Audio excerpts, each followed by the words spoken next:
Okay, good. Okay, this is Durwood King with Sampson Community College, and I'm the instructor for the Intro to PLC class, ELC 128.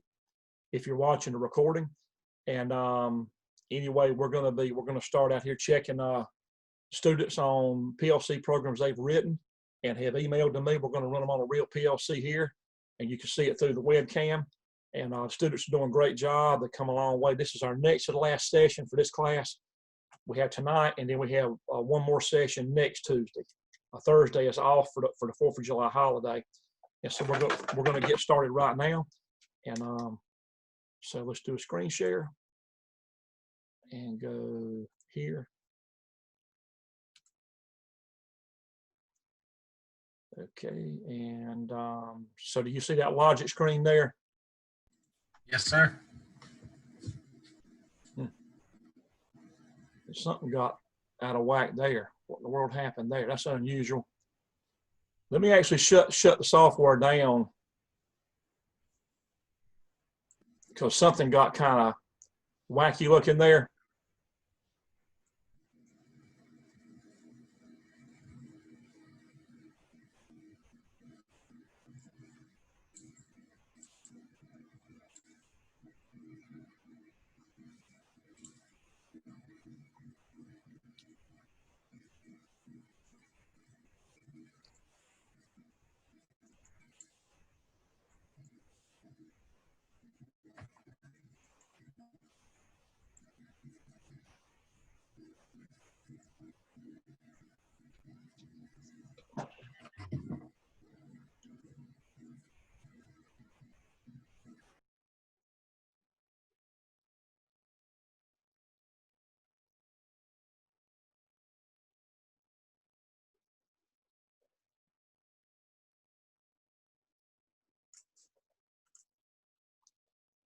Okay, bring that back up and go here.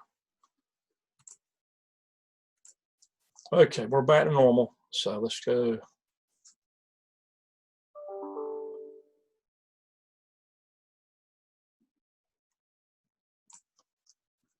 Back to here.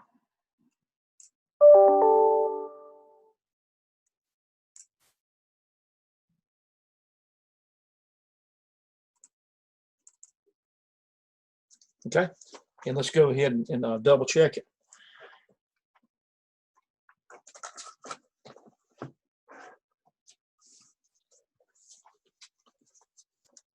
I'll double check it, and then I'm going to explain how it works. And so cycle timer done, traffic timer, that's good. I'm going to enlarge some. It's hard for me to. Okay, that's good. But the 24 is a 24-second total cycle time for the intersection to go through a whole round of what it does.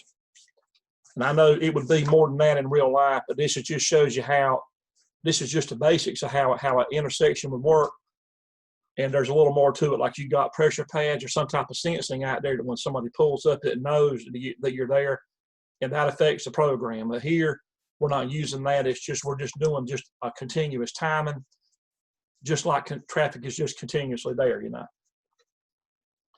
But your total time. Go ahead. No, I was just saying, okay, that makes sense.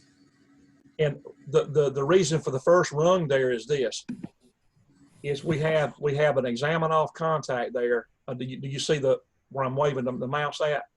Yes, sir.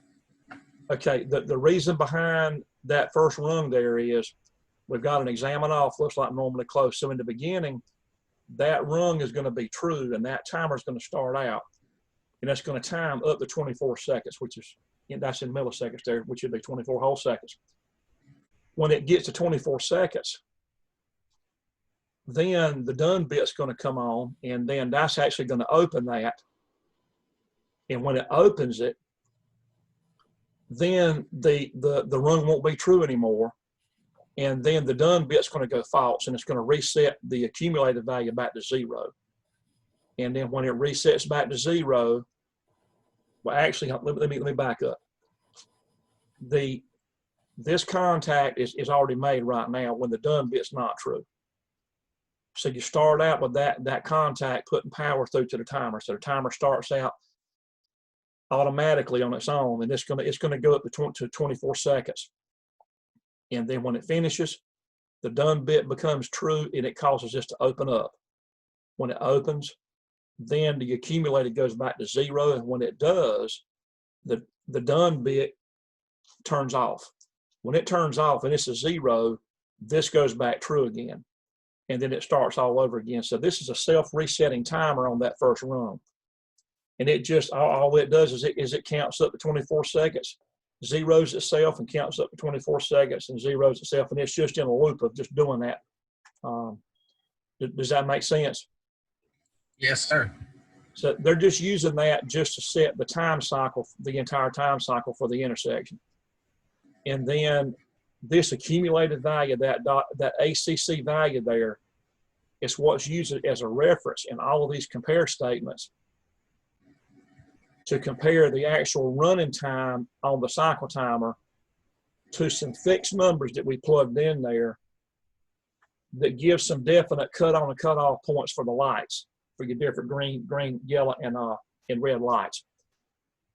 So the accumulated value that's always changing is going to be compared, and when if that timer is less than 12 seconds, this block is going to be true, which means it's going to act just like a switch that's actually closed and made when the timer is less than 12 seconds. So that'll be true, and you'll have a red line on for east-west. And that will be like going on Sunset Avenue to Fayetteville or going downtown. So that red light will be on when you're less than 12 seconds on the total cycle time. And then the next line is for the green light, north and south, and that will be like Wilmington Dunn, maybe here at the overpass getting off there.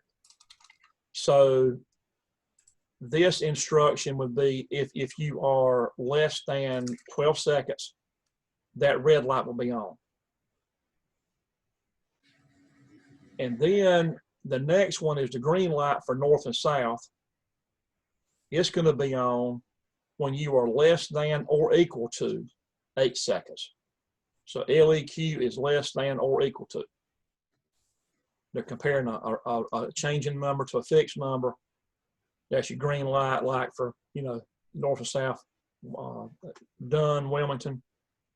And then here, they're combining, they're giving you a window in here. So for the yellow light north and south going to Dunn or Wilmington, that light is going to be on when both of these compares are true, which would be this: when your cycle timer is greater than 8 seconds, but less than 12 seconds. So when you are 8, 9, 10, or 11 seconds, when you're in that window in there, both of these will be true, and you'll have a yellow light on for north and south. Does that make sense? Yeah, it looks good. Does that make sense? Yes, sir. So you can see how useful these compares are. They're real useful. The more instructions you see, the more it opens up for your imagination to be able to do what you need to do. You can do, I think you can really do about 99% of what you can dream up. You can really do it with a PLC if you just know what instructions to use and the right way to use them. I've never seen anything that couldn't be done on them myself. I don't know of anything that couldn't be done. There probably is something you couldn't do with them, but I don't know what it would be. And then your red light north and south would be on when you are greater than 12 seconds, but less than 24 seconds. So greater than would be you'd have to be above 12 seconds, and for that block to be true, like a switch is made, and for that one to be true, you'd have to be anywhere from 0 to just under 24. Whenever you get to 24 seconds, it's not true. If you are less than 24 seconds, then it's true. So it gives you a window here of just above 12 seconds and then up to 24 seconds. So that little window of time is when that red light's on for north to south. And then your green light east to west, that's your Fayetteville or downtown on 24. it'll be on when you are greater than 12 seconds, but less than 20 seconds. So you have a window in there between those two that when both of them statements are true, then that green light's going to be on for Fayetteville or going to downtown. Last one is your yellow light for east-west, and that's also for Highway 24 there. And that would be on when you are greater than 20 seconds, but less than 24 seconds. So you have a higher window in there, and you'll see it when I'll put the webcam on, and you'll be able to see how all this looks. So let's get the camera in. Well, I'll just keep the camera where I can move it. Let's go ahead and do our download. And so that looks good there. And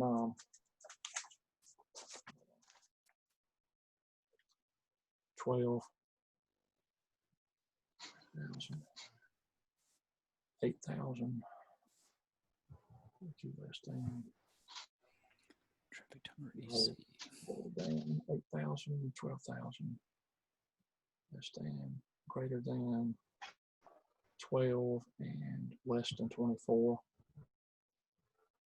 And 4, greater than 12,000, less than 24,000.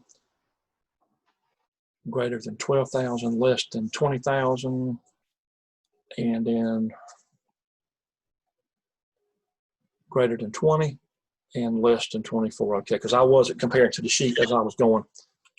And then your outputs is output 6, output 8, output 9, 10, 4, and 5. That's good. Yep, that's good. Okay, how do we download now? The communications. Who active? Ethernet. 130, 130, 130. And download.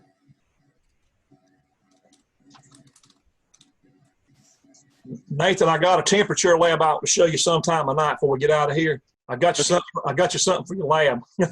Okay, cool. Yeah. Yeah, you'll like it pretty good. I got an analog. I got that thermocouple going. I got a thermocouple probe here. I got it calibrated, and I got a compare statement in there that'll call you at a certain temperature. It'll set off an alarm and call you. Of course, I don't have a modem, but I've got an output ready to tie to one if we had one. Okay, that sounds cool. Yeah. Okay, so let's get where I can see the camera too. Let's go. So do y'all see the lights in the webcam? Yes, sir. Yes, sir. So this program just runs on its own. I don't have any sensor that tells it when to come on, like you would have a pressure pads at the intersection or something like that. But you can see on the left you got east, west, and then north, south on the right. You know. So Highway 24 is going now, and now it's slowing down. And then 24 stopped, and now you got the north-south that's going now. And this may be what's going across to the country club, you know, going from Fox Lake to the country club there on the right side there, or whatever, you know. And now it's switched. So this is just a basic version of how the intersection would work, but it doesn't change as far as why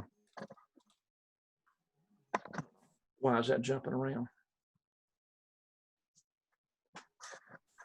You know, it doesn't pause. It doesn't pause whenever there's no traffic. You know what I mean? But you have to add more logic in there for that. But you get the idea. You see how it's doing that?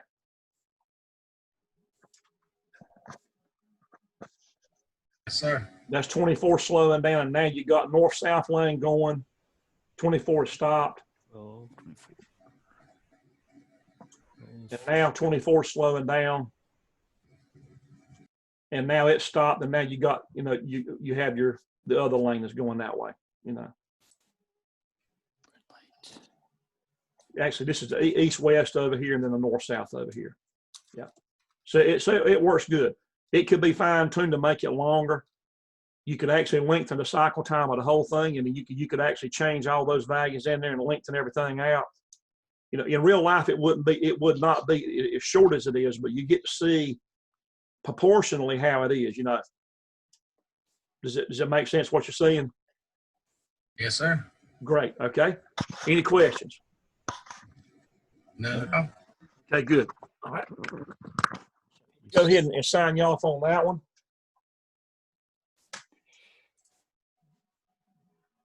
And we'll move on and check somebody else. There's a lot of checking to do tonight. There's been a lot of programs coming through.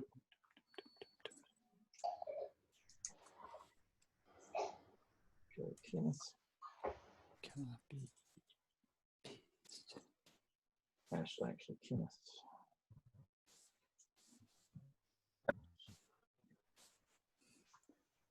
All right, 20,000. Okay, Kenneth, got you right there. That's good. And let's see. Let's go back out and see who else we got. Let me go ahead and sign everybody in. Yep. Glad y'all made it tonight. Okay, so we got Eric. Yep. Hey, Jamie's on his way. He just left Rose Hill not too long ago, he said. He Okay. texted me. So they got him in the Yeah, field. do a search. Yeah, they got him in the field, so All right. he come by the job today. He came by today. Yeah, Yep. he scared me and just we didn't know who he was. He didn't even look the same. Different uniform on. Nah, he didn't even have a uniform on. That's what messed us up. We recognized his voice. That's finally how we got a hold of him. Okay, we got Cameron and Connor both. Just me for out the second. Cameron's he'll be here in probably 10 minutes. Okay. I see Benjamin, got Jameson.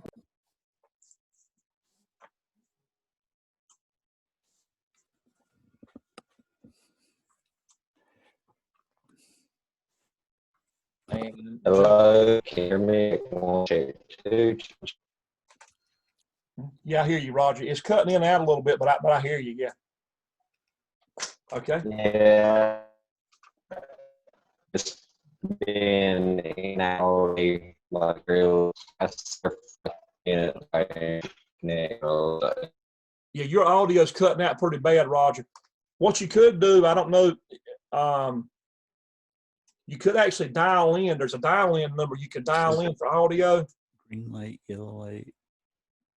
You could use your cell phone for audio if you wanted to.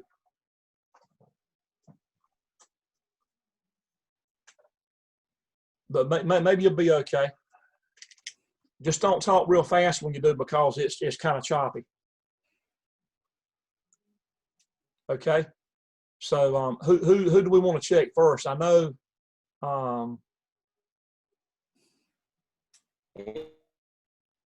who Roger is. I see your name popping up, but it sounds choppy. But so we'll check your stuff. Durwood. Uh-huh. Hey, my mind went blank. 1769 OW16 is our output, right? That's for slot 2, yeah. Yes. Okay. My mind went blank. Uh-huh. Yep, I sent everybody on the new project for the traffic intersection. I put in there the extra modules that I've got hooked up now. I've got more modules in the chassis now. I sent everybody the module numbers in the email. So those you'll need to add those 3 in there. If you don't add them, then I'll add them on this end. You know. You probably sent programs before I sent that information out, so I'll just add them on this end if I need to. Okay. Well, all my programs are called up except for this traffic light. Right. That I know of. Right. Yeah, I was just asking who. There's a lot of people need to catch up. So, but whoever speaks up first is who we're going to check. 1224, 1224. You can do me if you want to, Durwood. Oh, yeah, that's a problem right there.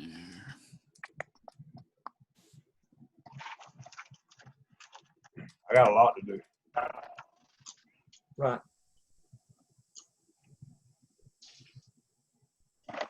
Boom, boom. So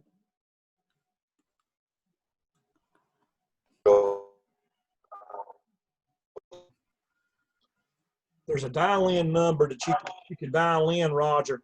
Then we can,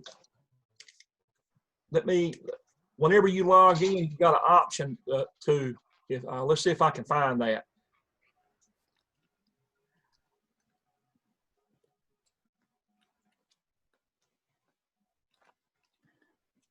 Boom, boom, boom, boom, boom. I don't see it from in here. You have to try it whenever you,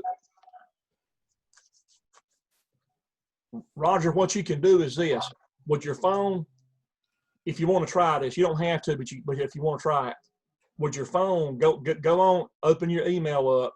I mean, go into Moodle with your phone. And you click that link in there, and then you'll have an option. No. Yeah, you can do it that way. Go in with your phone. And there's a phone number you can dial in for phone use, and then you could use your phone for audio, and it'll probably be a lot clearer.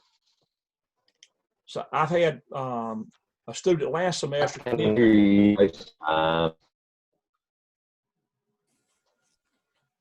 If you try to use your phone, you can go in and click the link with your phone in Moodle and go in that way, and you'll have an option to dial in.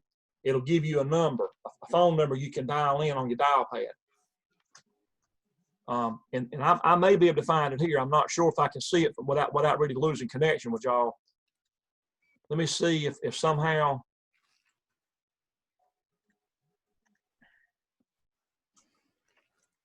I can't see it from where I'm at, and I'm worried that if I try to get to it, that I may end up losing connection with y'all. So I better not get away from where I'm at too much. But there's an option to actually dial in, and Harry Berto Lopez did that last semester. He was using his phone for audio for a while, and because he had trouble with it cutting in and out so much.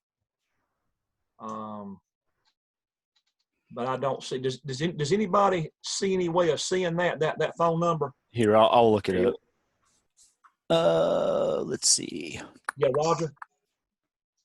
Where is the 30th? Okay.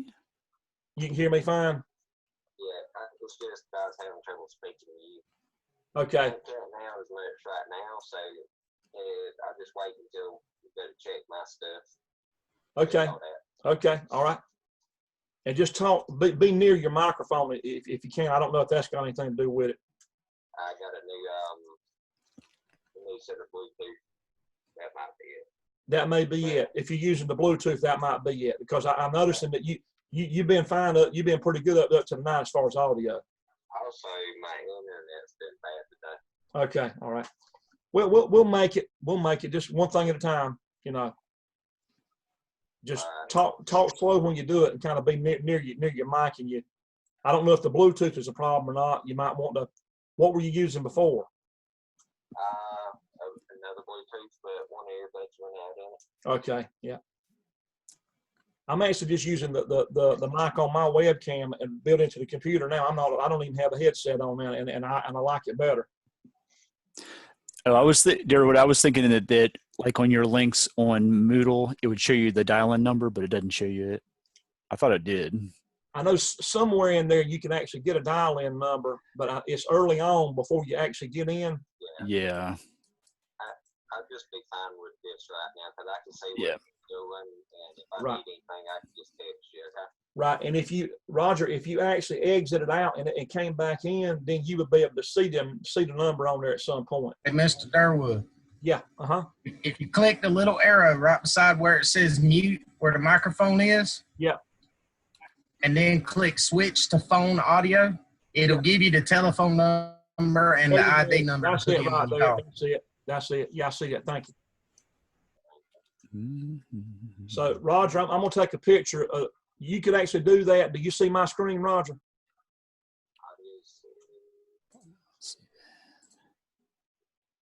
Do you see the screen that I have up now with all the numbers on it? Okay, let me cut the screen share off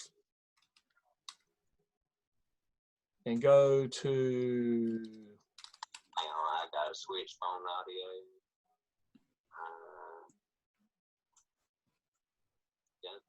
Let's go back.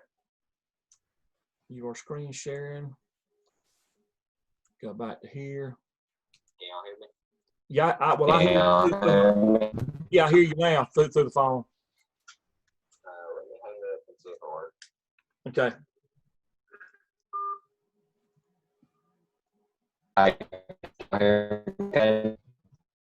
It's cutting out pretty bad, Roger.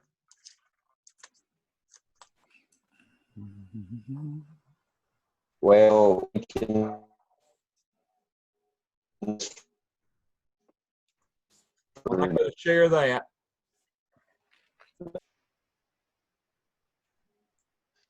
It's giving me a fit here. I'm trying to show you that screen. Nope. And why is it not letting me do it?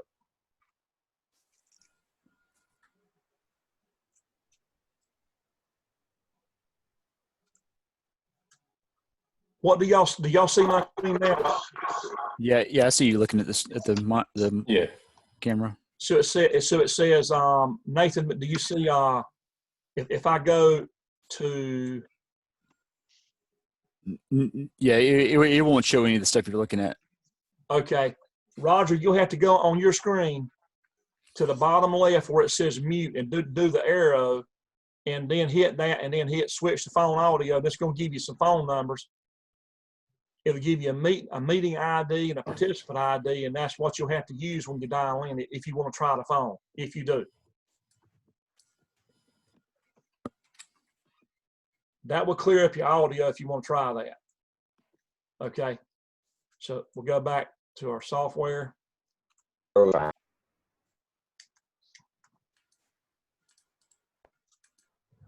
it's got this here kind of screwed up looking again.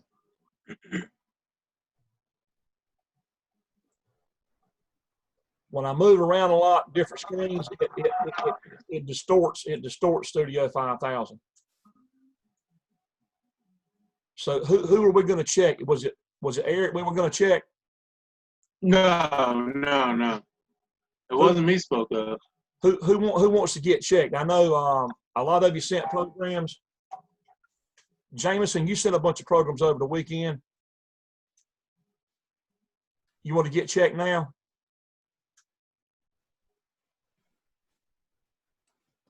Yeah, can you hear me? I hear you now. I know you sent a bunch of programs over the weekend. You want to get Yeah. checked now? Yeah, I know when to spoke up a minute ago. Okay. Yeah, so we may be dealing with some flaky audio tonight a little bit, but it just kind of, let's just bear with everything. How does mine sound? Sound all right? Yeah, sounds fine. Yeah. So on yours, and again, if I just we'll check everybody tonight. If y'all will stick with me long enough, I'll hang with you to midnight if I need to. But I'll make sure everybody gets checked tonight if you can stick around long enough to do it. And I'm gonna try not to talk a whole lot. So if I get talking too much, y'all tell me hush and let's check my lab. You got a lot to say though. Yeah, I do. I got a lot. Yeah, I always do. Yeah. Let's see. Hey, Mr. Durwood. Hey, Dylan, how you doing, man? I'm doing all right. That's why I tell my wife I get to talking. She'll say, "You talk somebody's ear off." I said, "Well, I got a lot to say." Right. That's right. Sure do. Okay, I already got y'all in.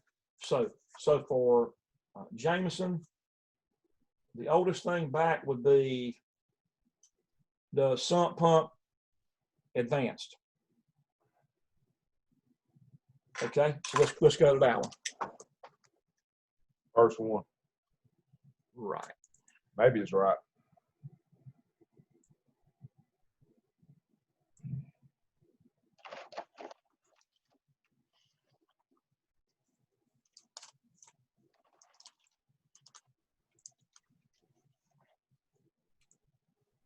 Okay, why is it?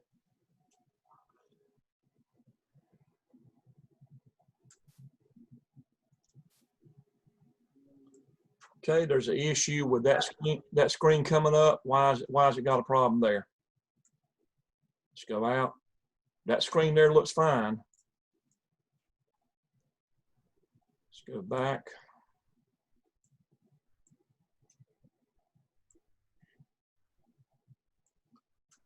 It was slow coming up, is what it is. It was slow coming up.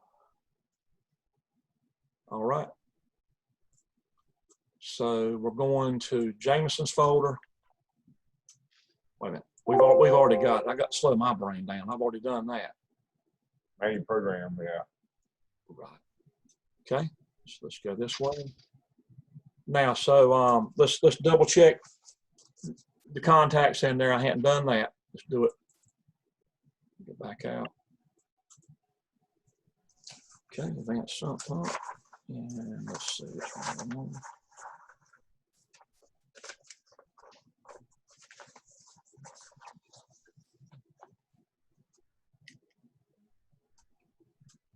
Two, 0, 1, 8, 11,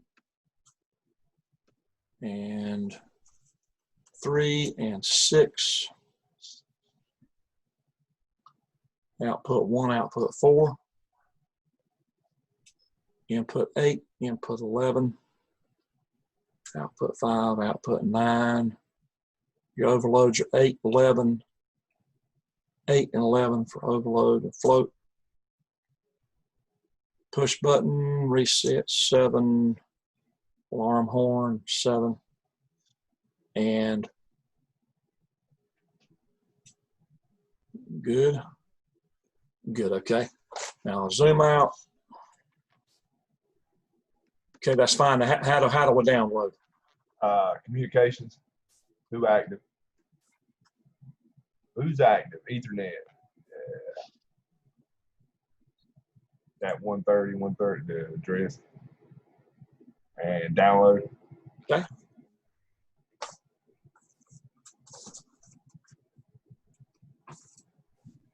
Download. Yeah, I'll just ask you that one time. The rest of them, I won't ask you again. Okay. So here we go. We got our, go there. We do our start. It's got that.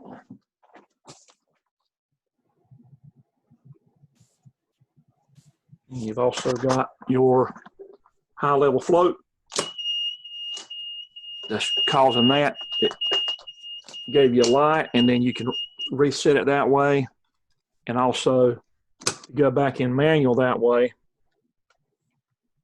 You're running, and then we check your overload. So we trip it. We did that. It's giving you the overload light. And if you reset that, you lose the light, and then you got to reset it manually. That's fine. And then we go to automatic. Then it runs completely just on the float. So you've got your main float that runs the starter. Then you have your high level float. It triggers. Then you get your warning on the right. If you drop it, it just comes back on like normal, but you got to go check it out to acknowledge it. And that's good. That's good. Any questions? No. Okay, good. Let me check you off, and we'll check you next. We'll go right down the line, check everything you sent me.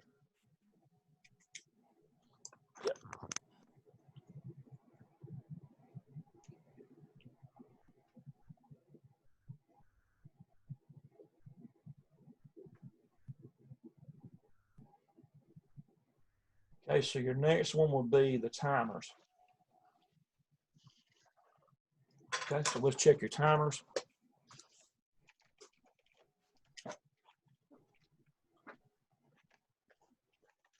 Go back. So TON.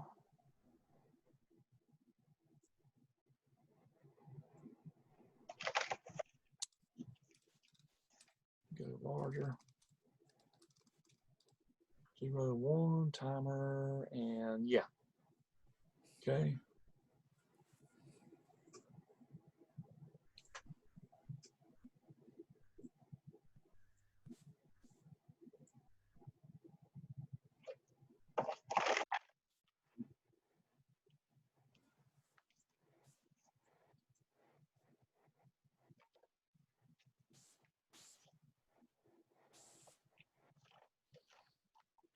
Yeah, you were talking earlier about calling somebody if there's an error. Mm-hmm. Yeah. Our escalators have that. If there's an error code, it will actually call the technician. Yeah. But it could end up that the technician knows there's a problem for the customer. Uh-huh. Like if something happens at night, maybe the technician shows up first thing in the morning because they got the call. Mhm. It's pretty cool. Yep. All right, so we hit the start button, let go, and you see the timer has sealed in, the enable bit sealed in as the holding contact, and then when it times out, then the starter came on. So that's an example of how you can delay a motor. There's lots of reasons you might want to delay one. You know, I don't know on your escalators if you do that or not. When you hit stop, that accumulator is going to go to 0. That's it. And you start it back, it's going to go on its own. I mean, it'll restart itself. So, yeah. Okay. So that's good. Makes sense. Yes, sir. Okay, good. Let's check you for that. So, Durwood, Mm-hmm. so like you were saying right then, on the escalators, we got a delay, but Uh-huh. during the delay, there's a buzzer that goes off to warn people. So they run that delay as a safety precaution. And it's only on some units. It's about half the units get it. Right. I actually wanted to do that. Let's do that on Jameson's real quick. It won't take but a second. Let's put that in there, and that way y'all can make a note, take you a snapshot of the picture. Here's how you would put a warning on there so that while it's actually timing, it's going to give you a warning, and then when it finishes, then the warning goes off. Is that what you're saying? Yeah. Yeah. So you turn the key or you hit your start button, and then you hold that button until the timer goes off, or until it goes off, and it'll start. So you got a buzzer, a horn going off while it's timing, right? Yes, sir. Okay, let's do that. That's a good idea because that's the way our chain system did it at the plant. It was an overhead chain system that had hooks on it, and we would hang our products on there. And then, but before it would start that overhead track system, so you could get your hands in it really easy. There was no way to guard it, so it was easy to get your hands in it if you were, you know, when the chain was sitting still. You could get your hands up in there if you were working on it or whatever, and then when somebody cuts it on, you could really get hurt. So the operator, before he cut the drive, when he was cutting the drive on, he had to lay on that button X amount of time. So here's how you would do it. So we're going to take this timer right here. Y'all see the screen real good? Uh-huh. So we're going to take this timer here and click right there, and we're going to do add a branch level. And we want to have a contact in here that's going to be true while it's timing, and then when it's finished, it won't be true. So which bit would we use to do that? And what kind of contact would we use? We want a contact to be true until it's done. And when it's done, we want it to be not true.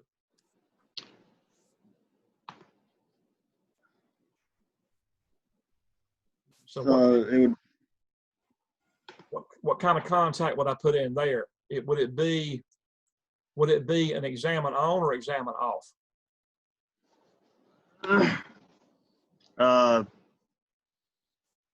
Examine off. Right. Examine off. Oops, I was muted. Yeah, I believe off. So this is going to be now. With that timer, you've got some status bits you can use. You've got a done bit, an enable bit, you got a timer timing bit that's not shown on here. But which one of them would you use for this? The Enable. Well, okay, if you use the enable, here's what would happen. Just as soon as it gets enabled, this would be not true. Also, you use the done. You would use the done. So we're going to left click and go down, and we're going to find that timer, motor starter timer, and expand that timer, and then choose the done bit.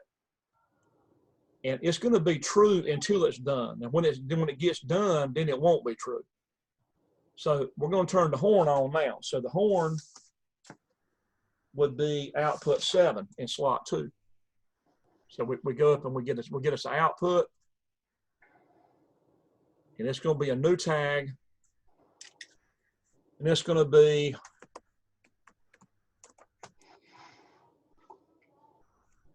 I can see warning horn.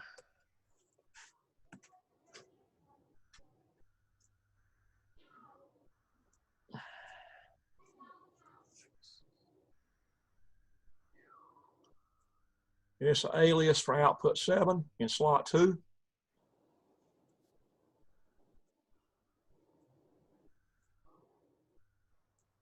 So that's our warning horn. So when we start out, let's go ahead and verify and then save and then download. I'm glad you brought that up, Dylan, because I was wanting to show y'all that the other night. This is real common to do this.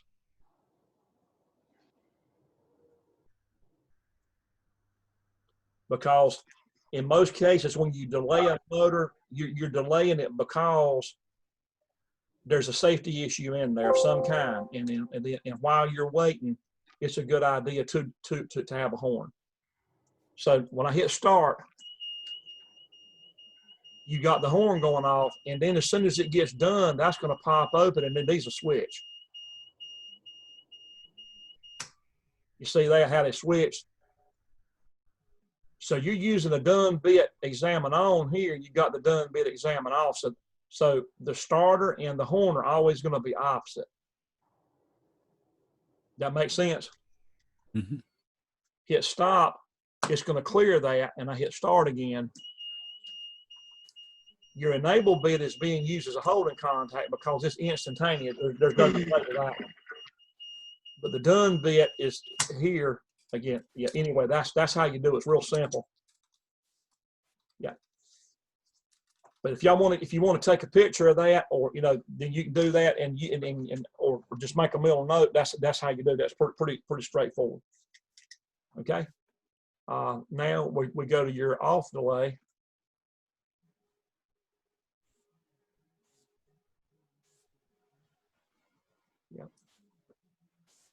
The more y'all do this, the more you get ideas, and you can improve things where you're at, by knowing things you can use and just being creative with it. So that's your off delay, and you separated the rungs. That's good, good, good. Okay.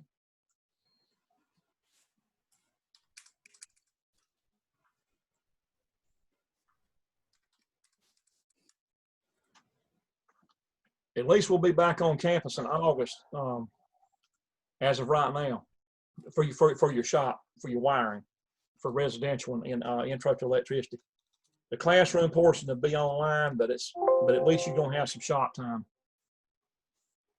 Okay. Now this off delay is going to be instant on turning on the load, and then your delay begins when you hit the stop button. So you'll notice the accumulator starting line right now. When I hit stop, here we go, stop right now. So it begins whenever the run goes false. So you get a post delay like a cool down fan would do. Perfect. That makes sense? Yes, sir. Okay, good. That's why you got to have it on a separate run, right? Or else when you hit the stop button, it would you're exactly right. You said it exactly. You understand it completely by you saying that, because well, actually, I didn't until just now, because I was watching the videos, but I was scanning through them. I didn't catch that part, and then when you started doing it, I was looking at it. I'm like, oh, that's why. That's why you have to separate them, because like right now, that load's running right now. It's got a power leg independent from downstream from that stop button. Yeah. You know, when you hit that stop button, that's when the timer starts. But if you did that, you would also lose your cool down fan. Yeah. So you're exactly right. You understand completely what's going on by you saying that. I'm glad you said that. Yeah. It actually just clicked right this minute when I was watching. Right. Yeah, exactly. And see, you could have really done the TON timer the same way. You could have separated it and it would have functioned the same way, and you wouldn't have had to modify it that much. You'd have just had to change the timer type. But you know, you're seeing, you know, different ways of doing things, and so that's good. Okay. And then your RTO.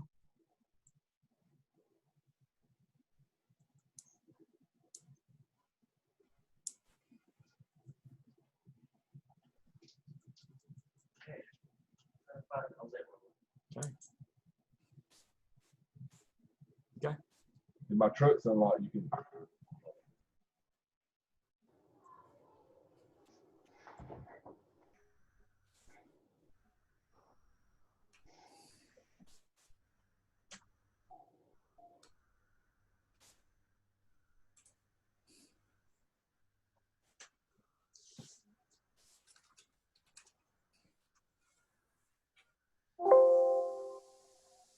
Okay.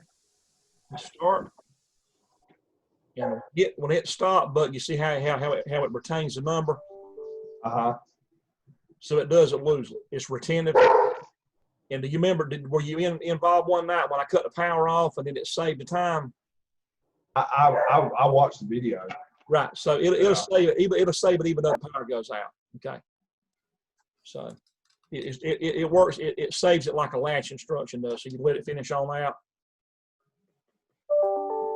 These are used a lot for keeping up with maintenance timers on machines to tell you when it's time to change a filter or oil or rebuild a cylinder or whatever. Air compressors use them for when it's time to change oil in a filter. Production equipment does it. Okay. Now here, when you hit stop, now that's not going to clear it because it's a retentive timer. So you either have to manually do it like we're doing here with a manual push button here. If it was a maintenance timer, it would be a manual button like that, or it could be on a touch screen. So the person does the servicing on the machine, like changing filters or oil or whatever he does, and then he would acknowledge it with a physical input like that, and that would reset that time. That preventive maintenance, that maintenance timer would start all over again. But it can be automatic, because I've seen automatic lubrication systems on machines that they would time themselves, and when that timer finished, it would actually turn a pump on or a air pressure to lubricate lines on the machine while it ran. And then when it finished the lube cycle, it would actually reset itself. It had a logic bit in there that actually took the place of that button, and it would actually clear itself automatic once it got done with the lube cycle. So it can be automatic. Okay, and let's get you on that third one there. Let's see. All right, that's got you on all your timers, and then you had the forward and reversing. Yep, let's go there.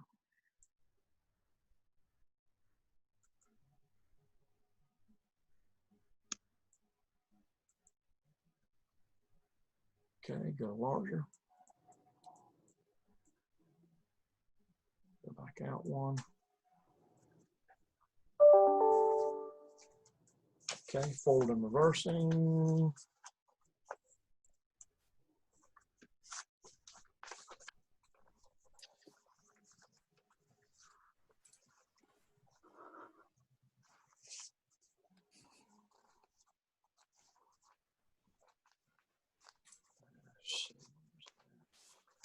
Okay. Going over the address sheet here just to be sure. 0, 12, and 1, 11, 12, 11, and 4, 7, and 12, 11, 12, 8, 11, 12, 2, and 6, and 12, and 9. Good. Okay. And go, where are we at? Okay.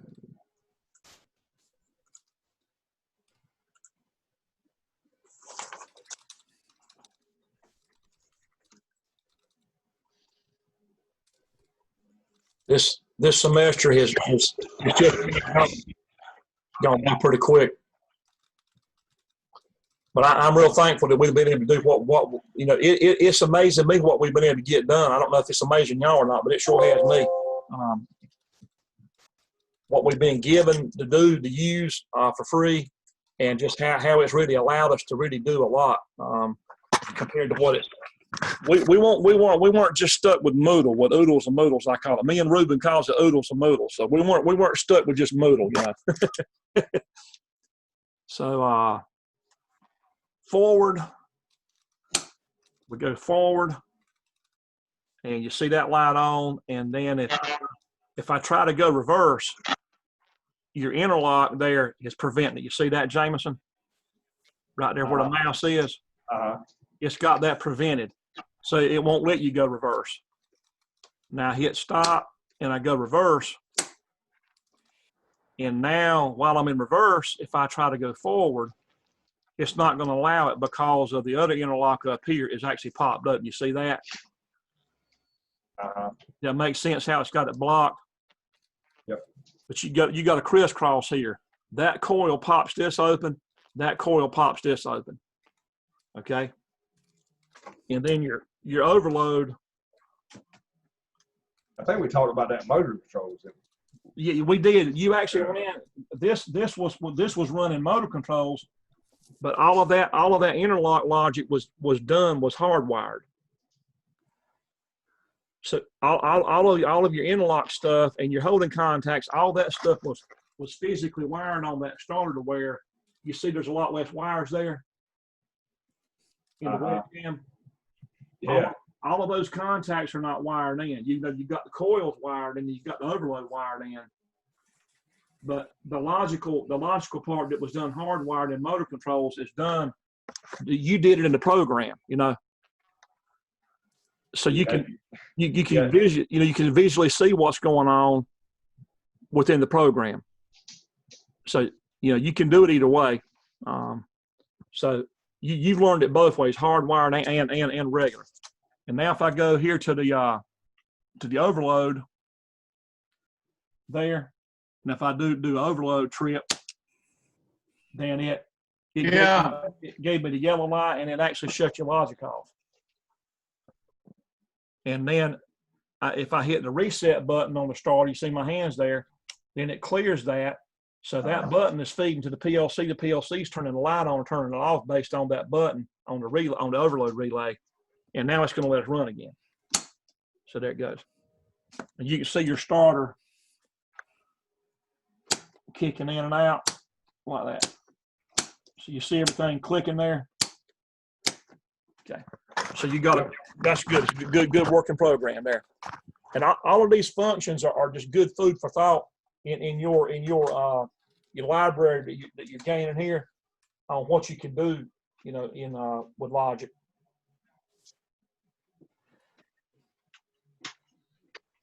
Okay, got your check there. Your next one would be the 3. Now we actually checked your, hold on. Wait a minute, I'm sorry.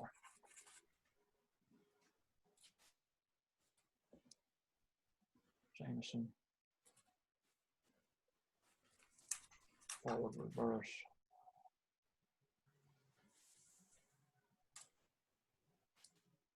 Okay. So your sequence control is your next one. Did we do the latch, unlatch?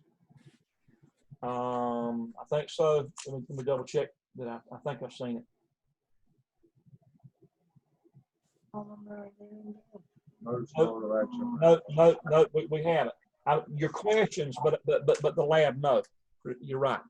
Let's go back to your latch. Yeah. I was looking at I had checked you off for questions, but right beside of it is where the lab is, and it was not checked. Okay, let's go there. Put 1 and 7, output 1. Okay. Right. Download.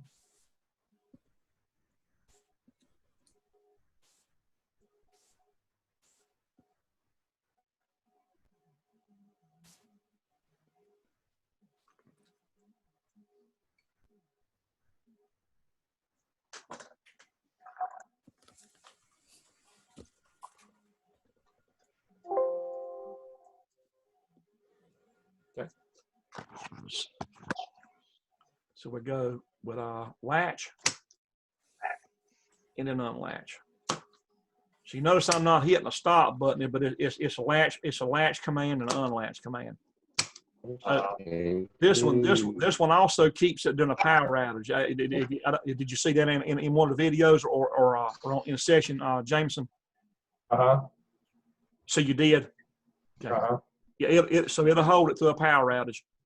So these are good for pumps and lights and things like that are where you want them to come back on automatic instead of somebody having to go do it. Okay, that's got you there. Then your sequence control.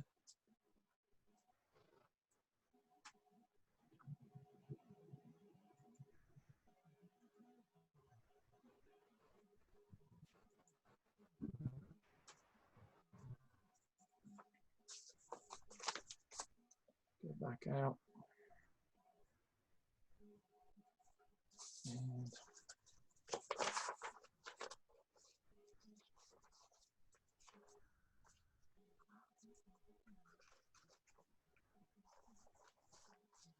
okay. Sequence control, we've got 0, 1, holding contact there.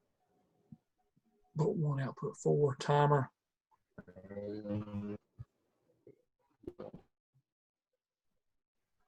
Horn, output 2, output 5, starter for 3, and then output 3, output 6, and then your overloads are input 8, 9, and 10.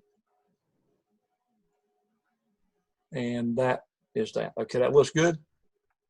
And we're going to zoom out some and we can see it all. Pretty small, but that's about as good as you're going to get screen-wise. So,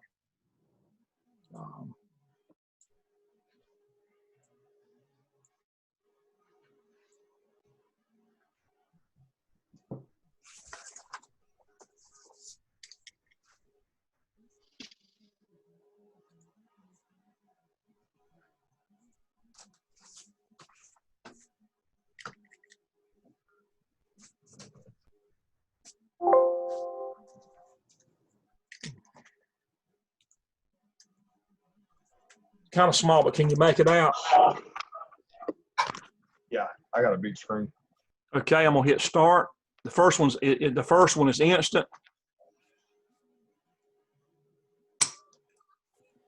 And you're gonna time 5 seconds. Second one comes on. Time it again, 5 seconds. Time it again. All right, now let's try overload. Did that. Clear that. Start it again. Clear another one. Start it again. And we have another one. Good, very good. That's it. Any questions? Nope. That delay would be in there because of inrush current on motors. If you would measure that. You could do it. A simple way would be put an amp clamp around a motor lead and sit there with a stopwatch. And whenever it gets over the inrush period and gets right back down to your nameplate rating, whatever that time is, you want to set your timer just a bit above that. So all of them are not starting up and doing an inrush at the same time, which could cause some dimming of lights, or it could cause a low voltage dip in wherever you're at. So that's good. Mr. King, when you get a chance, I got a question for you. Okay. When you get a minute. We got, let's see, that was Jameson on the sequence control. All right, so Jameson, your next one will be the counters. I think you sent that too. I believe you did. So what was, who was that? Was that Justin. Justin? Yes, sir. Can I screen share for you real quick? Yes, sir. You go right ahead. All right, let me find which one I'm trying to do. So on this pair right here, the grader, yours, it doesn't have anything here. How do I get it to look like yours on the PDF you sent? You got to double click it, double left click, put a constant number in. Okay. And that's where, let me pull it up here. That's where I put the 7. Mm-hmm. Yep. Okay. You can put a constant number in there, or it can be something else on the machine that's actually a change in type of data. But you can put constant numbers, fixed numbers in there, or you can put reference it to some address or some other counter or timer or Gotcha. Or whatever. We're just doing 7 because you got that as a preset up here. Okay. Okay. And we're saying that 7 is the maximum count in between those limit switches. Gotcha. If you get more than 7 products in there, it may jam the line up. Gotcha. Okay. You know, all of your conveyor systems and chain track systems have got limits on between limit switches, how many you can put in there without causing a jam up. And we're just pretending it may be 20. It may be 20 products instead of 7. So. Gotcha. Okay. Yep. Okay. Yes, sir. I'm gonna send that to you right now then. Good. Okay, so Jameson, we're back to your counters.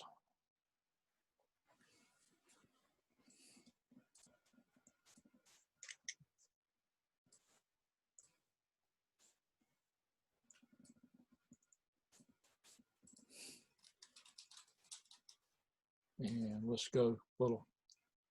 Let's see what we got.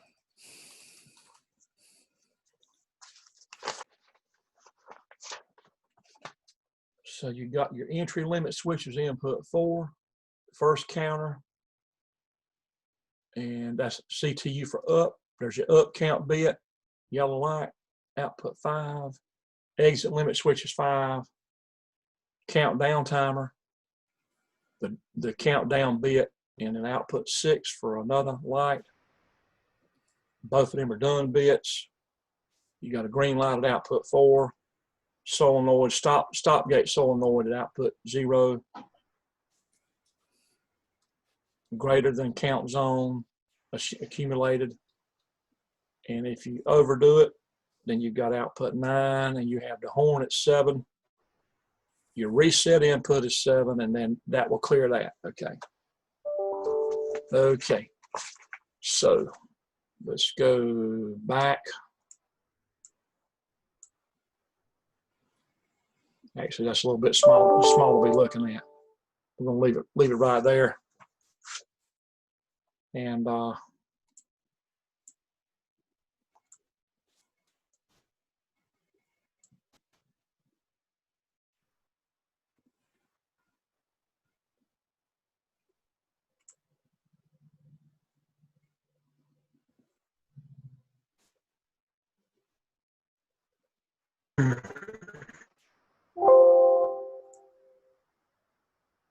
okay.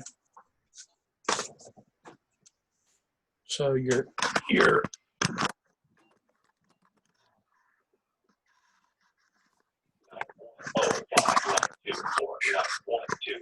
I dropped the camera, sorry about that. So your entry and limit switch, we're simulating that with a hand switch over here. So that you got a product coming into the zone now, maybe a box or a whatever it is, or a hog or something. You get another product coming in, another product, and then you have one to leave that zone with an exit limit switch. So as they leave, it counts down. And now let's go up and hit the max of 7. Now when it hits 7, then it's turning on your full light, plus it turns on a stop gates. We're pretending it's a cylinder that would actually stop product from coming in. But if something happened and that failed and it brought another one in, the stop gate didn't work, you would be over 7, and then you would be in a point to where it could jam. So you get an overflow light here, and you get a horn, which tells you to go check it out. As a product leaves that area and gets down to 7 and below, it clears itself. And then if you ever had to reset the zone, if your exit limit switch was to fail, if your exit limit switch failed and all the products did leave the area, but your counter didn't know it, then you could go in there and hit the reset button up here and clear that on the last line. We go down if I have to actually zoom out. So this push button down here is going to clear the counter. So if I hit the button over here, it's going to zero that out. So you can manually reset them if you set it up that way to clear that. And just know that both of those instructions are running the same accumulated value. One of them's a count up and count down for the same count register. Okay, that makes sense? Yep. Okay, good. Great. And let's get you checked for that.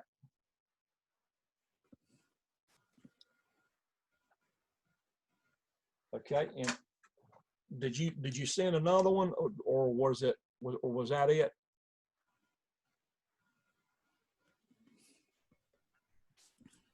I think that's it. The traffic. Okay, so you didn't do. Okay. I'm working on the traffic light now. Right. I think that's got you. Hey. Durwood, was somebody next? Do what now? Was somebody next? Whoever speaks up. I want you to check out my traffic light before I send it to you. Make sure I got everything right. Okay. Go ahead, screen share it. All right.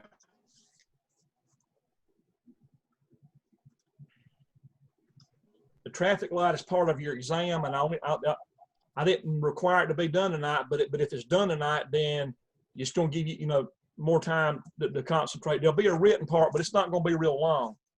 And what I'm going to do, since we're not scheduled to we're not scheduled to have a class Thursday night. If somebody needs help Thursday night, let me know up front, and I'll help you on doing some catch up. Oh, this Thursday we don't have a class? No, because of the 4th. The college is closed on Thursday, but if somebody was way behind, there are some people that are extremely behind. If whoever was out there listening, if you are extremely behind and you don't get everything written to be able to show tonight, if you get up with me and let's plan up front, I will try to make some time Thursday evening possibly to help people catch up that may be way behind, because again, this week is the last week to do it, because Tuesday of next week is the last day. Now over the weekend, I'm going to post the written exam in Moodle. It's not going to be real long, but I've got to have a written part in there. It's going to be from chapter 1, 2, and 3, and it's going to include some things from your labs. So you'll need to study your worksheets. You can actually print your worksheets. Go in the Moodle while you can get to them, and you can print them. And if you want to do that, study your worksheets, and then all the labs that we've done, I'm going to have a few key questions about timers, timers especially. I'll put some in there about timers, and then a few things about some of the labs, just some basic questions that you'll answer, and it'll be a mixture of maybe some multiple choice, true, false, fill in the blank. But we have to have a written part of it in there, because that's just a standard thing for all the exams. You got a hands-on portion with us, plus there's a written part. So, Durwood. This is Jamie. I'm here. Sorry I'm late. Hey, how you doing? You need to speed that truck up. That's what you need to do.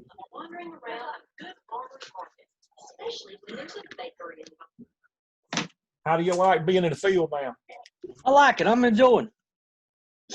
Yeah, he's bragging about it today. I get to work in the morning, work all day, and get off, and I ain't seen Eric not in our time. Where's that See, good? there you go. See, there you go. It's all right. Now Ronnie worrying me. That's right. All right. So we're checking your Traffic light. scroll up that I can see above that contact there. That scrolled all the way up. Okay, I don't see any address there. Well, wait. Which one are you talking about? Right there. Traffic single DN? That's a DN. See? Yeah, I see that traffic light done. Okay, I see it.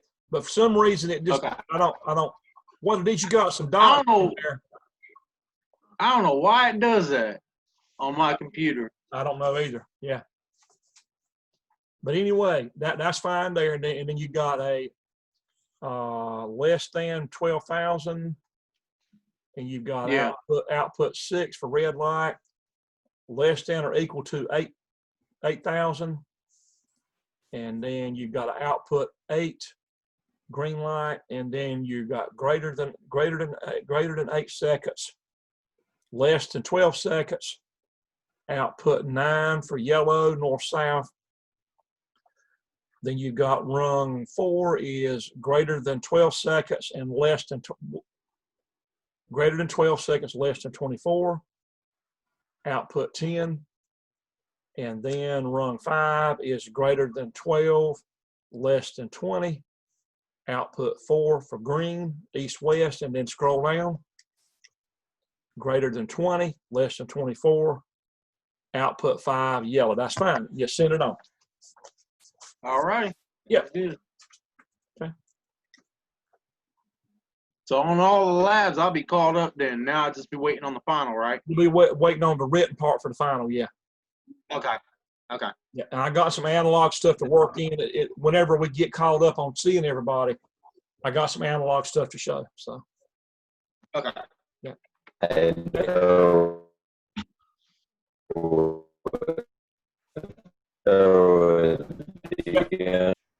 Drink it.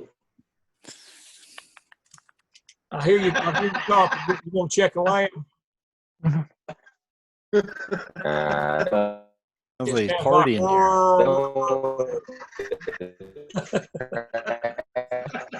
Nathan, I'm sorry. I started laughing when you said all that. I believe I get that phone out and dial. I believe I Be dial. cool, bro. Be cool.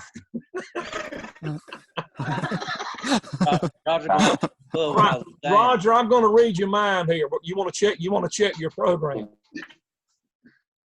because I can't understand what you're saying, but I kind of I know what you're. So the last one for Roger will be traffic light.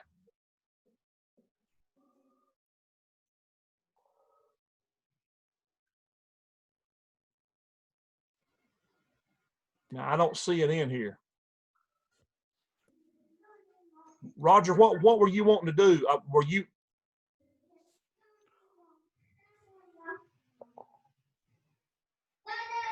Roger, what were you wanting to check here?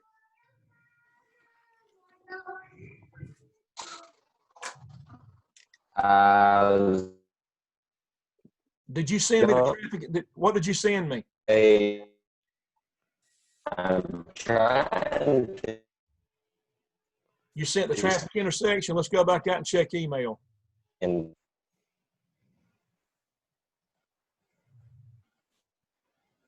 Let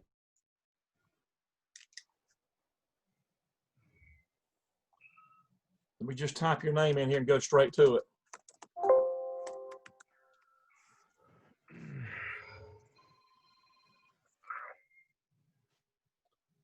That's Roger calling right there. Hey, Roger. I was trying to say I was having trouble seeing it. I'm having trouble getting in the Outlook and seeing it. I've got there, but it ain't wanting to let me make a new email for some reason. It won't let you make a new email. Yeah, I reckon it's just where the internet's so slow right now. I can send it to you later if I can't now though. Okay, just try again after a while. You know, maybe it'll let you do it. Yeah. Was there anything else I needed to do? No, that's it. All right. Well, I'm gonna be sitting here working on the other work while I try to do this thing. Okay, okay. Just try it again after a while. You know. Thank you. His computer's not letting him send emails. So it's rough if you got slow internet. It's really rough.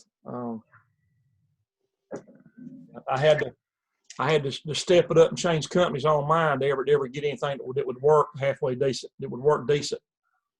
Tell you what, Durwood, I hate paying when I'm paying for mine, but it's working. I have to go to business. Mm-hmm. Now, there's other people that's just been sending some programs. Let's go ahead and check those real quick.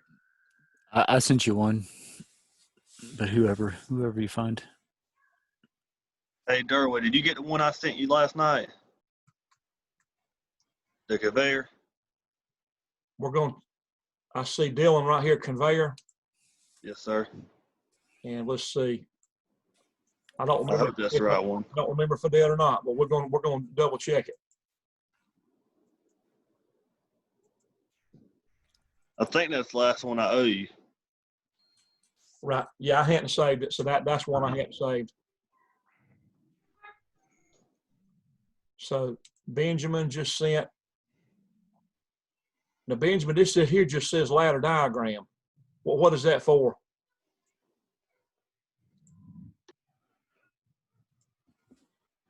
Is Benjamin, are you there?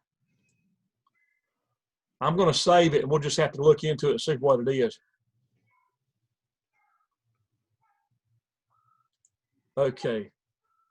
Billy Joe Pittman's wanting verification for Mason Cottle's electrical certificate. Let me make a note of that.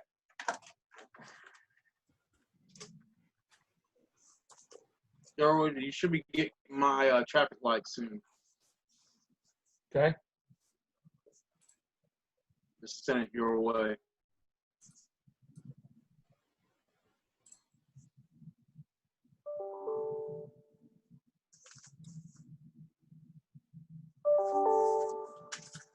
Okay, Mason, I made a note there about your certificate. Yes, sir. Billy Joe she's the registrar now, to where it used to be it was I even forgot. Let's see, Betsy Lloyd. I think Betsy's still in. Okay, Connor.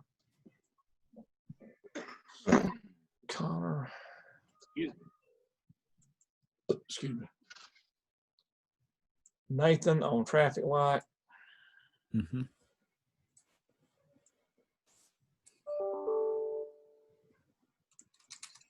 Still, we need to send them an email about that certificate. That'll be like in the fall for me, right? When I take residential. Yeah, I can send a verification form in while you're in the last semester of whatever you need for that certificate. Okay. So yeah. We'll worry about that. If you're taking your last class or classes and you're in progress with them, you can remind me that you let Billy Joe Pittman know that you want a certificate, and then in the middle of that last semester, you can remind me, either she will, one, to send a verification form, and then when the semester's done, the grades are in, then she can mail you the certificate. Yeah.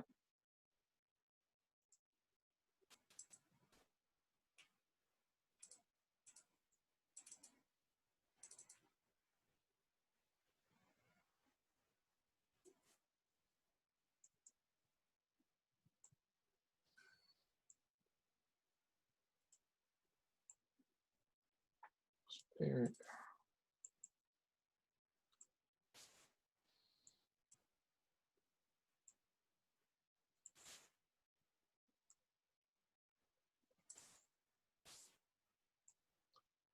Okay, I think that's got us caught up on emails. And we go back. And let's see, we got Victor just come in. Let me put Victor down. How you doing, Victor? All right, Mr. Durwood, how about you? Doing pretty good, man. I'm trying to roll tonight. There's we got a lot to do, like Smokey and the Bandit. Long way to go, short time to get there. You know. Yeah, I'm working on some labs for you. Good. Who are we going to check next? I done forgot. I've got one in there. If you want to do mine, Okay, Nathan. the traffic light. Okay, Nathan.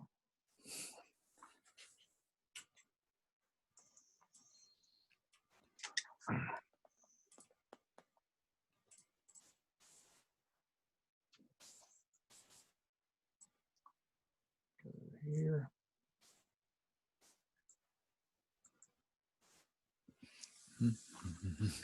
Over there. Scroll up and you got your cycle timer. 24 seconds. And let's go here. You got less than 12 and you've got output 6. Let's go a little larger.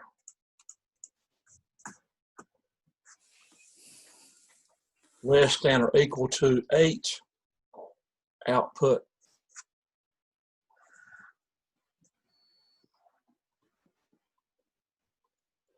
8. Greater than 8. Less than 12. Output 8. Output 9. Rung 4. Greater than 12. Less than 24. Output 10 for red, north-south. And rung 5. Greater than 12. Less than 20. Output 4 for green, east-west. And rung 6, greater than 20, less than 24. Output 5, yellow, east-west, yes. Okay, and let's go. How do we download? Go to Who Active and click on the Ethernet. Yep, that 130. Download.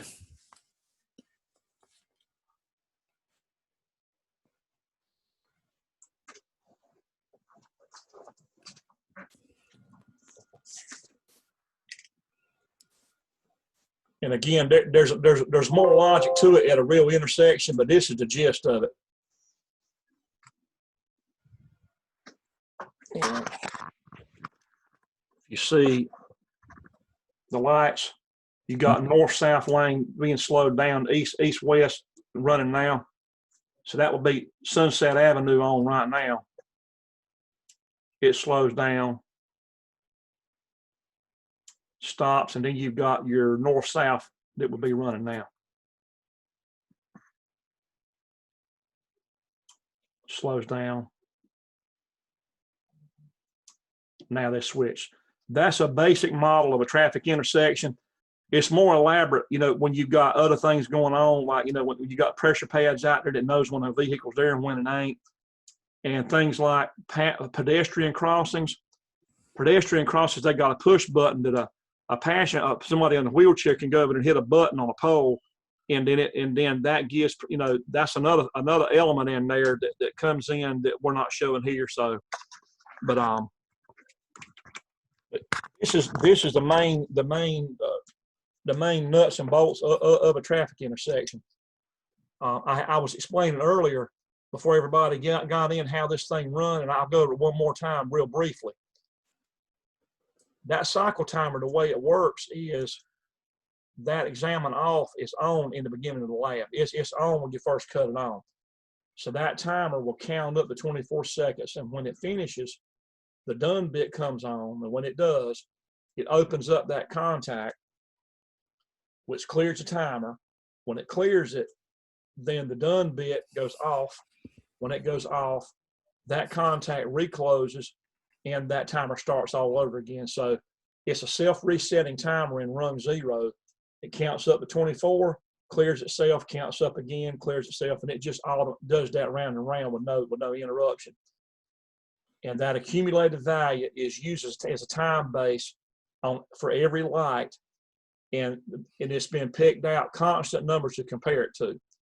So if you're less than 12 seconds, you get this light on. If you're less than or equal to 8 seconds, you get this one. If you are greater than 8 seconds but less than 12 seconds, you have a window in there between 8 and 12 seconds that this one's on. If you are above 12 but less than 24, you're in that window that that light's going to be on. Greater than 12, less than 20, this one's going to be on. Greater than 20, less than 24, that's going to be on. So it's a way of setting up like a sequence timer using compare statements. You're creating a sequencer without using the sequencer. You're making a sequencer by using compare statements. So does that make sense to everybody? Yep. So you can see that PLCs are they're very powerful little things to have that you can do. And there's a lot of stuff, a lot of things in society being run on these things. So it's pretty neat what you can do with them.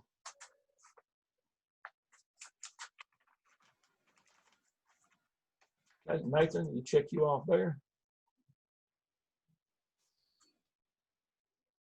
That's good right there. Very good. Okay. You want to do mine next, Durwood? Sure. Yeah. And Nathan, if you stick around, I'll show you that the temperature thing. Are you going to be sticking around for a while, or? Yeah. I'll be on. Okay.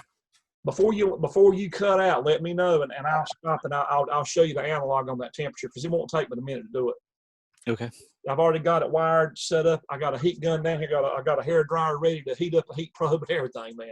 So it's pretty neat. Okay. Let's go back. So Eric.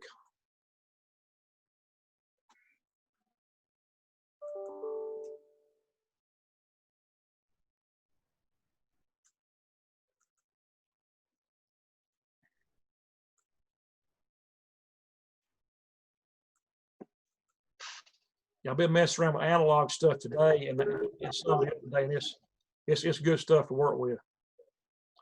Eric, how do we download? Communications through active.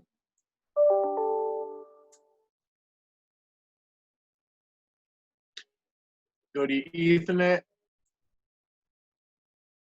130. Download.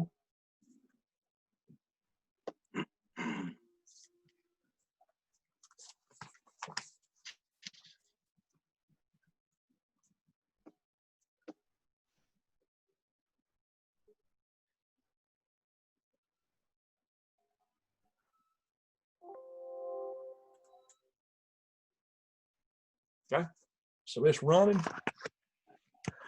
I'm just going to show the lights. That's your north-south lane slowing down, stopping. Now your east-west is running.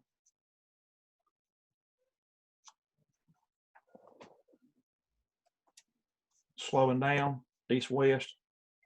That's your Sunset Avenue, and there goes your north-south right there. That's it. So yep. That's good.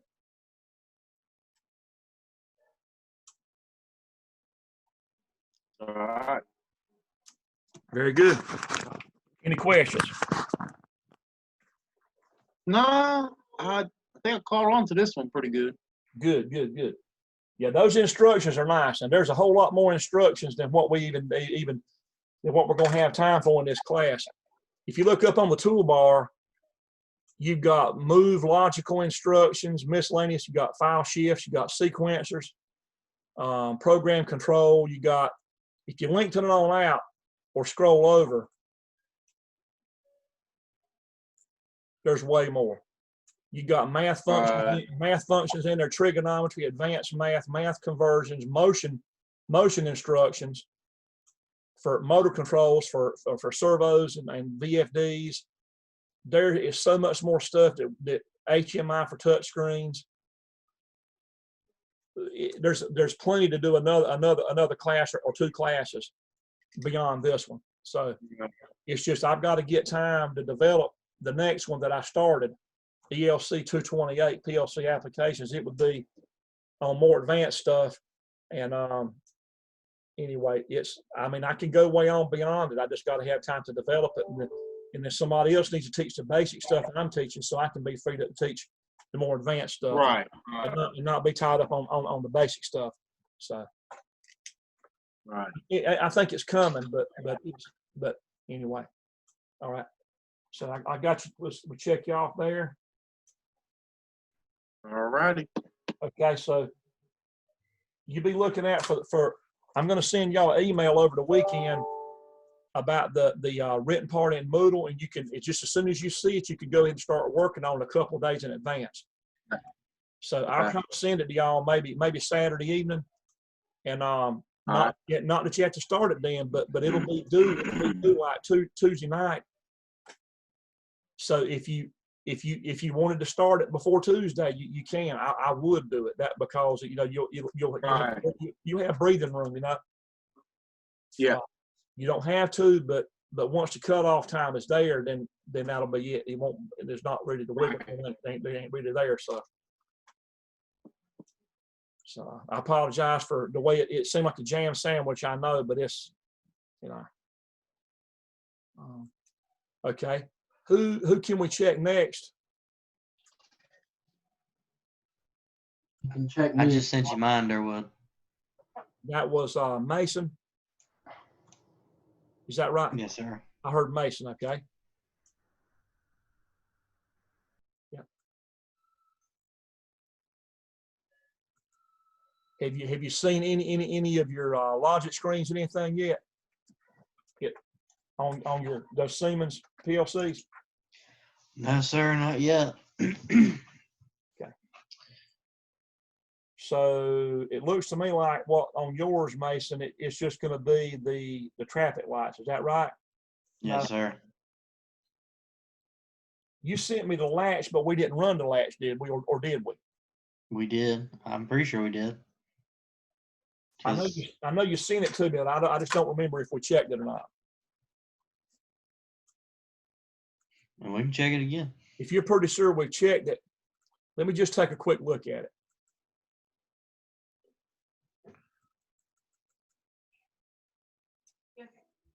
Thank you.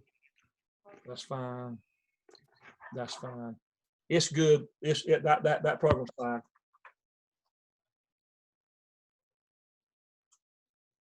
Yeah. Yeah. And you remember if you remember seeing it, we're going to move on. We'll just check your other one. Yes, sir. Okay. Because the program is fine. So the only other thing now I see you need would be the traffic intersection. Yes, sir. Yeah.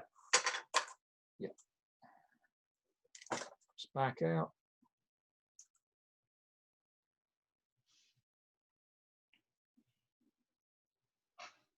I just sent it to you, so.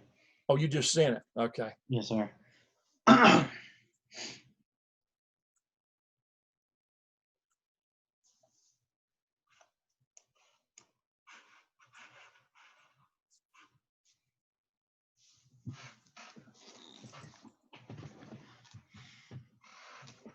Okay, Jameson sent one.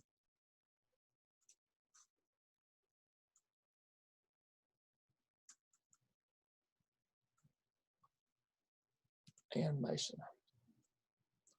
It amazes me what we're able to do. We're blessed on this for sure to be able to do what we're doing. It's really gone above and beyond, what I realized that we were going to be able to do. So I'm very, very thankful that we can do what we do. Okay, that's it. I'm glad we weren't stuck with just nothing but Moodle. That would have been, I would have felt, I'd have been plumb depressed about that. You know what I mean? Could you imagine it be nothing but Moodle and reading the book? I would be very depressed as well. I would too. I'd have been like on that on the hee haw song, that old boy, Bloom, Despair, and Agony on Me. You remember hearing that on hee haw? It's kind of a whining song, it's a comedy. I remember it. The old hee haw song. Whoa! Whoa! Okay. So go back to there. Moodle's okay for written stuff, but it ain't enough. It ain't enough for what we're doing. Not just that. And you can get by with the book that way, but that's it. So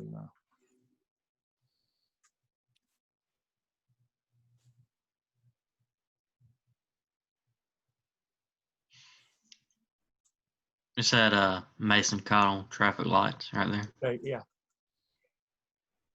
I need to get another lens cleaner on my. I actually need another pair of safety glasses here. They're kind of scratched up, and it's kind of. You go by Lowe's and get me another set. Okay.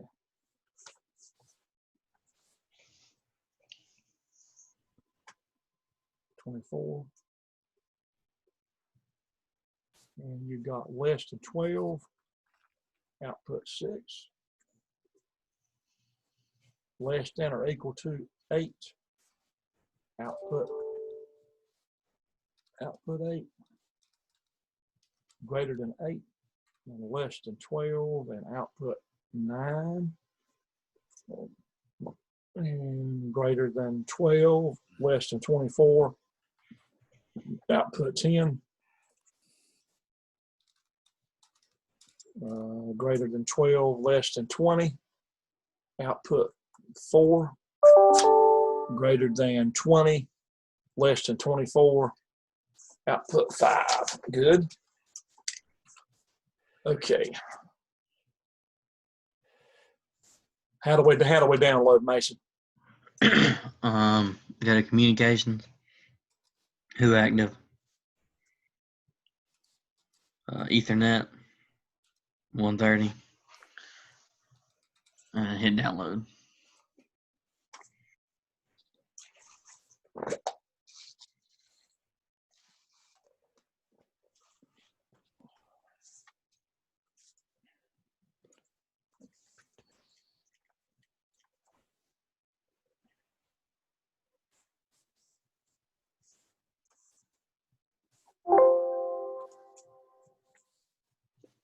Okay. Now, of course, you can't see all of it at the same time there, but I'm going to put, unless it go real small, and then it's going to be hard to read.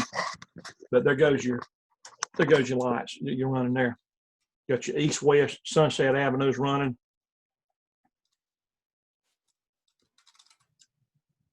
Slowing down. Now you got north-south running. Yes, sir. Slowing down. Now, every time y'all pull out the intersection, you just know that you can write the basic logic for them. There's more logic used, but this is the nuts and bolts of it right here. Yeah, makes sense. Yes, sir. Good. Okay. Checked off on that. Just be looking at over the next couple of days for a written assignment in Moodle for your exam. Yes, sir. Yeah. It would be good to start it before Tuesday. So I would, and if you can, so that if you kind of like normal life is stuff. Every day's got unexpected things that come up. That's just the way life is, and something could get in your way. If you wait to Tuesday night to do it, you never know. You may have a family, something to pop up, and you couldn't even be with us Tuesday. And that would put you in a jam. So, okay. Who else can we check? We got a lot of people. I'm ready for you. Who was that? Justin Sokolowski. Justin. Okay. I sent you my traffic light, and I sent you the up down. Okay. Let's go back out and see. Did I miss anything?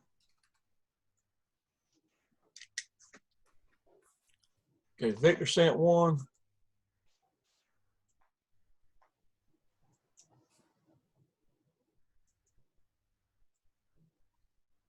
And I think, yeah, I had already gotten yours, Justin, I believe so. Go back to here.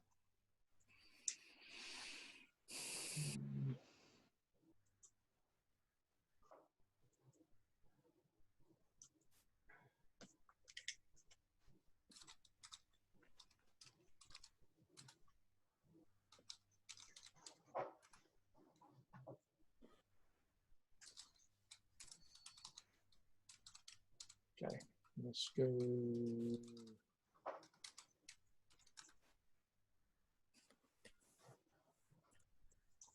Okay. Cycle timer 24 and less than 12. Output 6. Less than or equal to 8. Output 8. Greater than 8. Less than 12. Output 9. Greater than 12. Less than 24. Output 10. Greater than 12. Less than 20. Output 4. Greater than 20. Less than 24. And output 5. That's it. Ready? It's neat that there's so many things you can use to do what you want to do.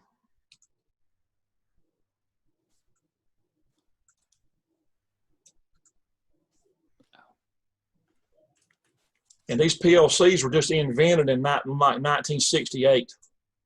And they've come a long way.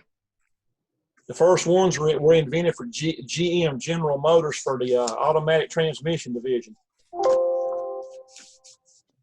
A guy named Dick Morley invented the first one with Modicon. Modicon that's up in Massachusetts, I believe.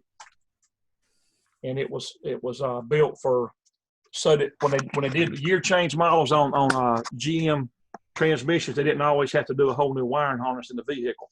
They could actually do program changes. So there goes your east-west.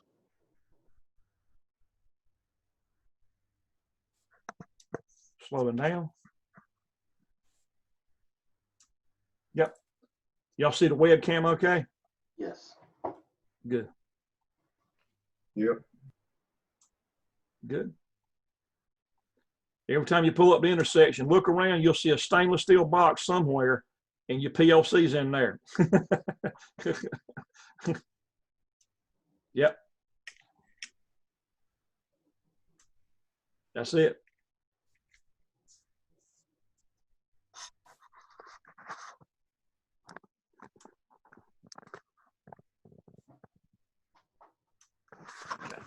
Any questions? No, sir. Okay. All right, great. I also sent you the up-down counter as well. I was missing that. Okay.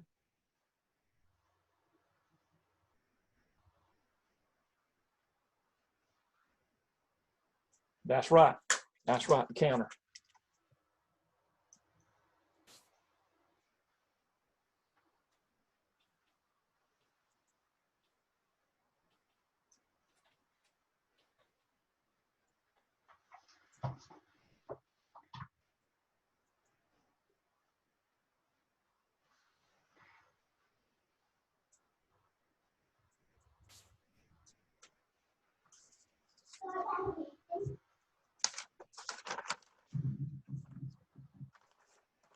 Okay, let's see. Input 4. Up and 5. Exit is 5. Count down. CD 6. Count down. 4 and 0. Greater than. Output 9, 7. Input 7 and then reset. That's it. Good. Okay, download.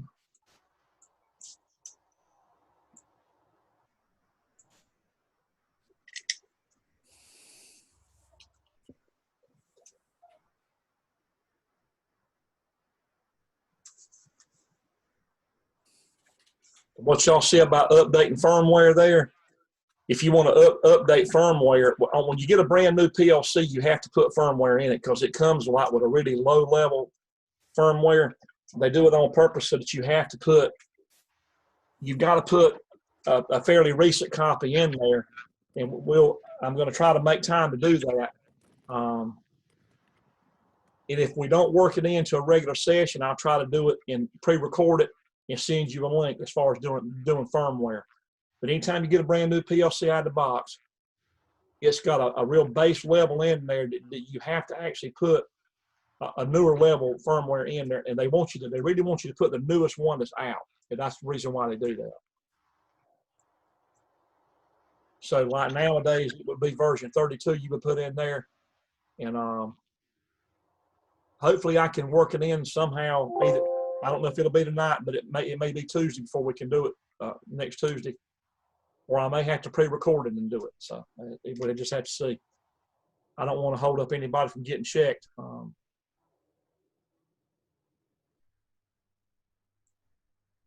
Okay, so I'll do the, let's see. Let's go back out and zoom out some.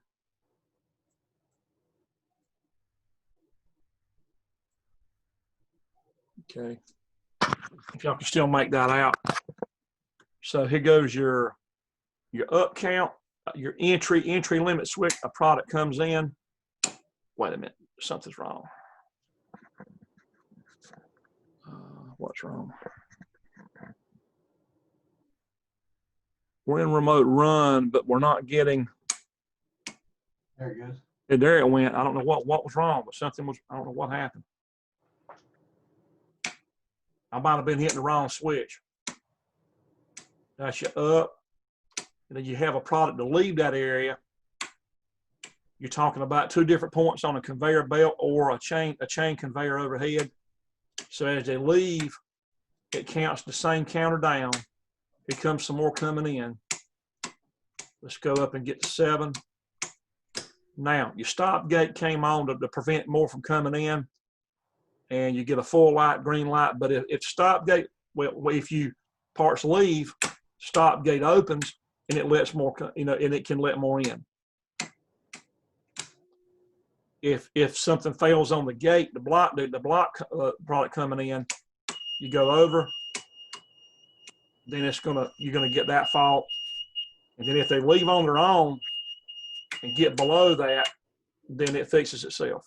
Yeah. So, and then if you ever had to reset it because of, maybe you emptied the zone out and the exit limit switch didn't work, you can hit the reset and it'll clear it. Limit switches have a way of working loose and moving over time, and you may end up with an area getting empty, and then the exit limit switch had slipped, the arm had slipped and fell, and the system didn't even know. The system thinks you got a full area, and when you don't. So that's just in there. Good. Is that catching me up with everything? I believe it does. Did we check your forward and reverse? No, I sent it to you. I can send it again if you don't have it. I got some scribbled up writing here on my grade sheet, and I can't tell if we.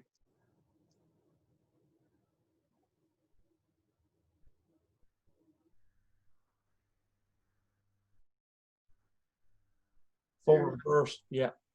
Do you remember us running it? I thought you did. Let's just kind of look it over real quick here. So you remember seeing this run? Yes. Okay. Let me just double check the addresses, and if they look good, we're going to go ahead and go. Let somebody else get checked.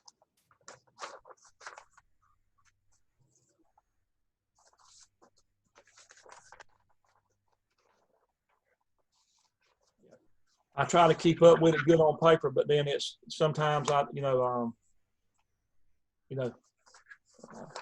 lose track of things. Yeah. Okay.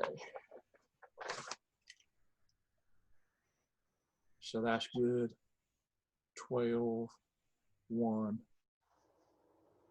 Then that's good. That's good. That's good. Good. Good. Good. Good. That's good. That's good.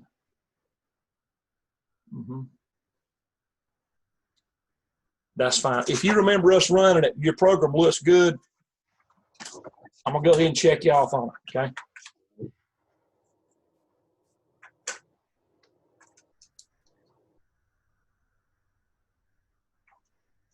because it looks like I did a check off and then it looked scribbly, but I don't know what was behind that. So some of my mixed upness. Okay. So that's got you on everything. Yeah, that's got all of your programs. Just be looking out for the written part. Okay. Good job. When do you start? When do you start taking classes at UNC Charlotte? It'll probably be at least another year because I'm gonna finish up at ECU. Yeah. As far so. Good. Good. Okay. Well, you've done you enjoyed the class pretty good. I have. Good. Good. Good. It goes hand in hand with your electronics for sure. Glad you took it. Today I heard that I may be teaching a group that's way out in Midwest, somewhere out in Midwest with Murphy Brown, I believe, that they're talking about me teaching an electrical class on Zoom. So Justin, you're the starting of this remote thing. You're the first distance student I've had, and they're talking about a whole group of them from way out Midwest now. I'm gonna get you stuck into teaching online. Well, it's for right now. That's all I can do until August. Yeah. It'll be a Con Ed class, a customized class for plants. I got you. Or for industry. Yeah. After this class, I start a new one, and it'll be for Butterball, Murphy, different ones. Any of them that can get into it, it'll be a Zoom class and I got a feeling it's going to be probably a big class. So yeah. Okay. Good. So let's see who else. Who else can we check here? Who else is ready? I sent you no traffic light. Okay, Jameson. I mean, if somebody else wants to go, it's fine. But I did send it over. But is anybody else been? I know there's some people. We'll go ahead and check you while you said something. Y'all just speak up when you're ready.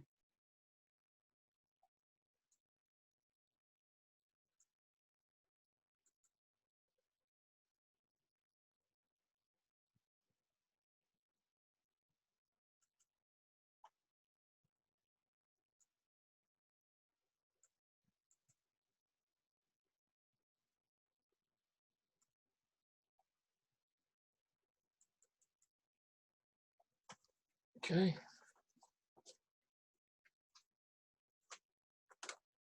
You got less than 12, output 6. Less than equal to 8, output 8.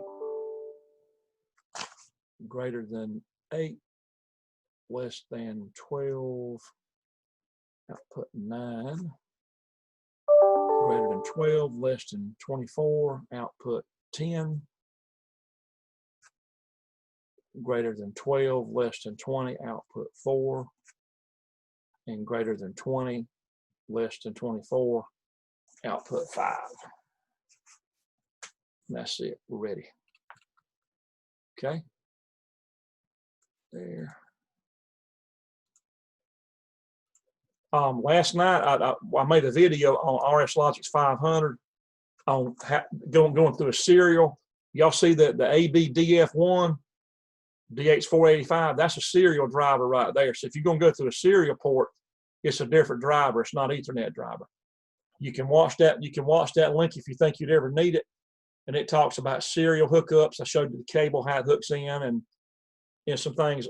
The differences on the 500 software. And it's about a little over 3-hour video. So some of you will use it because you're at Smithfield or Hogslat, but then other people, probably a lot of you would never use it. But if you're in a plant that's been around a long time, that has old and new, then it's worth watching. So,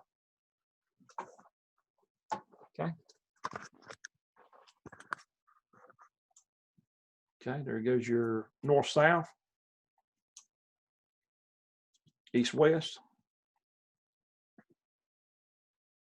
This little box here worked out good with the 6 holes in it. I was thinking ahead a couple weeks ago when I started dragging all this stuff home. Uh-oh. So what happened there? We've lost all the lights. Our timer froze up. Now that's unusual there. That's very unusual. I'm sitting there talking about lights and all of a sudden it just froze up. You see that? Huh. Yeah, huh. That's what I'm thinking, huh? Let's look at our processor. We got a run light on. So your processor lights look fine. You see up here on the PLC, I don't see anything wrong with the LEDs up there. So let's take a look.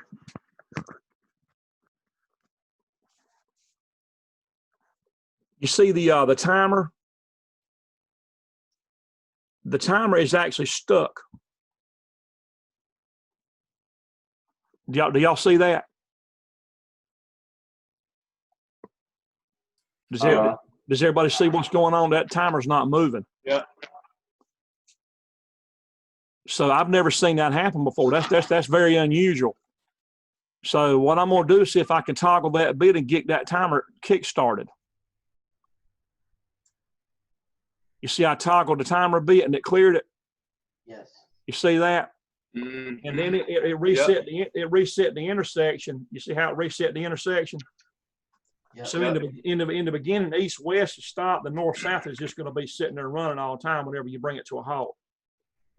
So now I'm going to toggle the bit back and then let it run. Now that was like super unusual.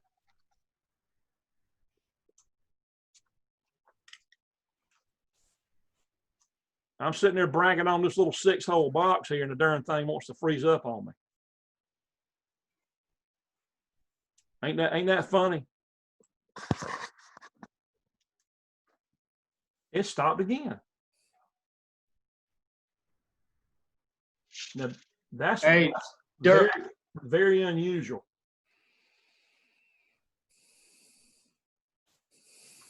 Do I have something wrong? Or? No, I don't see anything wrong. I mean, if there was something wrong, it wouldn't run at all.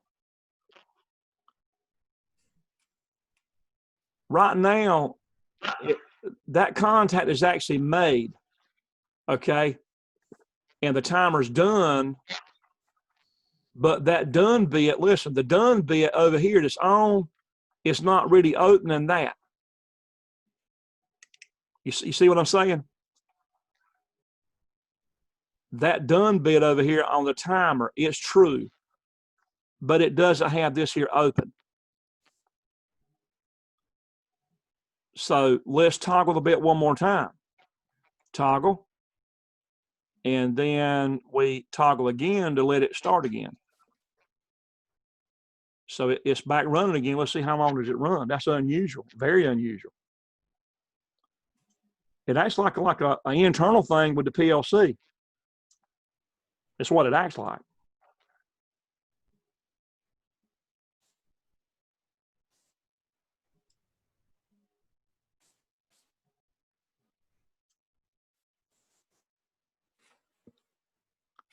It did it again.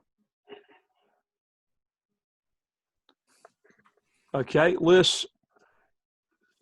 there's nothing wrong with the program, or else it wouldn't have ran at all.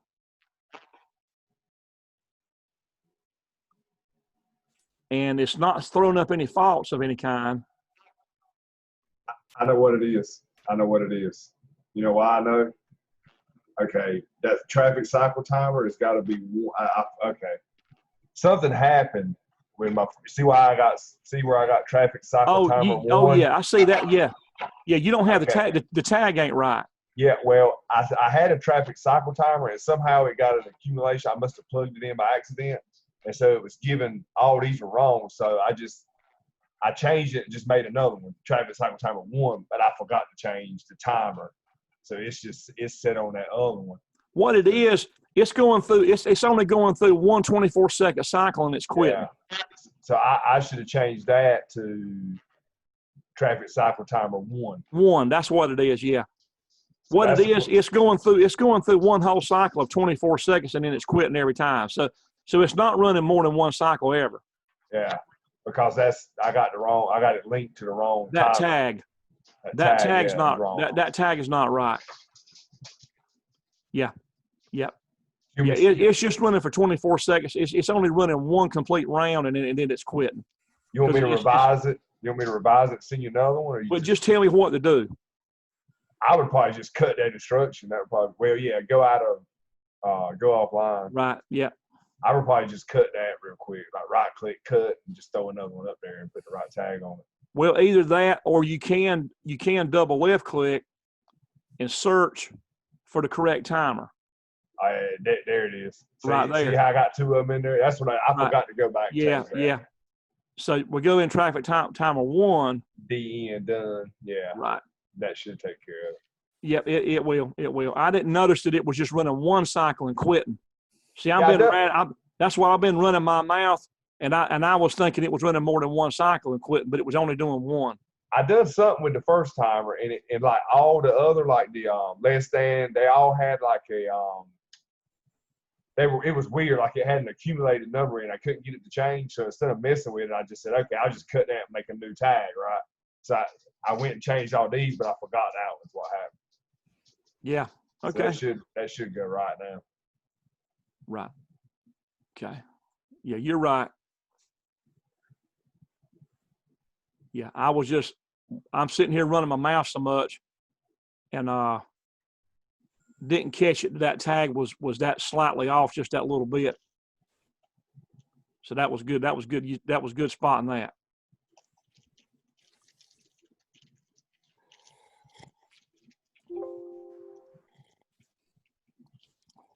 So you're getting to do some real engineering, troubleshooting your own stuff, debugging your own stuff.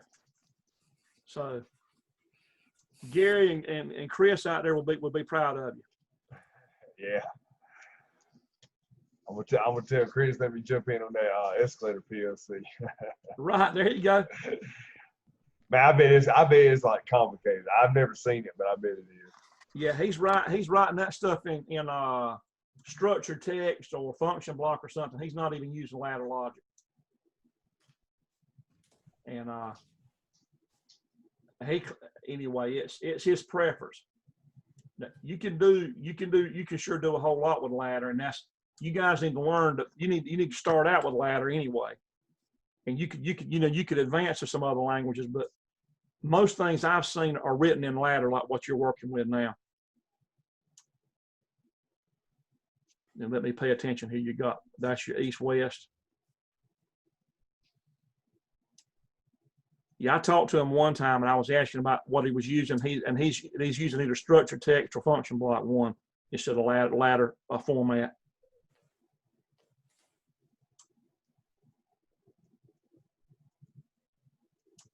That's good. That all looks good. There's so many instructions you can use in here. I mean, it'd be hard to imagine that there was something that you couldn't do with this, Yeah. Okay. But he's monitoring all kind of stuff with his inputs. He's even keeping up with it if the chain stretches a certain amount. And I don't remember exactly how he's doing that, but if the chain sags a certain amount, if he stretches a certain amount, he's I'm trying to remember what was he doing to compensate for that. I don't remember exactly what he was doing, but he's monitoring a lot of stuff that I never really thought that you would be monitoring with a chain drive system.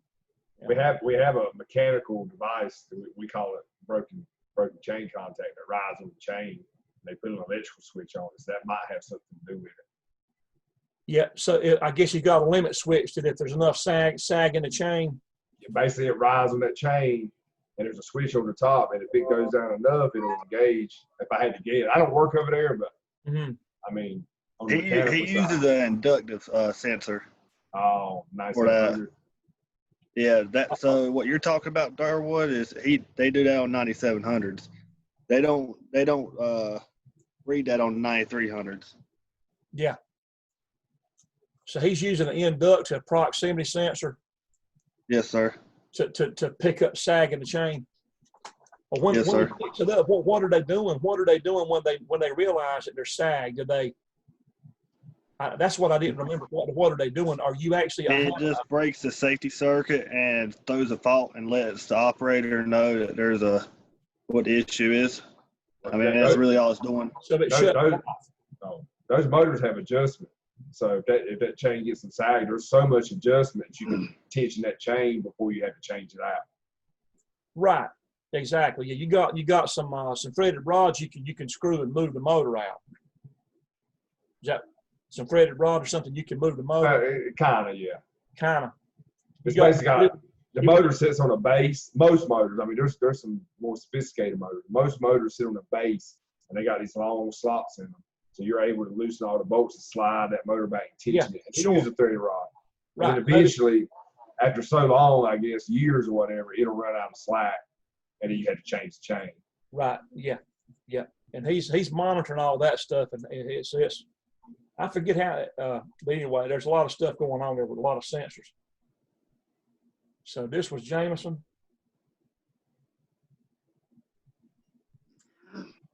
Traffic light. Okay, that's got you. That's got all your stuff, all your programs there, Jameson. That's good. Great. Great. Good job there. Okay.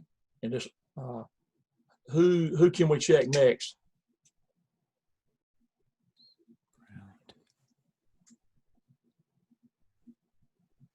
Anybody else? I emailed you mine, Mr. Durwood. Okay, good.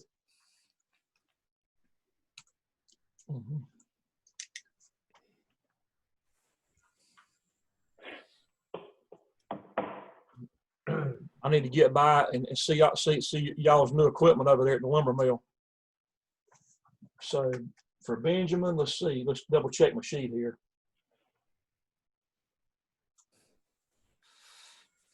Yeah, we just need to see your traffic lights, right? Yes, sir. Yep, that's it. Yep. Okay.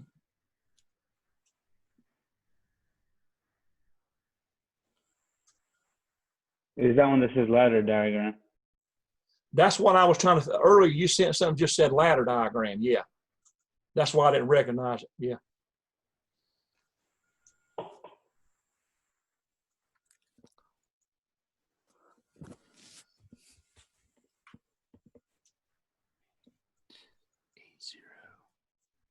Okay, now let's see. You got your cycle timer done, 24.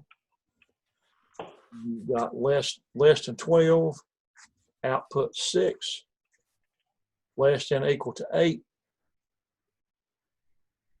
output 8,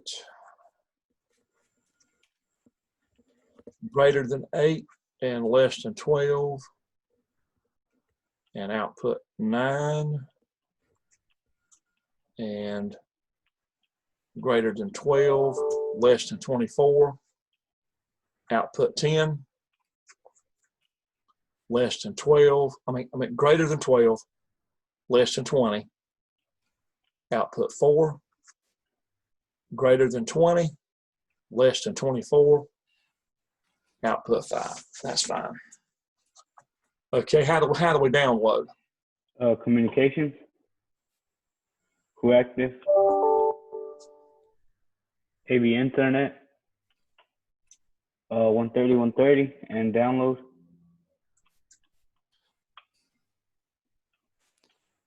Now, Benjamin, where you're at, there'll be a bunch of IP addresses out there for your different drives and PLC.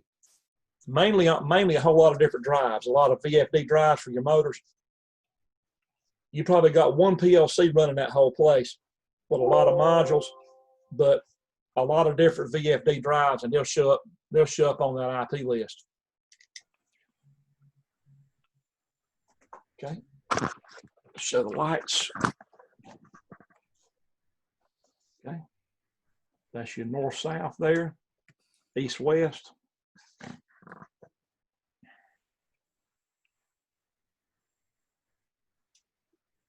Slowing down.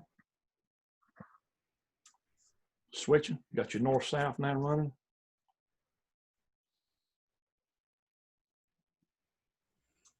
Good. Great. Any questions? No, sir. Looks pretty good. Make good sense? Yes, sir. Great. You done a fine job. You picked up, this is your first electrical class period, isn't it? Yes, sir.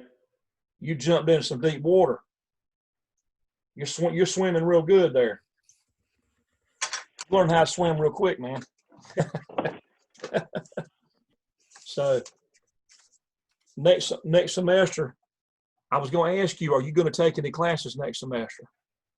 Yeah, I was gonna talk to you about that. I wanted to register, but I was gonna do it later on. Right. Do you want to do it yourself, or do you want me to do it? I wanted to see what classes were out there first, and then if I needed some help, I would send you a message.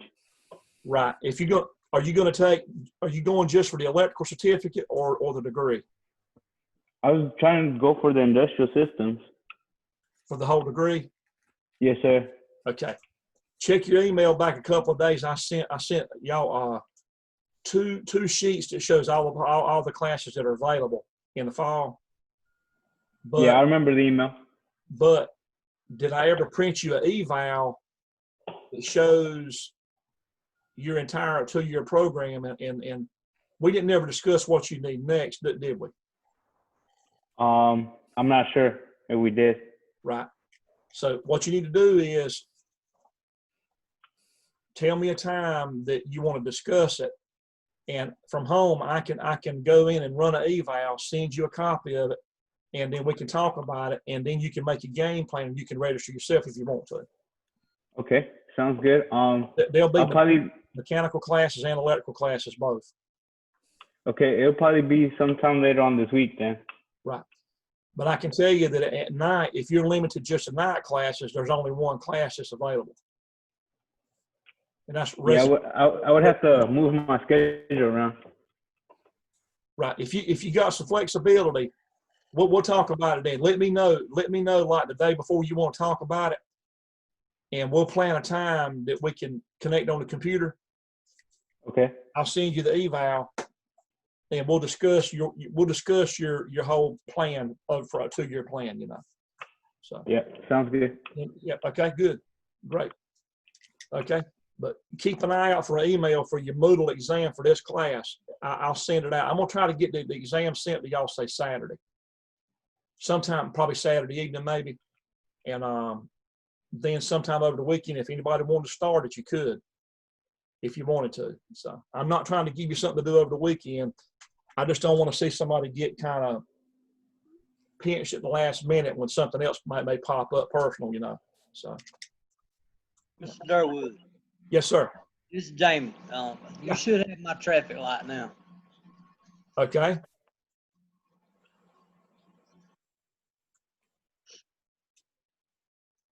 I think I've already saved it. I think I have.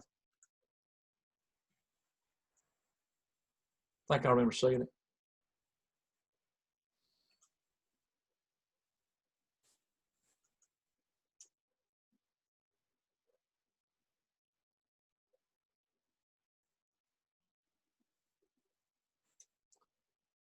No, I didn't. Evidently, I didn't. What you got? One that just says ladder diagram. Is that what that is? No, sir. It's got traffic light on it. I just sent it to you a little while ago, so you should have it in your email. Okay. All right. Let's see what we got here.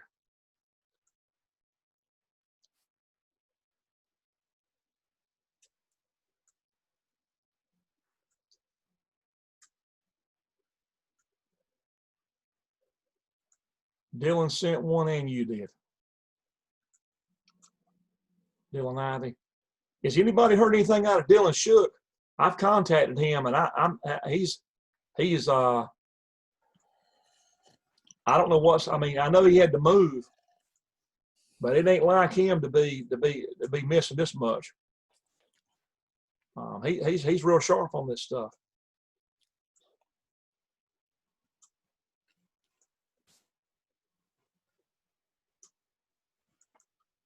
I sent him an individual email checking on him to see if I could help him or anything. I know he had to move, and when he did, he lost internet. He told me a few days ago that he didn't have internet where he lived at, but he was going to get it the next day. He was going to catch up. And I ain't heard nothing else from him, so I don't know what's going on. I reckon he'll get up with me. Got a few other ones that are, several weeks behind. So, yeah.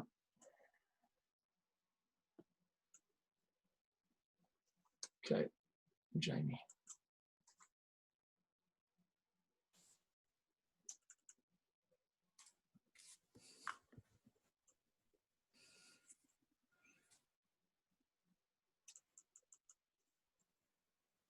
You may want to look through it now, make sure I done it right. Yeah, I'm going to. Yeah, I'm doing that on every one of them just to be sure.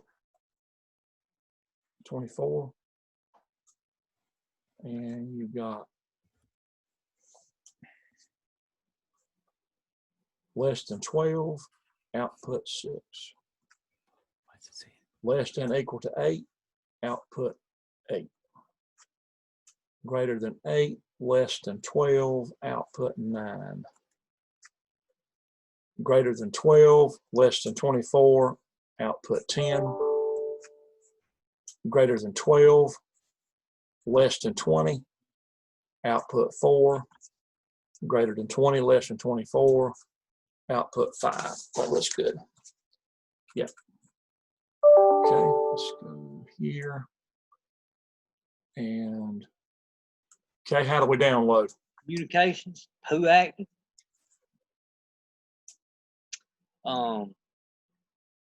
Ethernet 130.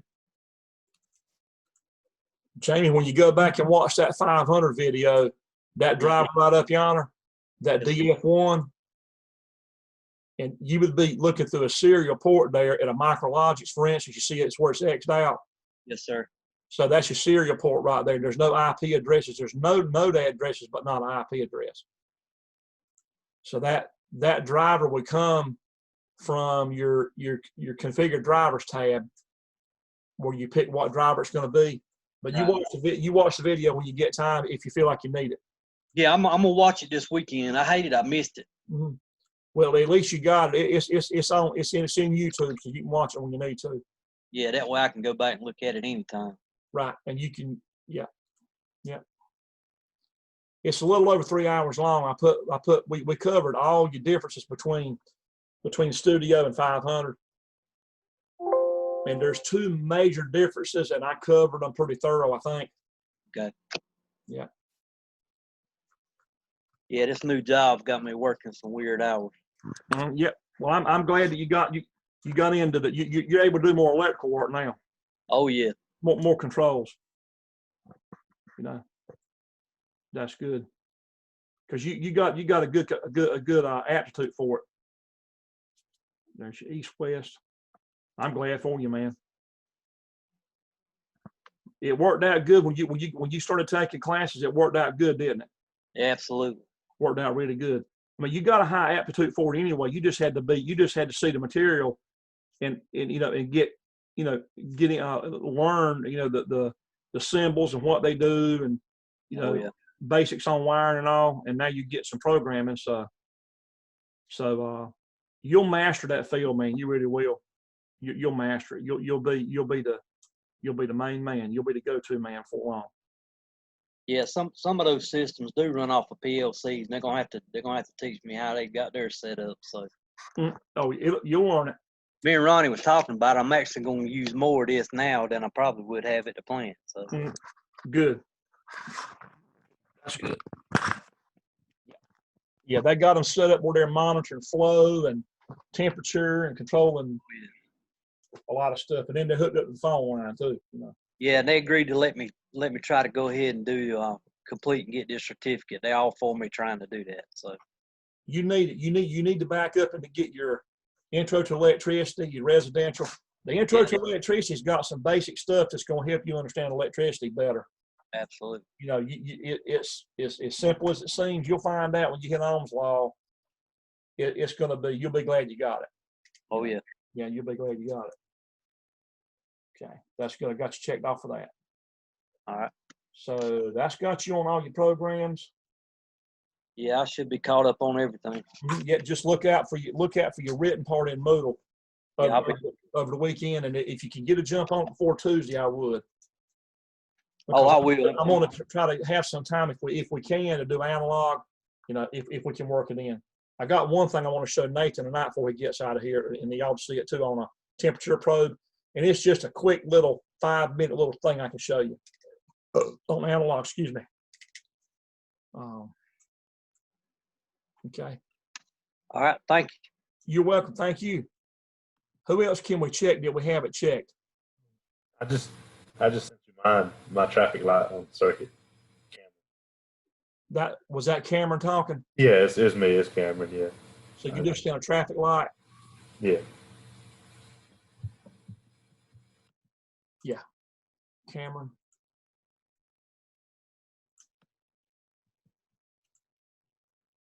What do you think of this stuff, man?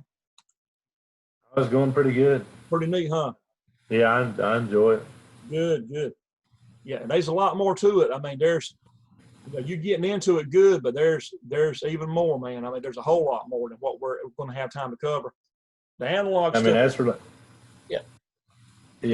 the like circuitry or the layout of the program, it's pretty easy to understand, especially after like taking motors and controls. But absolutely able to see how it's put into the how you create that circuit and turn it into a program and put it and let it work its magic is pretty cool. Yeah, the analog is something. It's going to open up a whole nother thing for you when you see that. It's going to be it gets way bigger when you see that. So yeah. Okay.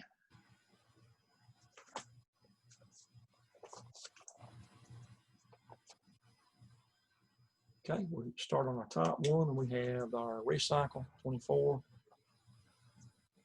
Less than 12, output 6. Less than equal to 8, output 8. Greater than 8, less than 12, output 9.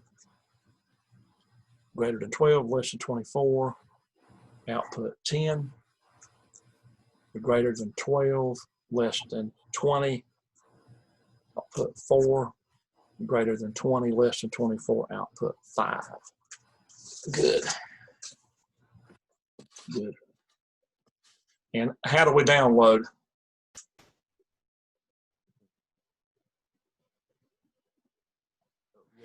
Communications and who active.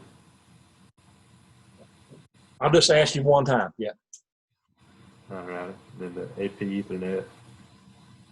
Click on the module there.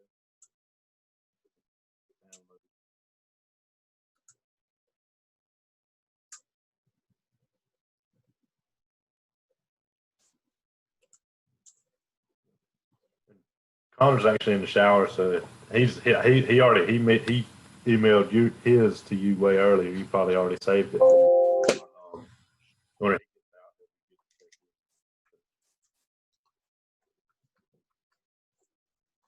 See on Connor's. Well, I don't have him. I don't think I was just saying. Yeah, he's emailed it to you and you got it, but y'all haven't checked it yet. Gotcha. He'll be out of the shower soon. Okay. There goes you. East, west, north, south. Yeah. Especially tomorrow, every time y'all go through an intersection, you're gonna be looking around for that control panel. You're gonna say, "Well, I know what's in that box." Yeah. You know.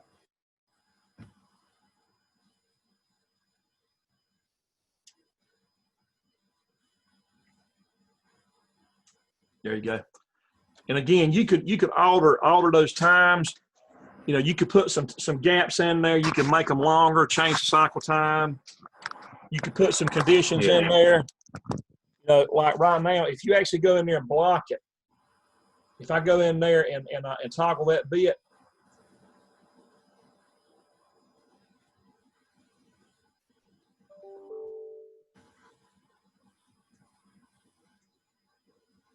Well, actually, with it running, it's not even going to let me do that. I have to do something else to actually freeze it up. But it's moving so fast right now that it's not even letting me do what I was going to do. But when it freezes up, you could actually have it so that if there's no traffic for a certain amount of time, it would let one of the lanes, whichever direction, just stay on, like at nighttime. If you get out Sunset Avenue, that may just stay on if there's no, until you get a north-south traffic that pulls up, and then it starts to work again. You know, have you noticed that? Yeah. You can see things like that, and you could add the other features would be added into it. Then I've noticed add in like the sensors in the road and all that stuff too. Yeah, exactly. And then a lot of them have. You know, those new crosswalks over there on Sunset Avenue to where they got pedestrian crosswalks. There's a push button. I saw the other day a man or a woman that was in a wheelchair, a little motorized wheelchair, and they hit a little push button on the pole, and that was acknowledged that they were there. You know, and then it would bring that as an input, and then it would let them across. You know, so it was there's. And it wouldn't be hard to add all that in there. You know, so. Oh yeah, you could add the push buttons and the vehicle weight sensors and all that stuff. Yeah, exactly, all that stuff. Yeah. Yeah, I know. Used to they were just on timers. Mm-hmm. Like like this, they were just timers. Right. Mm-hmm. Yeah. Okay, that's got you. And let's make sure that nothing else that we were needing. Looks like you got everything. Sweet. Good, great. Okay, you look out for your exam and see if you can maybe if you can jump on it before Tuesday. All right. Okay, great. Thank you.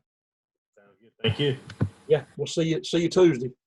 If not, if you stick around, you can see that temperature probe work and all. I got an alarm thing set up and analog if you want to see it tonight. So. All righty. Don't know how your time's running.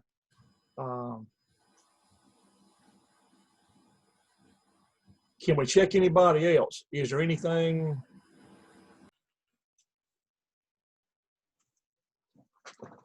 I'm going to start verifying here that whoever's in the session is completely called up, and I think everybody that's in here is called up. So Nathan is, I know Nathan is, yep. And Benjamin, I think Benjamin is. Yeah. Mm-hmm. Benjamin's called up. Connor. When Connor gets back in the room, we'll check his traffic light. Other than that, he is called up. And then Eric, I know Eric's called up. Let's see, Eric. That's right. And then Jamie is. Yes. Jameson's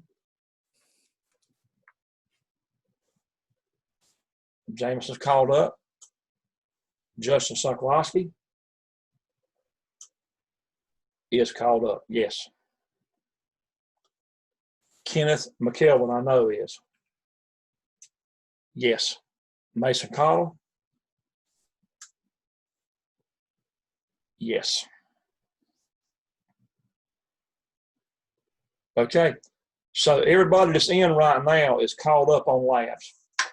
So until somebody else comes in, I can, Nathan, I can show you that little temperature thing that you were talking about that you were using. Yep. I got a version on it here that you can look at, and it can show you where you can monitor the temperature through analog. Does anybody have any questions up to this point before I get into that?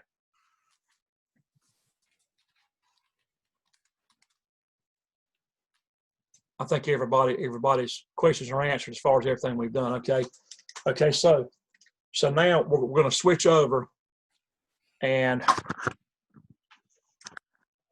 what I've got up here. Let me go back to a large screen with a camera.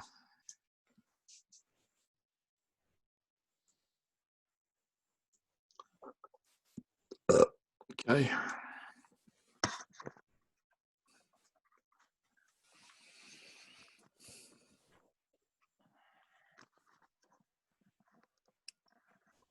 Okay, I've added this is the output module that you were using, the relay output module that ran the motor starters and it runs all the lights.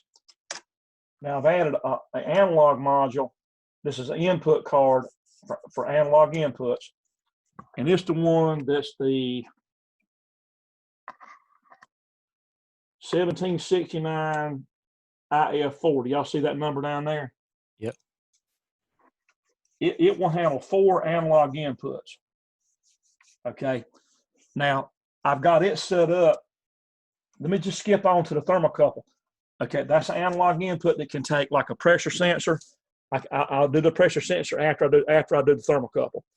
The pressure sensor is wired into this analog card right here. It can also accept other types of sensors like flow meters and things like that.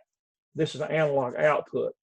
That analog output is used in conjunction with the analog input. You can process analog signal and then control analog output to make it cause a variable speed drive to ramp like I'm changing that knob, but it'll do it automatically based on the pressure on that sensor. I can show you that too. I've got that hooked up and ready. The last module is a thermocouple module that can accept a temperature probe like this. That little probe I got in my hand, it's small, but it's a temperature sensor.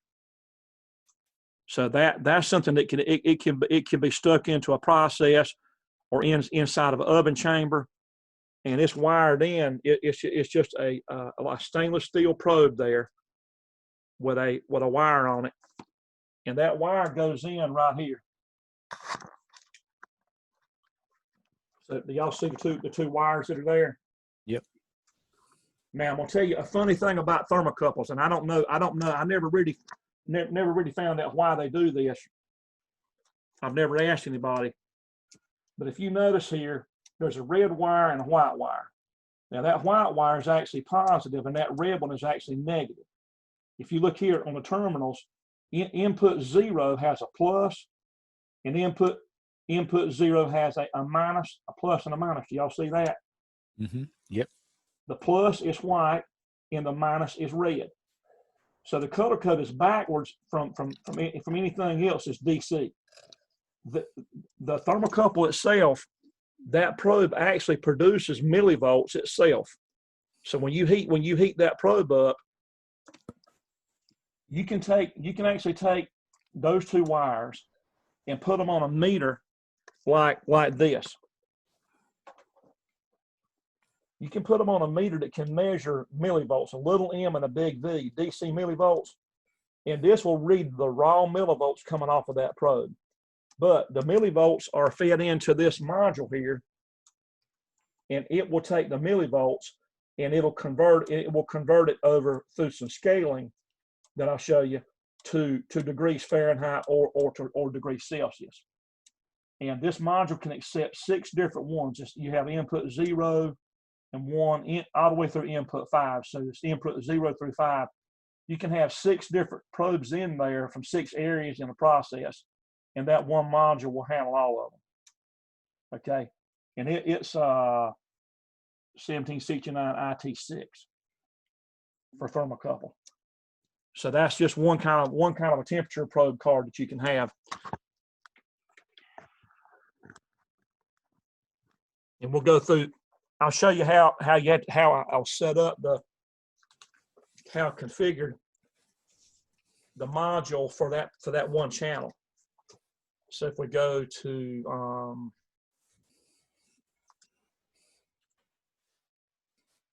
back to there. Go into here.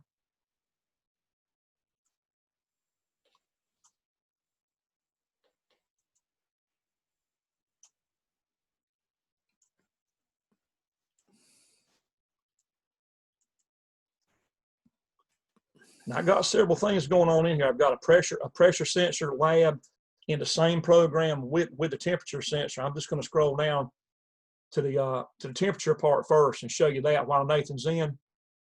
And then if nobody else comes into the session, then we'll go right on and do the pressure sensor demonstration where it controls a real motor I got in here.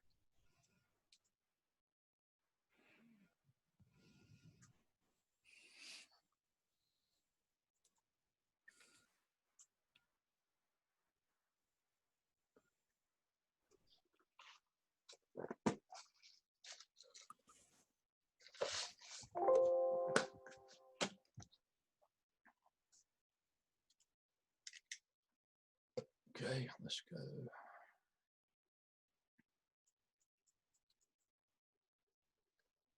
The first two rungs are for, I've got a pressure control PID loop set up that's going to use the pressure sensor and that's going to control the VFD. We're going to skip that for right now, and I'll back up to that one.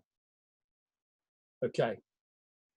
The one that I was talking particularly about Nathan, because I heard Nathan talking about monitoring his temperature in the computer room.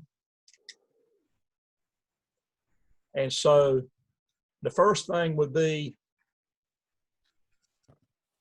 let's talk about the input itself for the thermocouple. Okay. The input for the thermocouple,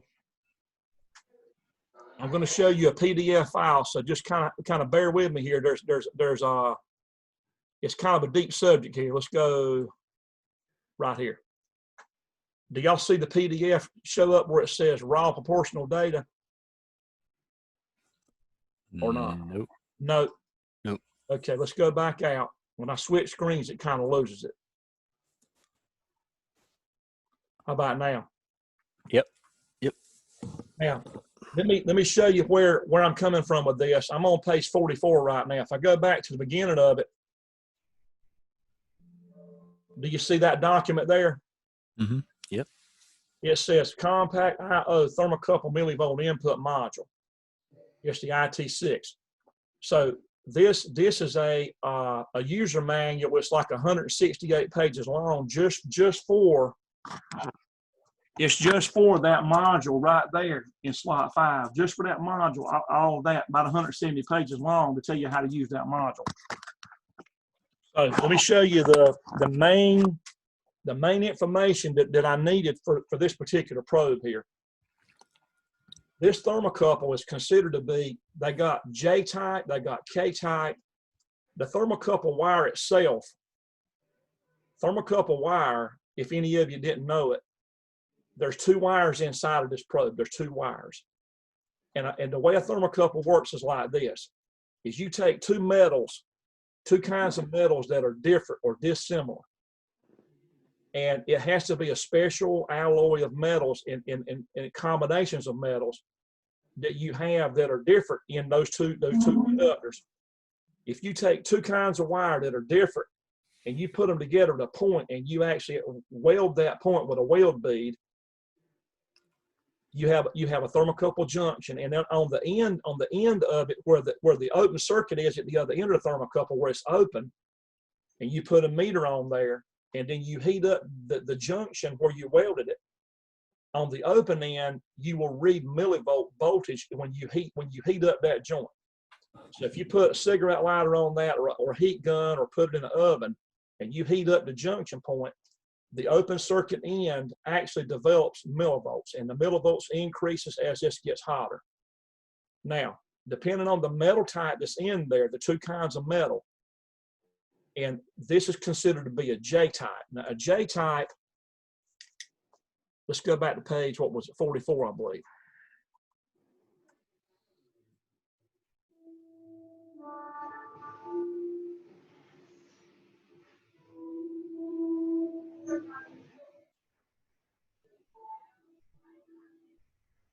Hold on a minute.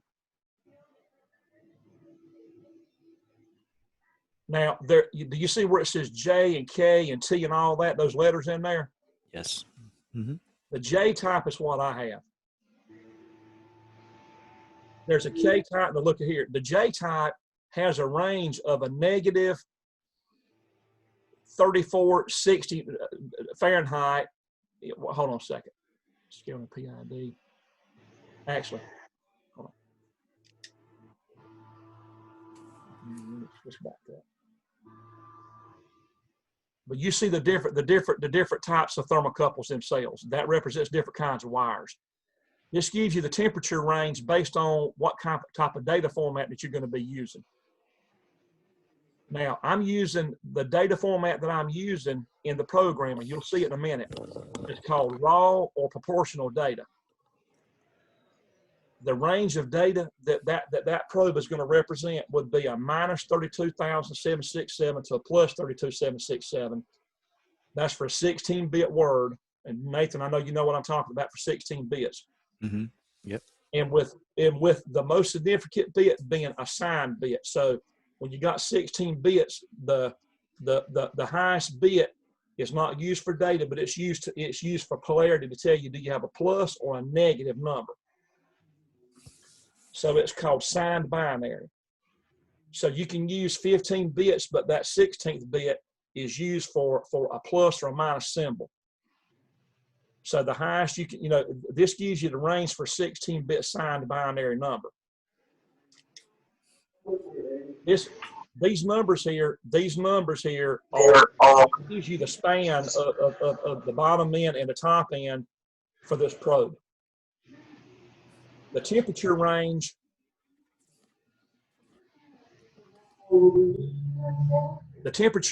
can be, that's it, when you're using engineering units. If you're using raw proportional data, you come down to here. And this is the information I'm using right here. So just look closely and you'll see why I'm using these numbers. I had to get them out of this book here. So if you're using the wrong numbers coming off of the probe, when the probe goes into the module, it's a millivolt. It's analog millivolts. That module converts it over with an analog to digital converter in that module. It goes A to D conversion. When it converts it into a digital format, here's what you have. Now look closely here. Look real close.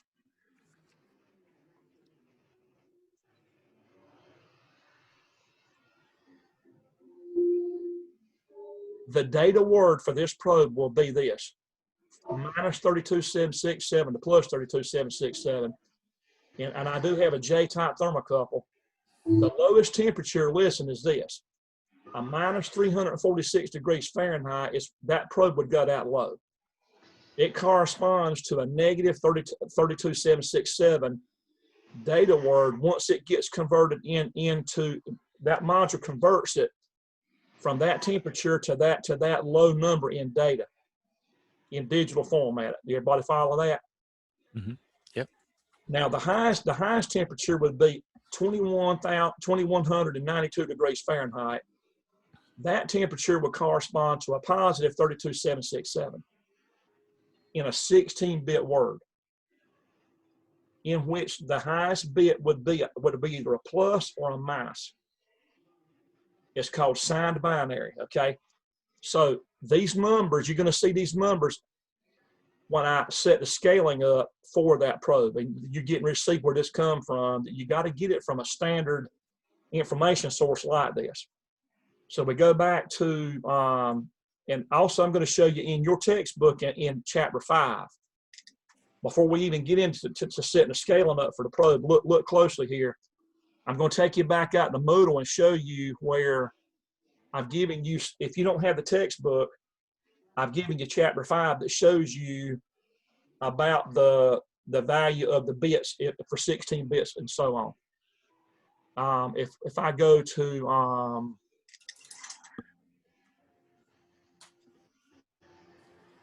do y'all see the Moodle screen now? Yes. Now let's go back out to where I put chapter 5 out there for you.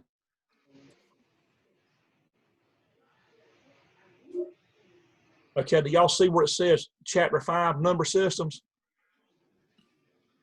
Yep. Okay, I'm going to double click that. And it looks like the session is logged out for some reason. So let's go back in.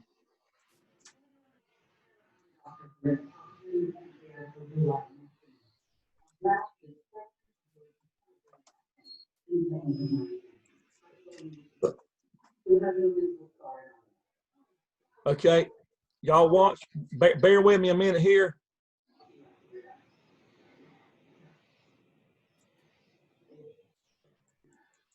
Everybody see that? Number systems? Nope. No. I still see your Moodle page. Okay, let's go here. How about now? Yep. This is in your book. if you don't have the book, you download that chapter to your computer while you got access to Moodle between now and the 7th.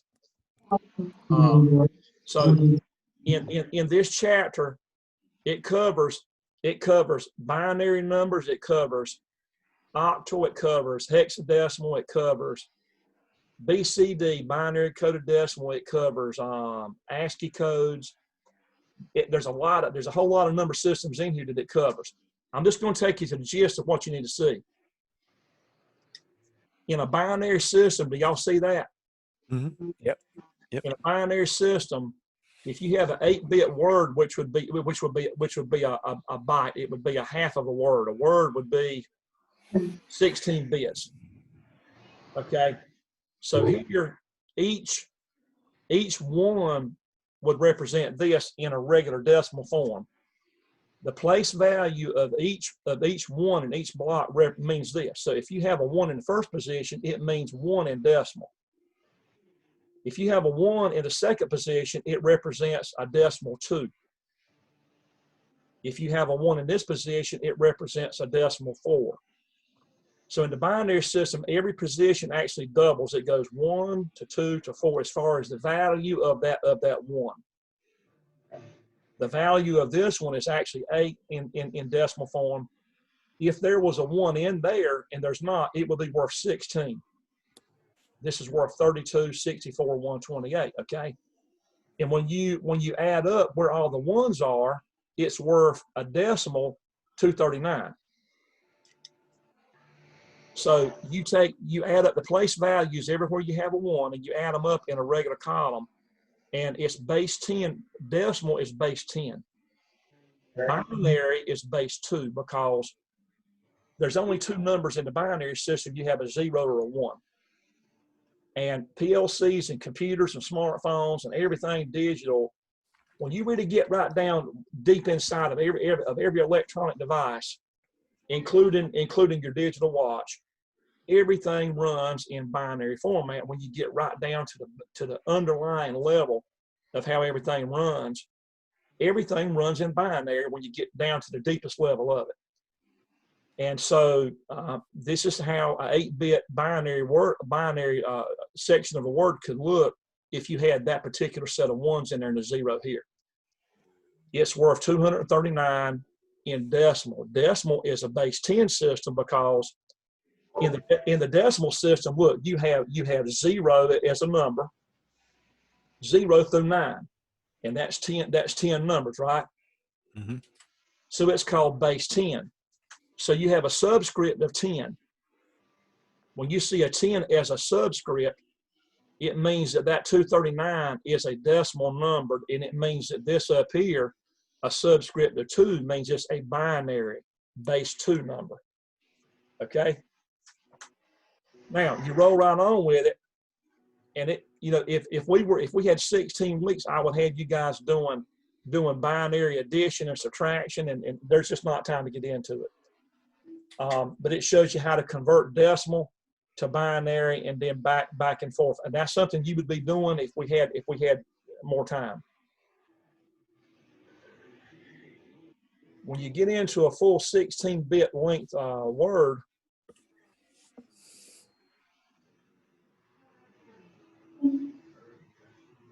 now there's a system called 2's complement. 2's complement is used in calculators. It's used when you're dealing with positive and negative binary numbers. It's called 2's complement. Well, there's not time to get into it. If you ever had to use it, I'll just say this. Your analog numbers, everything that can go negative and positive in a binary format, 2's complement is involved in it. If you're going to be using them numbers and processing them numbers using math. If you're going to be using math to process the numbers, you're going to have to use 2's complement number system. You'll be using that. There's not time to get into it. There's not time in this class for what we're doing this amount of time. Now, take a look here.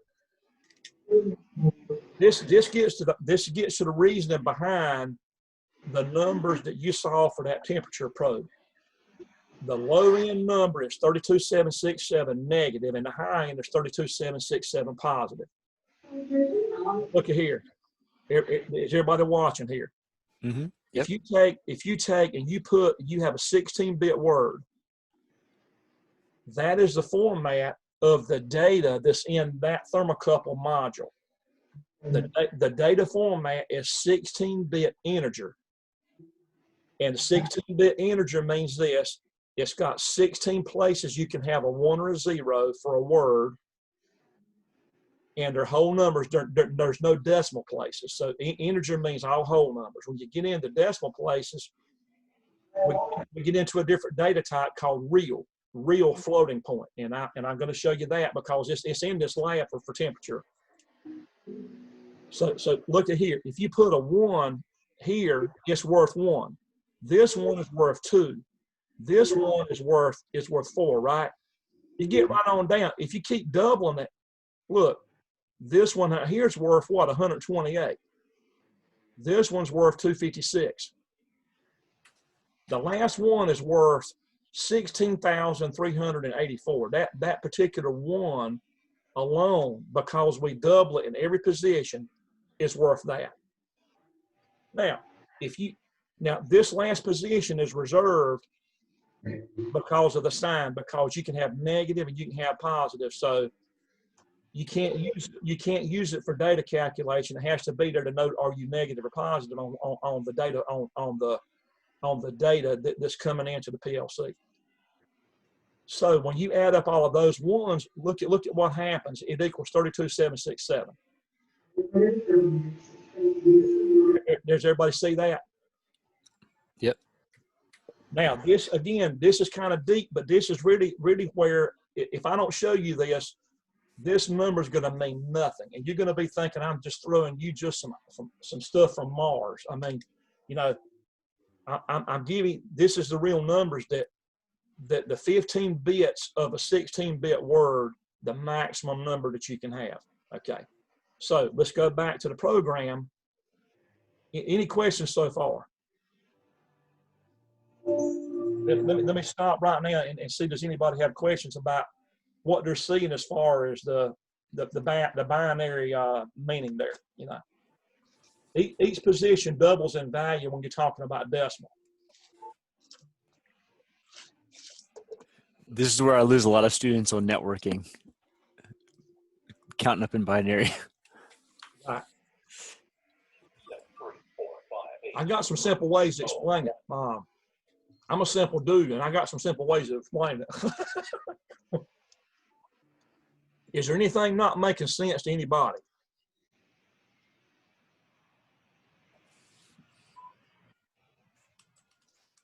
It's like saying the first bit is worth $1. The second bit is worth $2. The third bit is worth $4. If you count money, I mean, I think I'm probably talking your language now, right? So each position doubles in value like gold or something like that. So it gets more expensive. Those bits cost more, or they weigh more for every position you go over in there. And then it gets way more and more weight value to each position, so to speak. Now you can have combinations of 1s and 0s in there, and you'll see that if you look at the raw data off of the probe, that those numbers are going to be constantly changing as I put a hair dryer on that probe. I got a hot gun I'm going to put on there, and it just changes. It's just constantly changing. So you'll see 1s and 0s flickering all the time in there, and that total number will change. So now we go back to the program.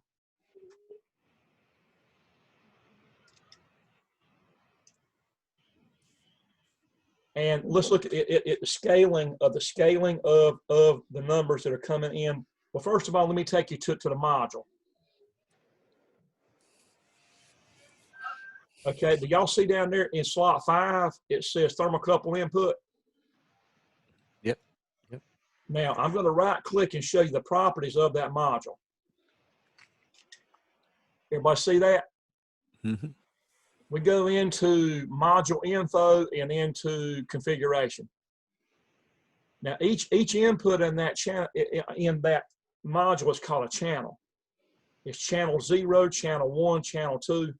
So there's not a data.0, data.1. It's called channel, or CH0, CH1. So the addresses are going to look different. You're going to see that. If I just let you see the addresses real quick, take a look at, you see up here, local slot 5I input channel 0 data. Do you see that address there? Mm-hmm. So this is the way an analog address looks. It doesn't say data dot something. It says channel so-and-so data. And that data is not a 1 and a 0, but it's a whole 16-bit word with a negative or positive sign at the beginning of it. So that's your first lesson. Is that's the real physical input that is having to go through a conversion process to be able to be read in Fahrenheit. Okay. So we go back to the module, and look, whenever you set up, you have to go in and click the check mark to enable a channel. If you were going to use all of them, you'd have to do the check marks to actually enable those channels to work. And then you choose a data format. I'm choosing raw proportional. You can also go in and choose engineering units ×1 ×10% range, scale for PID. I'm using raw proportional, so you can see the data in its raw format when it gets converted from millivolts straight off of that probe, straight into the 16-bit raw data. I want you to see the raw data as it changes and how we're going to convert that to Fahrenheit, okay? So you choose your data format, and then the sensor type. This is a J type. Look at all these types that are in there, a type B thermocouple, C, E, and all these different, and it represents different types of metals that's in the wire in the thermocouple.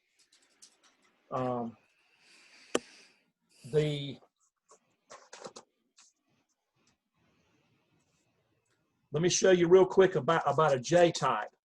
A J type, so you'll know that it's, and I'm going to show you.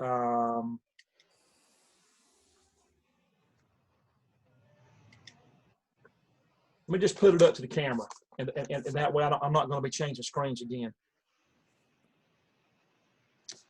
Do y'all see that paper there? See can y'all see the camera? Yep. Yes, sir. You see where it says J type thermocouple? Mm-hmm. This is weird here, man. I feel like I'm so backwards here. J type thermocouple reference tables. It's iron. One of the wires is iron, and one of them is copper nickel. You see that? Mm-hmm. Yep. Yeah. So out of the two wires, you have a white wire is positive, and then the red wire is negative, and one of them is iron, and the other one is called copper, a mixture of copper and nickel. Now, look closely. This table tells you at given temperatures what the millivolt output is. It says thermoelectric voltage in millivolts. You see that? Mm-hmm. So this thermocouple really is a millivolt generator, and at whatever temperature you're looking at, there is a certain amount of millivolts that it produces, either negative or positive. And so the information, this tells you about the metals, okay? So J type has those types of metals. You go to a K type, it's different. The temperature range of each type of a probe is different. Okay, so based on your environment and all that stuff, you would pick a particular type that's going to match your process and all that. So, so that's the reason behind a J. So we go back to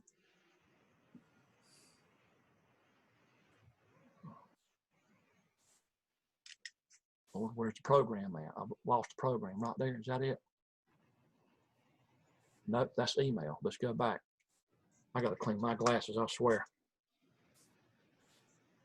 Here we go, right there. My glasses get so, I don't know how to get so fogged up and oiled up.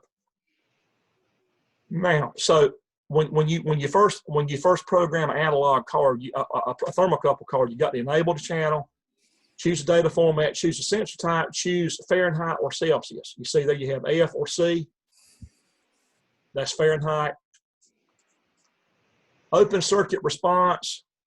If you have an open wire, now I haven't gotten into that on this one, but I would need to look into that it would give you an upscale reading. Upscale reading if you have a broken wire. So when it detects a broken wire, your reading would go up. The filter is something as far as blocking out noise, electrical noise. There's different choices on a filter frequency. 60 hertz is common because 60 hertz, you can have magnetic energy in the air from just stuff in a house or in a plant. 60 hertz is what a lot of most things run on. And if you got that kind of magnetic radiation in the air, they actually have a filter on this channel, a notch filter, that will notch out 60 hertz noise out of this channel. Does that make sense? Mm-hmm. Yep. So it's a notch filter and it's selectable. And there's no point in changing it. So anyhow, this is how you set up the channel for that. This is how you set it up in the module for this particular probe. Then we're going to use an instruction called scale with parameters. You see where it says scale with parameters right there? Or are you not seeing that? Let's go back. Yeah, I saw it. You did? I saw it. Yep. There, let's go back. So this instruction called scale with parameters is a special instruction I had to download from Rockwell. That SPC instruction is in over here at the left under assets. If you go under assets and open it up, it's an add-on instruction called scale with parameters. I had to download that, and I can email you that instruction if you want it, and you can go in and import it into there, and you can, if you want to play around with it, you can. But anyway, what it does is this: is you take raw numbers that are coming in, raw numbers that are in a card, that are in a module like the Thermocouple module. You put the minimum and the maximum numbers, the raw numbers that are there. You remember us talking about that? Mm-hmm. Yep. These numbers came from the document that's on that module. That module document told us the low and the high number for a J-type thermocouple. Okay. So you put the raw low number and high number in there, and then you put a scaled minimum and scaled max. So you put, this is in Fahrenheit. And again, I got that information out of that same document. You remember us reading that just a second ago? Yep. Yep. So this is the scaled numbers when you convert from the raw data to Fahrenheit. This low number is minus 346 Fahrenheit. This positive number is equivalent to 2,192 degrees Fahrenheit. So all you do is you put the low and high raw and the low and high scaled number in this instruction, and it does the math for you, okay? Then the output, I've got a tag. I created a tag, a base tag that I'm calling thermocouple actual temperature. It's not an output, it's not an input, but it's just a base tag I created. That's the output of this instruction. And we can use that in a compare instruction down here that I'm going to do, that when it comes out of there, I've got that tag in a greater than statement. And it says that when the actual temperature of that probe is greater than, I just put 90. I don't know, what do you use, Nathan, in your room? For the temperature? What do you use when it calls you? It's set at 83. 83? Where it triggers, yeah. Okay, I mean, we can change it. I got it on 90. I didn't know what you had it on, but it can be. Because I was using a hairdryer to activate it. A hairdryer? Yep. That's what I've got here. I've got a hairdryer. I'm going to show you how I'm don't trigger it here. So we're taking that tag and putting it in that greater than statement with a fixed number of 90 degrees Fahrenheit. So if it's greater than, I'm turning on a light, an alarm, and I've got a tag that's going to be connected to, if I had a modem that I could connect to, we would be calling Nathan right here, okay? Mm-hmm. Y'all see that? So again, I don't have that feature, but we could do it. We could do it. If I had the hardware to do it, then we could do that. But you'll see that turn on. Now, let's back up to the actual real probe coming in. How do we get from the real probe into the scaling block here that it can be used? Now, listen real careful here. This scaling block, the only data type that it can process is called real. Now, real is floating point data, 16-bit floating point data that can be negative or positive with a decimal point that can move. So that you can have, if you look down here at the bottom, do you see that number 71.17789? Mm-hmm. Yep. Now, that is called a real data type that's floating point analog, okay? So this whole block only deals with real data types that are floating point. So what you use for an input source has to be a real data type. It has to be floating point coming in before it can scale it and use it to give you some real reusable number. Now watch carefully. You go up into this instruction right here. This is called a move. M-O-V is move. Now move comes from up in here. If you look on the toolbar, let's go back.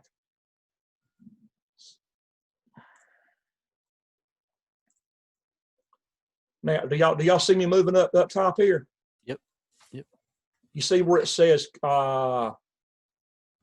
move logical? In the move tab, you have MOV, mass move, and or look at there, not, look at all that stuff. You can do all them logic functions by comparing different data sources. You see how that stuff that we have I haven't showed you these, but look, move does this. Here's what move does. I've got the move instruction set up unconditionally so that there's nothing ahead of it. There's power always on the move instruction. So what it does is every scan cycle, it will move the data from source to destination every scan cycle. So every couple of microseconds or milliseconds, it's copying data from that real probe, okay? So we've got the real probe here that's coming in to slot 5, channel 0, okay? That data, this data format on that module, listen, it's 16-bit integer, not 16-bit real floating point, okay? You can't change it. That module gives you 16-bit numbers that can be negative or positive, but they're not floating point, okay? They're not what you call real floating point numbers, okay? So here's what I found that you had to do. You take the data right there from that input, from that raw input, and you do a move. You move it from source to destination. I created a tag, a base tag, called thermocouple temperature real. So all I did was made a tag here, a base tag, and made the data type real. So look, if you look at here where I'm floating the mouse over that, mm-hmm. You see where it says data type is real? Yep. Yep. Now look, I go over this one, and the data type is called INT for just plain integer. So if it's an integer data type, they're whole numbers, and it can be positive or negative, but it's not a floating point. There's no decimal portion to it. In other words, it's whole numbers. It's either 1, 2, 3, 4, 5, 6, but there's not a 1.1 or 1.2. There's no decimal. There's nothing behind the decimal. So coming off of that probe there, it's all whole numbers. You know what I mean? Mm-hmm. Yep. So it's an integer data type. When I wave it over there, it's called an integer data type. Now, what I found out was this, is that that integer data type had to be copied into a different tag. That's a real data type. So it's just a simple copy or a moving the raw data into just a new tag that's set up as a real data type. And then when it's in that format, it can be copied into here. Y'all see that? Mm-hmm. Okay, so that's what it took to get it in there. So, so it's that block only deals with real floating point 16-bit numbers. So if you notice, the numbers are the same, aren't they? Yep. They're the same. It copies that same 21.7, whatever it is, into here. It's a one-to-one copy. But when you copy it, it's kind of like a little trick that you do on it. When you get it in that base tag right there, when you go into there and I right-click that, you see what I did? I set up a base tag that's called a real data type, real. And if you were going to change, I mean, I can't change it now, but anyway, that's all it took was to set up a base tag. It was in a real data format. So we copied the raw data from here to here, and then that same exact tag, I use it as an input to that scaling block, scale of parameters. So the actual real-time data coming off the probe is here, the raw numbers. And there goes the min to max raw and min max scaled. That I didn't have to figure none of that out. I got it straight out of a document. Okay. I didn't calculate none of this stuff. Okay. It was all, there's a definite way that you do this and you get all this information that's already been written down by somebody. You just got to find it. Okay. So then once it does the scaling of that real number, then it puts the actual calculated number right in that tag there. You see it? Mm-hmm. Okay. And then you use that tag here in a compare statement to trigger your alarm. Okay. So I've got a hair dryer, and is everybody okay? Am I putting y'all to sleep, or are you okay with this? I'm good with it. Anybody else, or am I put y'all to sleep? You may be, yeah, you might be in the danger zone of putting some people to sleep. Is anybody else out there awake? Yeah, I'm awake. Yeah, I'm out here. Everybody there? Yep. Now I got a good old hair dryer here to watch. You see my camera? Yeah. Mm-hmm. Yep. So I'm gonna turn the hair dryer. Right now we're sitting at 75 degrees in the room right now. I have my hand on it. Now it's gonna gradually cool down. Let me just show you something before I start this. Let me grab some ice. Okay. I'm gonna show you. It'll go down to it'll go down to like 33 degrees in a cup of water. Hold on just a second.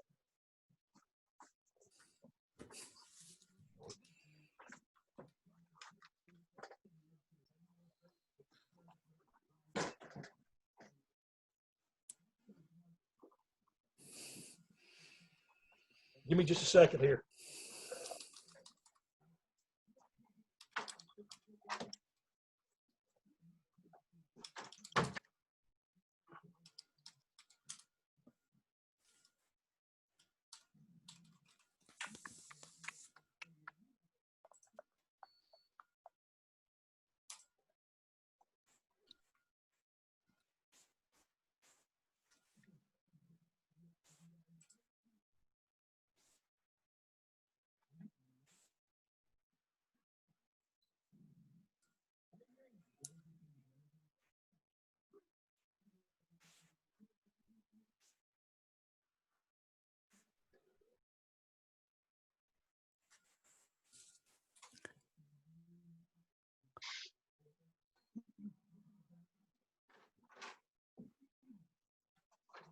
Okay, I'm back. Okay, I got a coffee cup here with ice in it. So look, we're gonna put the probe in there, and I'm gonna put it up against some ice. So you'll see it drop real quick. You see it going down? Yep.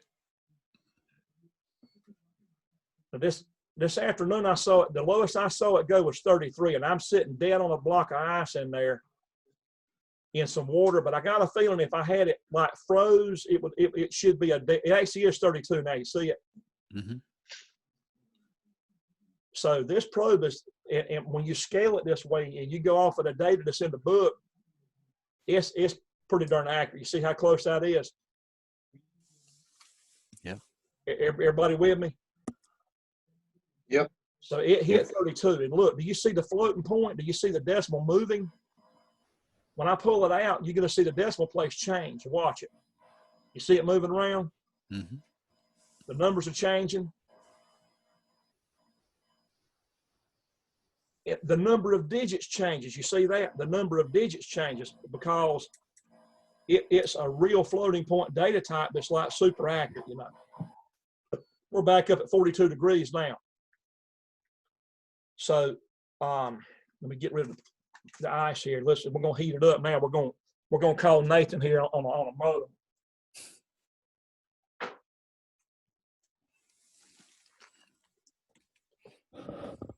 So Connor and Cameron, if you guys are still with us, that one module there can handle 6 probes like that in a hog house. You know, you could have, not that you would be designing a system, but you could.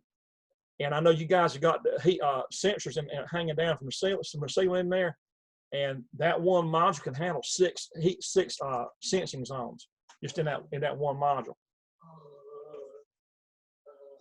Hold on, I got a class in here, Whoa. Let me hide the camera here. My mother's coming through here. Hold on. In her nightgown. Hold on. I don't want nobody to see me. Hold on, guys. Yeah, shut the door good.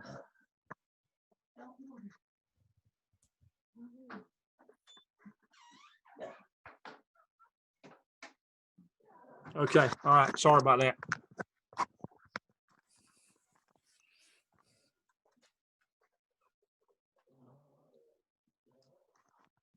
She's got her bathroom is locked up at night with cats in there. When she puts the cats to bed, she locks that bathroom up. She'll come back in and she sits one. So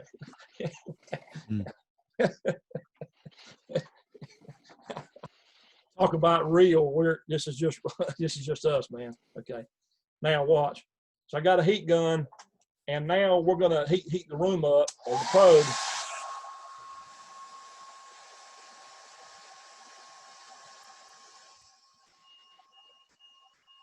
See that? Yep.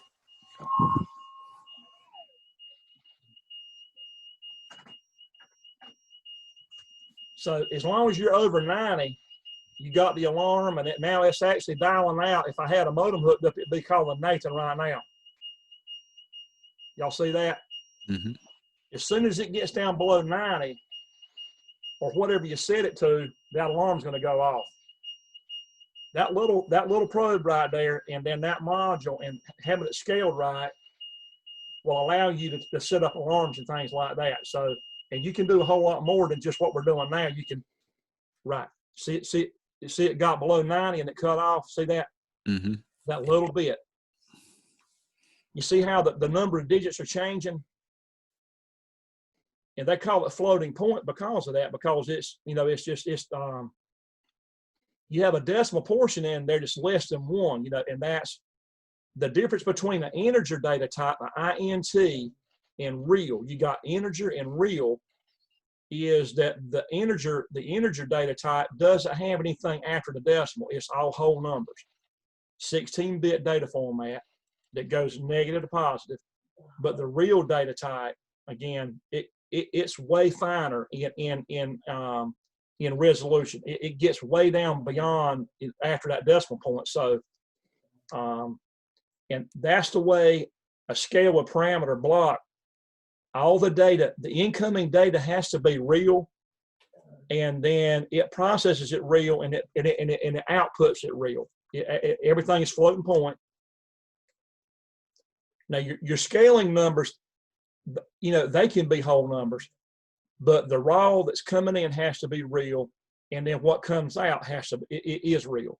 You know, it's all floating point. Does that make sense? Yep. So you can set up if would y'all like me to send you this add-on instruction that come?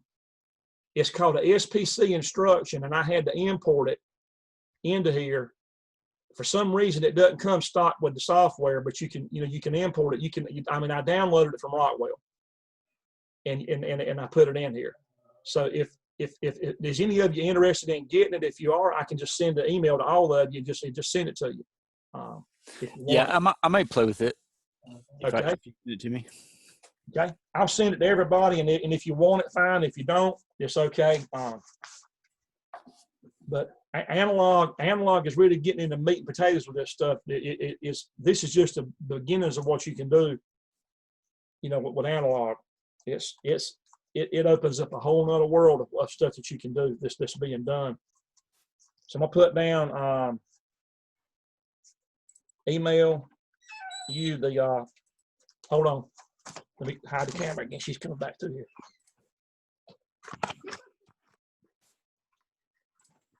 You don't want to see her in her nightgown here. Y'all better study hard. I hate for you to fail. Oh, they're gonna make hundreds. The ones up on now. Yep. Okay.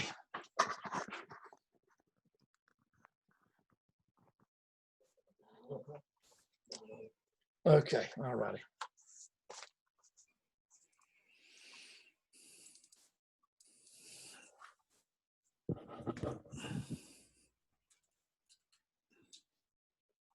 Okay, now, so I'll send you that instruction, and look, and when you get it, here's what you're going to have to do. Watch closely, and I can make a video and show you how to do it. But look, when you go under, if you see under assets over here on the left, yep, it's going to be collapsed. So when you open it, when you expand it, there's a folder called add-on instructions, and there won't be anything in there at the beginning. You're going to right-click, and you're going to say import the add-on instruction. And then from that point, you're going to go and point to where it is. There's mine right there. It's in the folder, that folder right there. So wherever you put that at, when I send you the file, it's going to be a zip file. You're going to have to, well, actually, I can send it to you. I can go ahead and just send it to you unzipped, where you won't have to extract it. And I think it'll let me send it that way. It's not all that big. When you download it, it's compressed. But I think I can send it to you expanded, or and then you would, when you get down to the spc.l5x, this is the add-on instruction itself, and that's what you have to import into that folder. That makes sense? Mm-hmm. Yep. Okay, so you can do that, and it's, once you get it, and it stays in there. And again, this software stays with you. It's never going to go anywhere. It's going to be there, and then later on, if you ever do use up 90 days worth, if you ever do, then someone with the company you work for or yourself could pay to have it turned back on. To work, it's just a matter of getting an activation code. Your serial number and your product key. You'd have to get that. It'd have to be paid for again, and then, or if you were doing it here with the college on another class, possibly, if I can get that other class together, I will at some point, then you could reuse it with this if we could get another free set of keys, So, but anyway, that's how you would use an analog input like that, for instance, to scale it. You've got to know the bottom end and top end of the raw, the bottom end, top end of the real numbers you're going to. Here it's in Fahrenheit, and on the next thing I can show you, if you got time, if you want to see it, I can show you one on pressure. and I've got a pressure pump in here. I've got a pressure sensor, and I've got it hooked up to a VFD and a real motor. And I can show you how to make it ramp the motor up and down analog. So that's really interesting to see if you want to see it. I sent a video link to everybody, but I didn't get Yeah, I in. was just about to say that. I watched that video today, Durwood. Right. What I showed you was just the outside part of it. I didn't get into the scaling of it. Like here, the scaling of the pressure sensor. I'm using this instruction here called a PID loop. You see that? Uh-huh. Now that's a little bit deeper right there. That's one that I can show you that now if you want to see it. We got time to do it. It won't take that long to do it. Yeah, I'll look at it. Okay. Yeah. It's definitely worth looking at. It gets you a little more deeper in the water. How are y'all doing out there? Let's see how many people are still with us. I'm still here. Good. I'm still good. Benjamin. I see Colby. How you doing, Colby? Good. How you doing, Mr. Durwood? Pretty good, man. Good deal. Are you soaking this stuff in? Yeah, I just recently got on. I just got back from Fayetteville. Okay. But so yes, sir. I just got on. Well, we're recording it, so you can go back. You can go back and watch what you missed if you want to. If you get time. Yes, sir. And you can tell other people that's interested in it. Yes, sir. That's good. That's good recording. Yeah, I can't get back and watch it. I didn't even think about that. Yep. I'm putting it. The lady at school that's in charge of Moodle, she told me the best thing to do, what she does, is she puts her Zoom sessions in YouTube and puts the links in Moodle. Yes, So sir. if you go through Moodle, if you're a student, you go through Moodle to click to get to it. I've got a record that you've watched it, and I put you down as being present. So it's like being here, you know. Yes, sir. I got you. Yeah. And so Jameson still with us? How about Mason?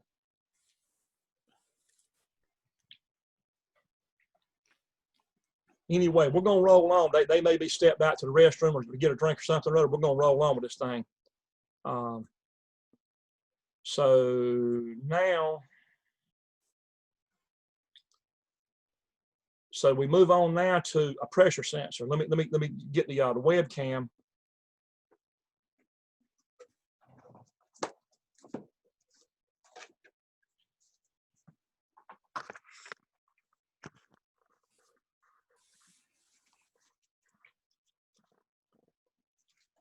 Try to get a steady hand here where you can see.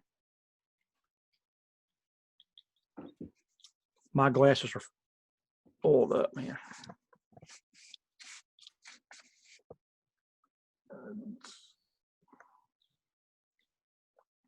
Can y'all make that out? Yep. Yep. Well, yeah.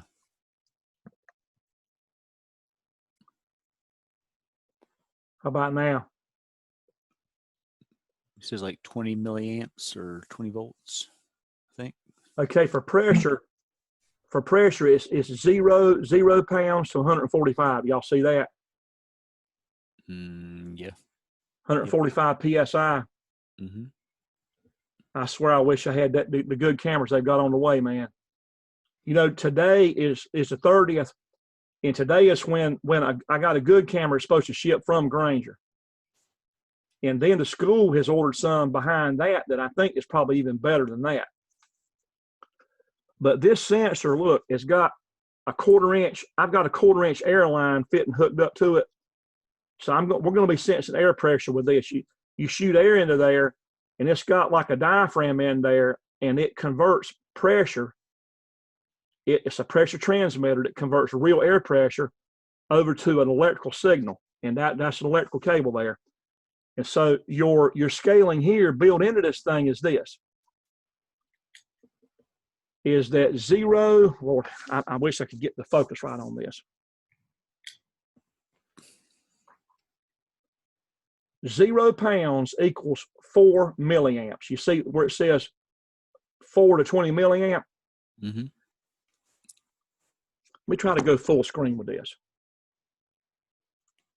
and that may help.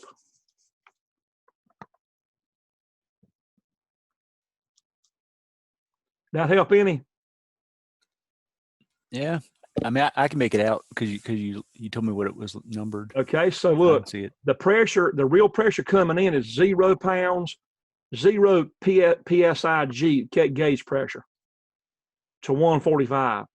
And then the electrical output is 4 milliamps equals 0 pounds, 20 milliamps equals 145 pounds. Now, does anybody wonder why is it 4 milliamps and why is it not 0 milliamps on the bottom end? Anybody wonder that?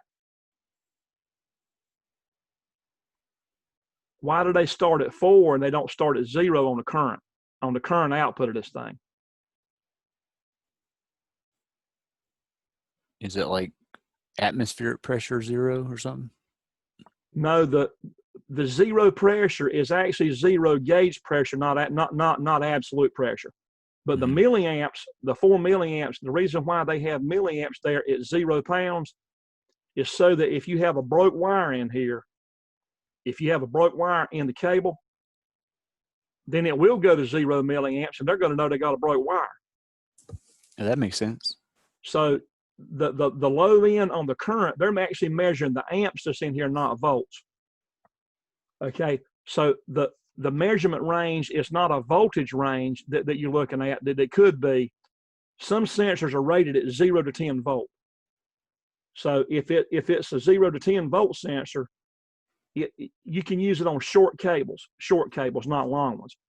If you go 300 or 400 feet with a cable, which you could with this, then you don't measure voltage, because if you measured voltage and you had a 300 or 400 foot long cable, you'll have something called voltage drop.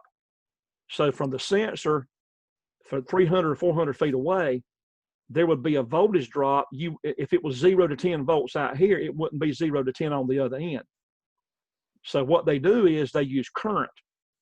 They're actually measuring the amps, not the voltage on the signal, and they're measuring the range of current, because the current in this loop here is the same here as it is 300 or 400 feet down the line.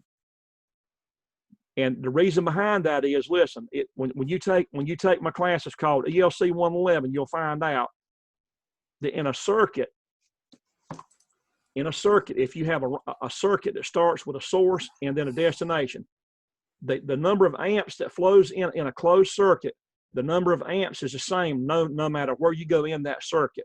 No matter where you go, it's the same. So if you are here or 300 foot away, the number of amps in a closed loop circuit, the number of amps is the same. Picture a circuit of water flowing around in a circuit, okay, or a path, and the current would be the flow rate of the water. So the flow rate of the current is the amps, and the amps in that circuit from here to hundreds of feet away, the actual current flowing through the wire is the same here as it is several hundred feet away. So current is a measurement that you can do that is the same here as it is way away from it. There'll be a voltage drop, but there will not be an amp drop. Okay, does that make sense? Mm-hmm. Yep. That theory comes from a class called ELC 111. So if you take that in the fall, you'll find out that in a series circuit, you have a source, and you have when you have a power source and you have a load. From the power source to the load, the amps is the same all throughout that circuit, no matter what the distance is. The amps is the same, but the voltage at the source and the voltage at the load, you'll have a voltage drop at the load from where it is at the source if it's a long range. So for control signals, if it's going to be a long range, they actually do it and they measure the milliamps. They don't measure the volts. Okay. So that's the reason behind that. So here, these numbers is what we use in the scaling of that sensor. Okay. So let's go into the program and take a look at the scaling, and then I'll put some air pressure on it and let you see how it works.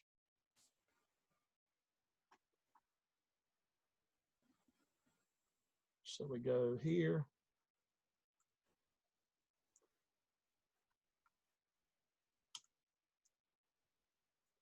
This is a scaling block. This going to be looking at it, the real input. The pressure sensor is coming in on slot 3.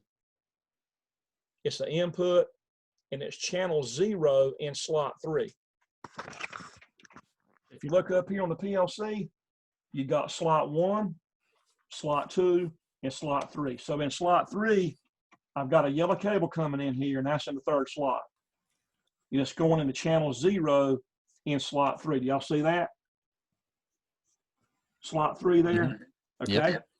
And then the output, if you look on here, the process variable is the sensor. So this sensor is the process variable, which is the air pressure in the system. And then the control variable is the output, and that's actually slot 4, which is over here. You have slot 3, that's the input, and then slot 4 is the output. That's the analog output. I got it going through a cable. It's feeding a speed control signal for this drive here. So do you see that cable right there? Yep. This is an analog cable coming from the analog output card. It's also 4 to 20 milliamp in here. This cable is going to take the place of that speed knob right there. So that speed knob is disabled when you're using this. Okay. So the PLC is going to tell it how fast to go and when to change, when to speed up, when to slow down, stop, and all that, based off of that analog there. Okay. So we got 4 to 20 milliamp going in and 4 to 20 milliamp going out, going to the drive for speed control. And that's because, and I've seen it on diagrams from Butterball in their refrigeration system. All of their sensors, every sensor I saw, temperature, flow sensors, all of that stuff, every one of them that I saw on diagrams, every one of them were based on a 4 to 20 milliamp signal, because their control room is a long, long ways from the roof of the building and from their refrigeration area and all. It's a huge distance from a control room that's got climate control in there, where their PLC is and their monitors and all. It's a long distance. So they're using the 4 to 20 milliamp signals on pressure sensing, temperature sensing, flow sensing. It is analog city when you get into refrigeration. It is with water treatment, things like that. It's really big on this stuff. So anyway, let's go into this instruction here. And what I have above it is I have a basic start stop. So the start stop, here's what this is about before I get into the PID. The start stop, I'm using a regular push button here, a regular start stop out here to turn on a real output. And that real output there is going to turn on this little relay over here. You see that relay? Mm-hmm. I've got a relay. I'm taking an output from the PLC, 120 volt output, going to a relay that has a coil of 120 volts. And when that relay comes on with 120 volts, it closes a contact. Then I've got 24 volts coming from the drive here. 24 volts, this is the internal signal on that drive there, going out to the relay contact and then coming back. So 24 volts leaves the drive, it goes to a dry contact on the relay, and it comes right back to an input on the drive that simply tells the drive a start signal. It tells the drive when to run. So the push button over here, when I hit start, what it's going to do, you see it coming on over here in the program? Mm-hmm. It came on, and I'm going to show you the relay. Watch the relay. You see it? Can y'all hear that clicking? Yeah. You see the orange tab in there moving? So when it turns the relay on, now the drive ain't on, I got to plug it in. When the relay clicks on, it takes a built-in 24 volts that's in the drive, sends it out through the contacts, and it brings it right back to a run input that tells the drive to run. And then it listens to this analog signal to know how fast to run. Okay, so the PLC tells the relay, click on run, it tells the drive run, and then the drive says, well, how fast? And it gets it off an analog card here, okay? From the analog of the PLC into here. So that's how that's done there. The wiring.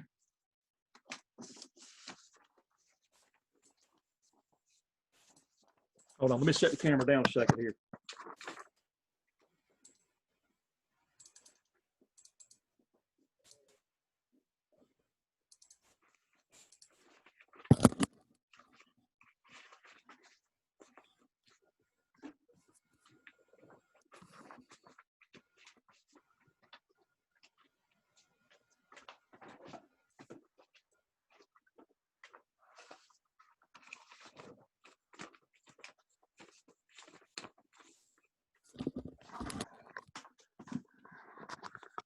I'm showing you now the wires I just showed you. Let me hit stop here. This is a diagram for the VFD itself. So that power, you see that PowerFlex drive quick start there? Can y'all see the camera? Yep. So this is a little short quick start that tells you how to wire and program the actual VFD itself. So I'm going here to the wiring diagram. I'm just going to show you real briefly here the two things I did. So here I took the 24 volts here on this pin that's built into the drive, and I went out here to a relay contact, not a switch, but a relay contact. Can y'all see that where it says start run? Mm-hmm. This contact is actually the relay contact. So I put 24 volts internally from the drive out to the contact, and then fed the contact into input 2.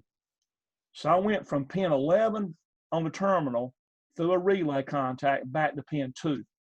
So let me show you that.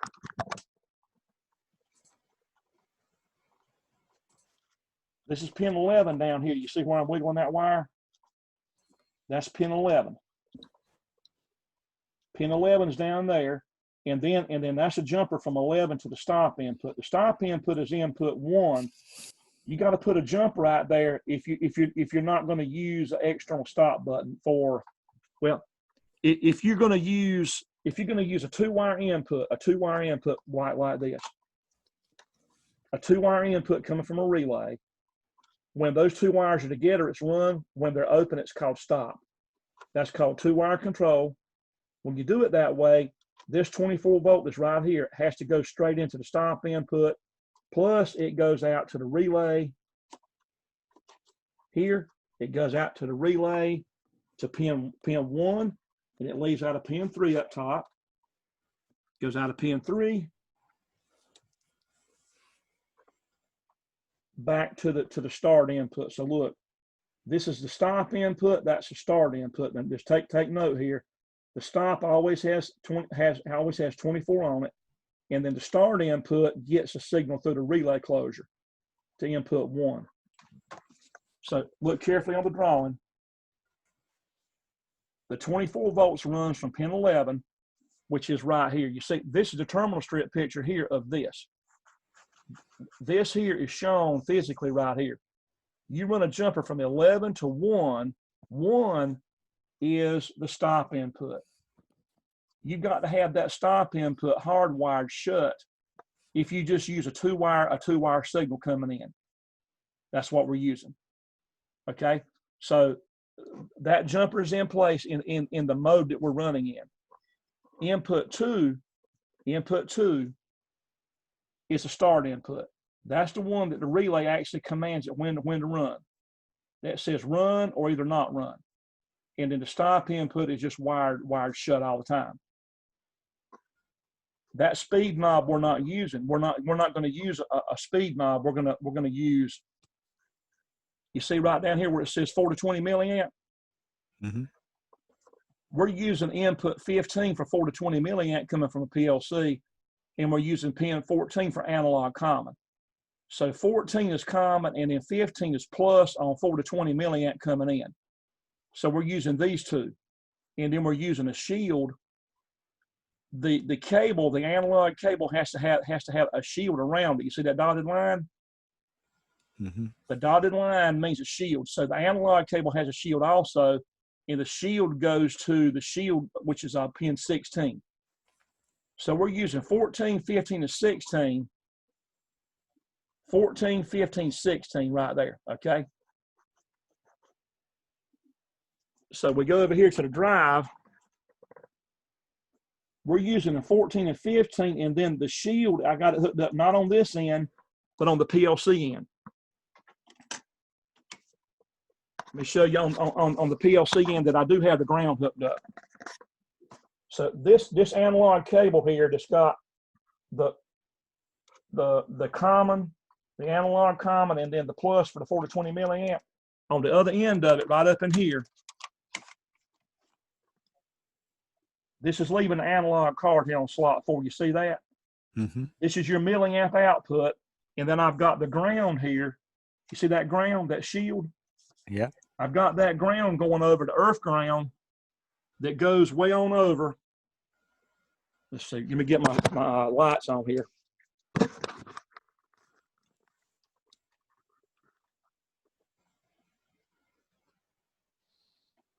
You see that green wire wiggling right there? Mm-hmm. I've got that shield on that analog cable going over here to earth ground. It's joining in with a ground here at the PLC, and then it goes on back over to the main source of the ground that comes in with the power cord. So it ends up back over to here. So that cable is grounded on one end, not on both ends.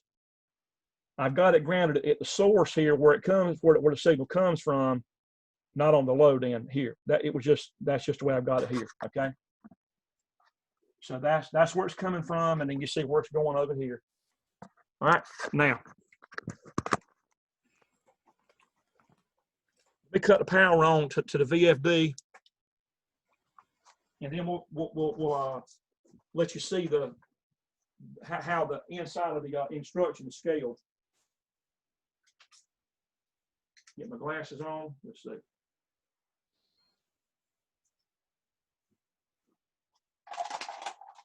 Got a lockout on this thing.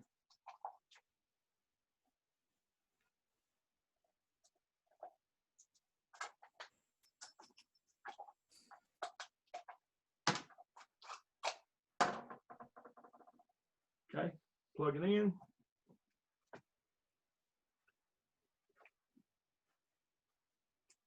Unplug my hair dryer.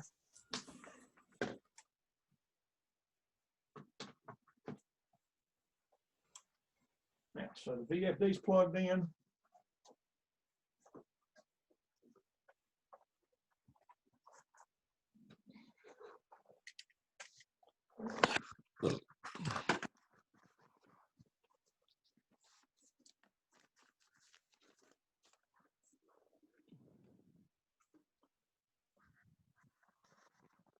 So you see the power on there?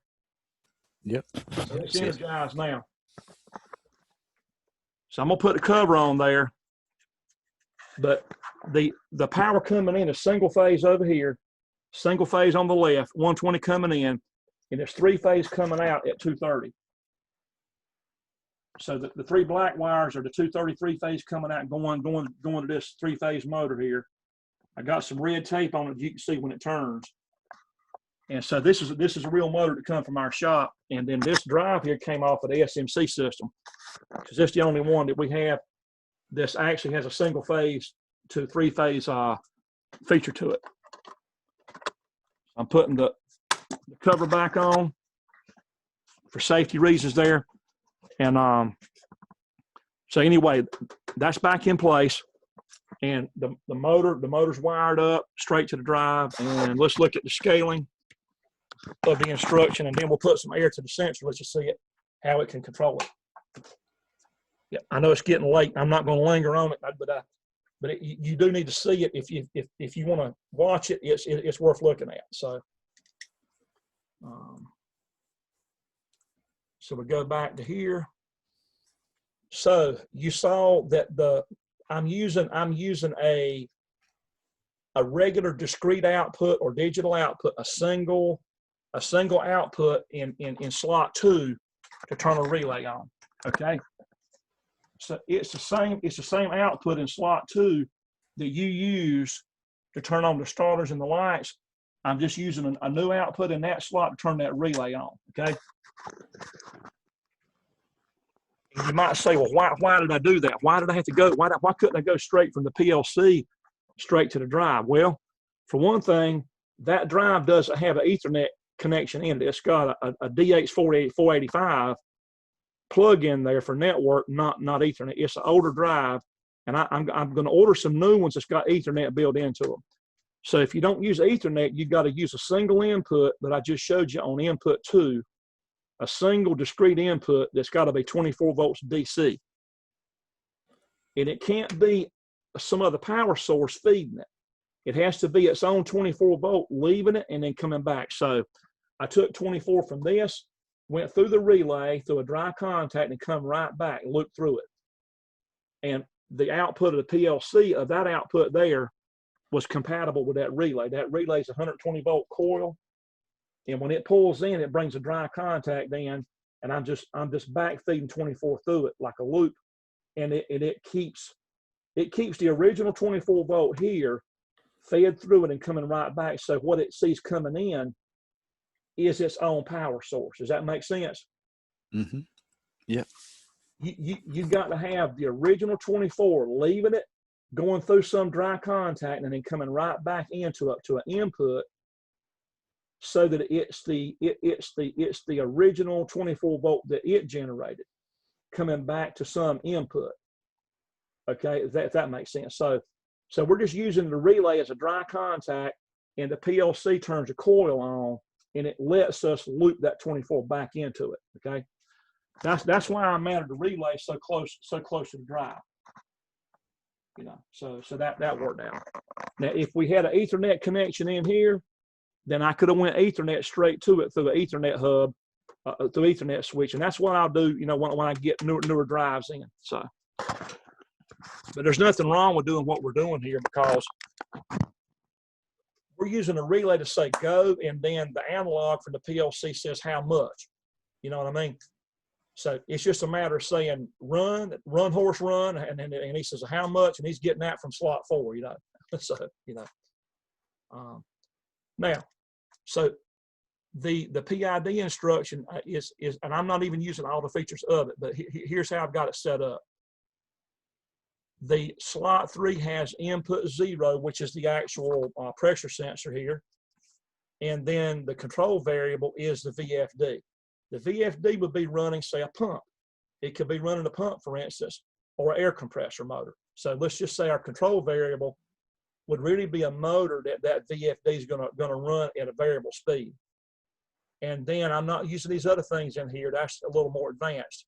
The set point, I'm going to say, is 30 PSI, 30 pounds per square inch for this sensor. I've already got it scaled. I'm going to show you how I came up with that scaling there inside of here. But the set point here, I've got it just set for 30 pounds. So when I pump up a little air pump, it's going to go from 0, and when it hits 30, when it gets to 29 and almost to 30, you're going to see that the VFD start ramping down. And then it'll slow, but you'll see it close in, and you'll see it modulate speed. And the process variable is the sensor coming in. And right now it's sitting here in the air with no air pressure on it. So it's just floating around. The sensor, it's just got a floating value down there.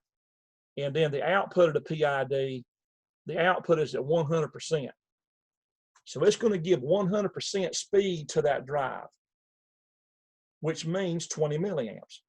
Okay, now let's get into the how it's scaled. So in this block here, you click, you see that little button there?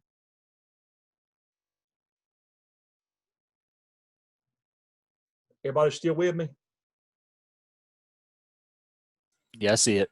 Okay, that little button over there, if I click it, it opens up a lot of stuff here. So it opens up the inner workings of the PID loop.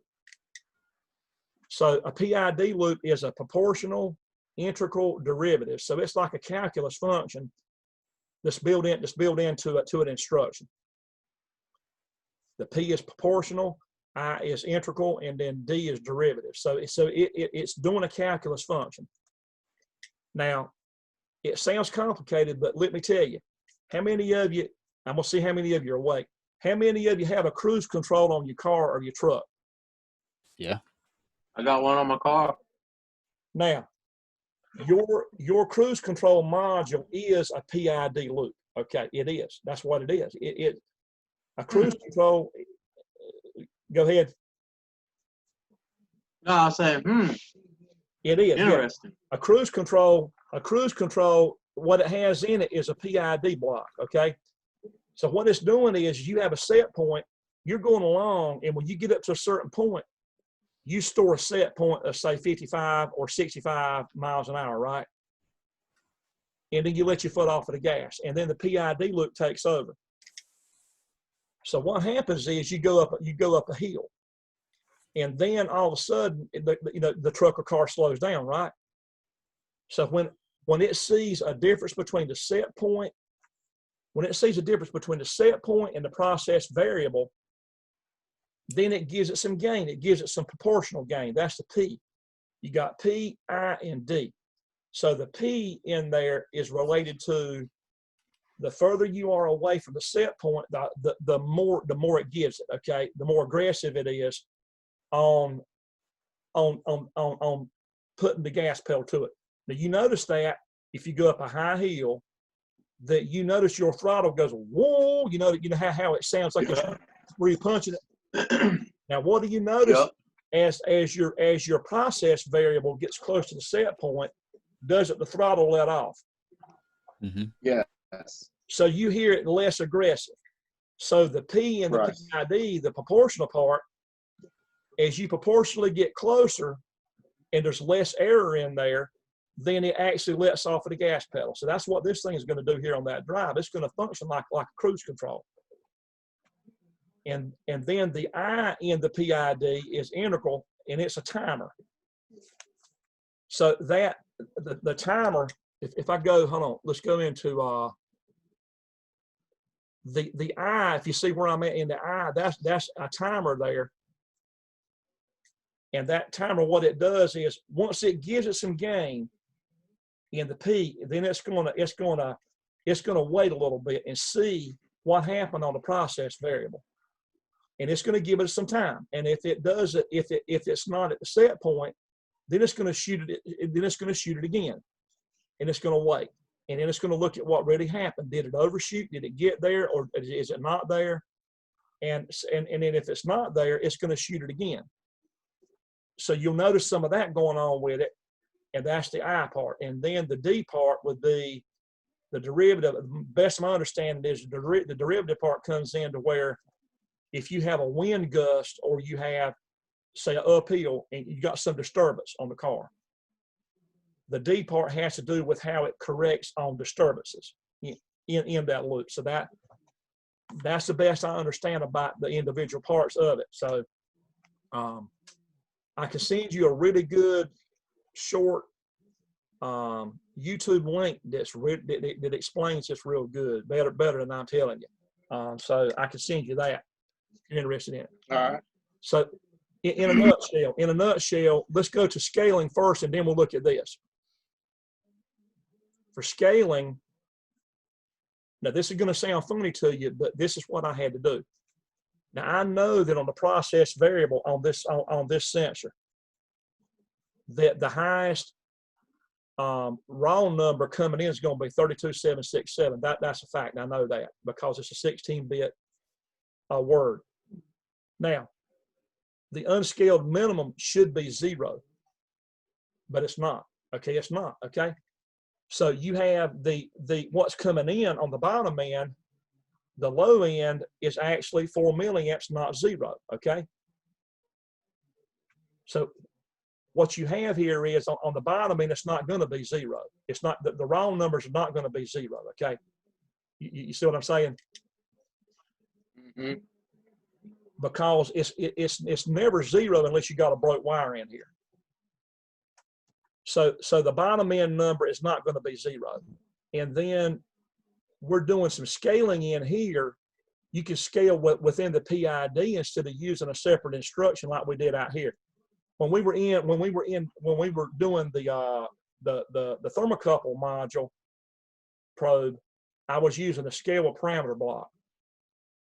If you use a PID block, it has scaling built into it. So you put your min and max goes in here of your real raw numbers. You know, you got to look at the real numbers and put those in there. And then on the engineering numbers, you put in what type of engineering units are you going to have? I'm going to have pounds. So I'm saying that at 0 PSI, it's going to equal that raw number, the raw number within the module. And then at the maximum of 145 pounds on the sensor in PSI, it would equal the highest number you could get for that 16 bits, which would be that. Does that make sense? Yeah. And then that's on the process variable sensor. On the control variable, which is the 4 to 20 milliamp going from the analog card to the VFD. Now this is a little bit, I had to do some tweaking in here. What I did is when I set the PID up is I had to play around with these numbers down in here. I had to fine tune them. Now get this, I'm serious. I'm very serious when I say this. I had to take a milliamp process meter that reads milliamps. So watch this. This just kind of goes to tell you how you really got to do some tweaking on this. So you see this little meter here? That little meter there's got a clamp. Do you see that clamp opening up? Do y'all see that hole in that meter, in that clamp? Anybody there? Yes, sir. You see the hole in there? Yep. So you actually put the wire, you open this up. You put the wire in there that has a 4 to 20 milliamp, the signal wire. You put that in there in that hole, in that hollow hole there, and this sensor picks up the amount of milliamps and it displays it on here. It displays it right on here on that readout. What I had to do, and this here comes out like that. So you have the meter portion and you got the probe portion that's got a cable. So it's separate like that. You got the clamp and then the display. So here's what I had to do to set the control variable numbers. I put that clamp around the cable that runs from the PLC to the VFD, that 4 to 20 milliamp cable. I put it around there. No, seriously. When I set the PID up, the actual current 4 to 20, it was not accurate. Okay, it was not dead on 4 to 20. So here's what I had to do. On the low end, I had to fine tune these numbers, and on the high end, I had to fine tune it, because on the high end, if I'd left it on 32767, it went over 20 milliamps. So basically, I had to do some manual calibrating here. So I put those numbers in there, and so that I would get a true 4 to 20 milliamp signal going from the PLC to the VFD. Does that make sense? Yes, sir. So that output of the PLC, I had to actually calibrate that. I had to calibrate the PID so that I got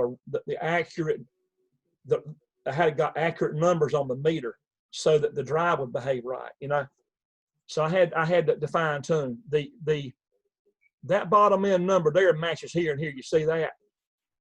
So at 4 milliamps, that matches, but at the top end of it, I had to actually scale that back to 31,180 instead of 32,767.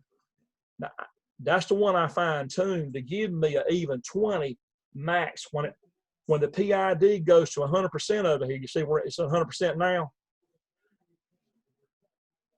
Yes, sir. When the PID is at 100%, it's giving me a true 20 milliamps, because when I went in there and I bumped that number down from 32,000 something, I kept bumping it down a little bit at a time until I got a real 20 milliamp that was going to be the exact calibrated number for that drive.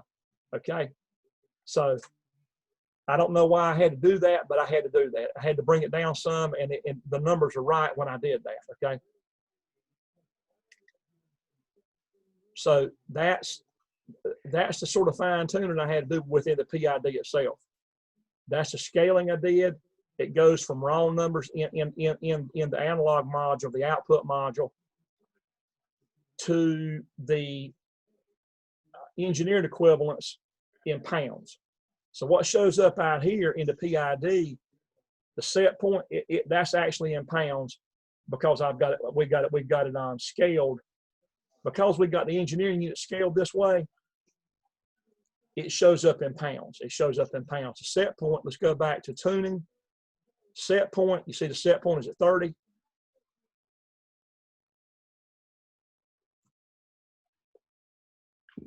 And, and I know y'all getting sleepy. Does everybody see that 30 there? Yes, sir. So at a set point of 30, the output of the PID is going to be 100%. Until it gets to 30. Until it gets to 30. When it gets to 30, it's going to taper off. The tuning here are numbers I had to play around with. That's the P and the I and the D. That's your proportional gain, integral gain, and derivative time there. So those are numbers I had to play around with the response time, and it's something that you got to play around with the tuning. So if I had the motor going to a pump, and then I had the sensor piped into a line with the pump, everything would be a closed loop, and then you could really tune it good. But now I just have a motor with a shaft turning, and I don't have it really going to a pump, so I can't really have a full closed loop here like you would have in real life. So anyway, so let's turn it on, and I'll pump up some air, and I'll show you how it runs, and then we'll close it. So so anyway, you have the tuning page is in here. Configuration is another one. I've got it for PID equation independent. The control action is a set point minus the process variable, and it's a derivative of your process variable. That's your high limit, low limit for control variable for the output. And I didn't mess with deadband or anything. And then you can do alarms if you want to set them up. I didn't. Scaling, we went through that. And anyway, let's just hit OK. So that there's a lot to it, and this is just the basics here. And I don't want to keep you up any longer. So what I'm going to do now is let me stand up.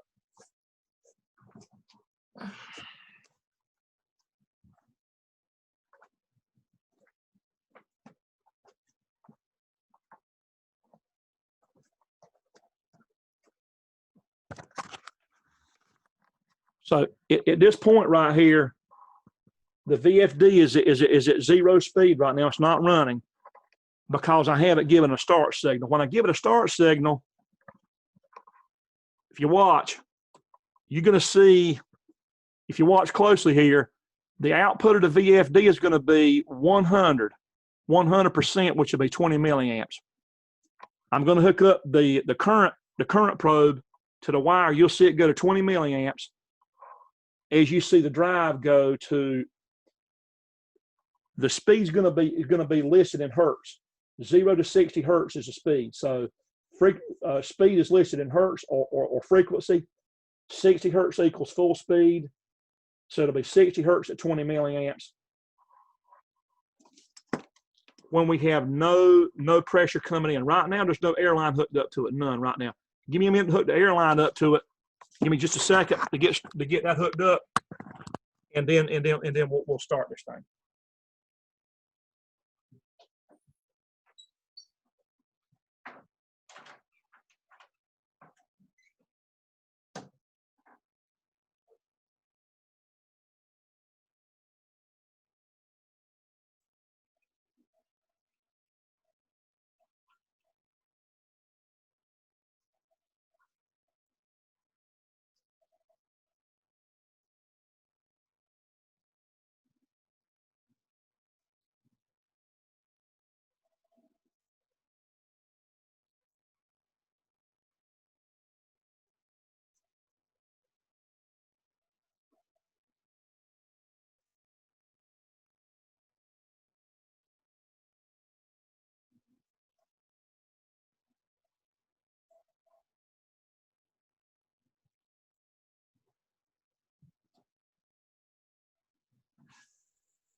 Okay, so I've got my little contraption here.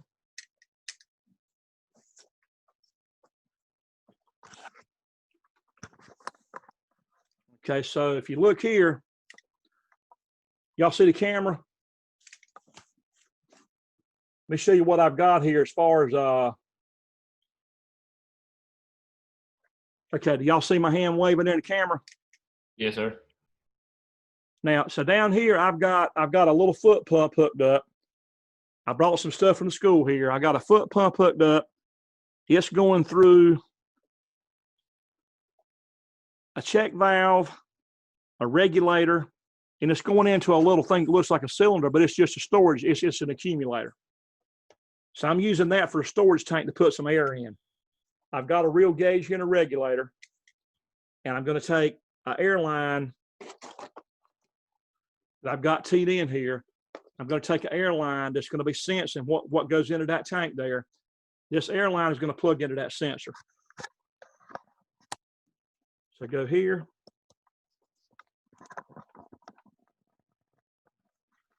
So I've got a plastic line going, going from this little contraption down here right into there. So I've got real air pressure there. Okay. And now, before I pump anything, well, I'm going to take my clamp here, my little milliamp clamp. It's going to go up here.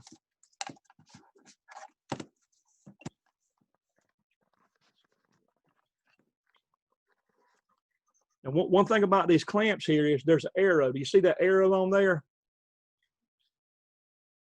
You see that arrow stamped into that red plastic? Yes, sir. Since it's DC amps, DC milliamps, you have to have it hooked up so that you got to know which way the current's going. It has to be going in the same direction as the arrow. So if I have this clamp on there backwards, it's going to give a false reading. So DC amps is different from AC amps, and you've got to have the clamp on position correctly. So if I go up to the module up here, the red wire on the 4 to 20 milliamp, that current is leaving that module going out toward the VFD. So I've got the arrow pointed down. I'm going to go around this thing, and I've got to move the camera slightly to be able to get my hands on this. So just bear with me a second.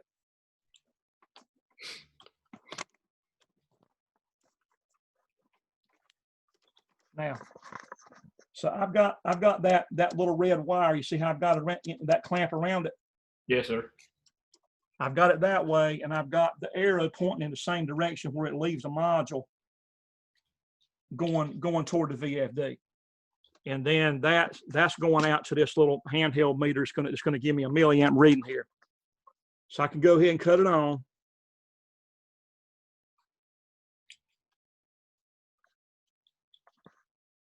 And this is about a $500 meter here.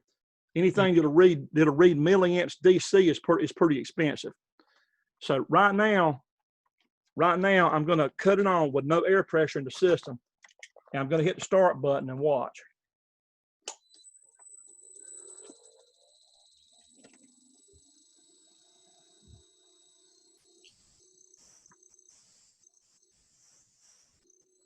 One second.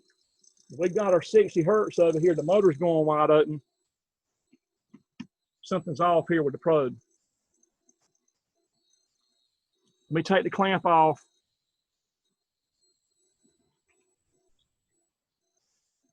Let me zero the meter. Now we're at 0 right now, 0 milliamps, and I've got to put that clamp back on there again. Something got off there.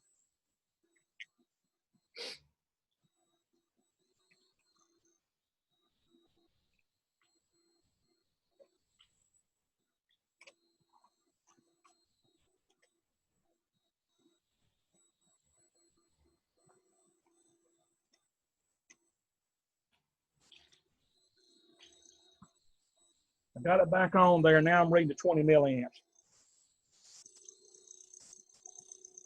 So the 20 milliamps is equaling the 60 hertz on speed. You see that? Yes, sir. So that's wide open. That's with no pressure coming in on the sensor. So now I'm going to set the meter down.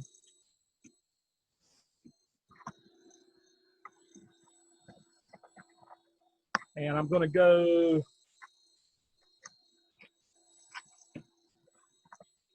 I'm going to do a screen share, let you watch the PID and the camera at the same time. All right. Go back to here. There. Now, if you watch the output of the PID, the process variable, as I put air into it, it's going to get up to 30 pounds. When it does, you'll see the percent go down on the output, and you'll also see the milliamps here go down. So you see the camera and the screen? Yes, sir. Now, so watch closely.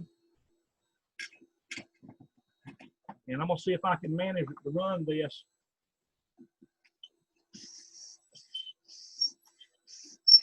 You see the pounds going up, the process variable? Yes, sir.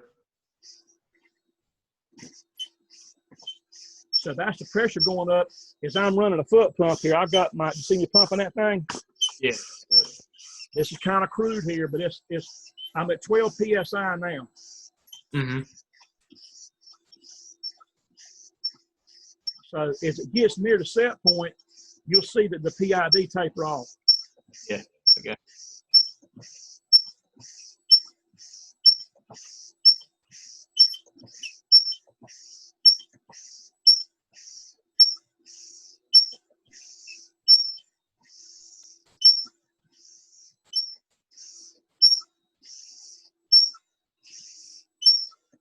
You see that? Yes, sir. Now look at your milliamps now. So you're sitting here at what, 16 milliamps now, Mm-hmm. and you're sitting at a lower speed. You see that? Yes, sir. Can you read 14 milliamps? Yep. 14 milliamps, and you're at 30 hertz. So look at the speed of the motor now. Yeah.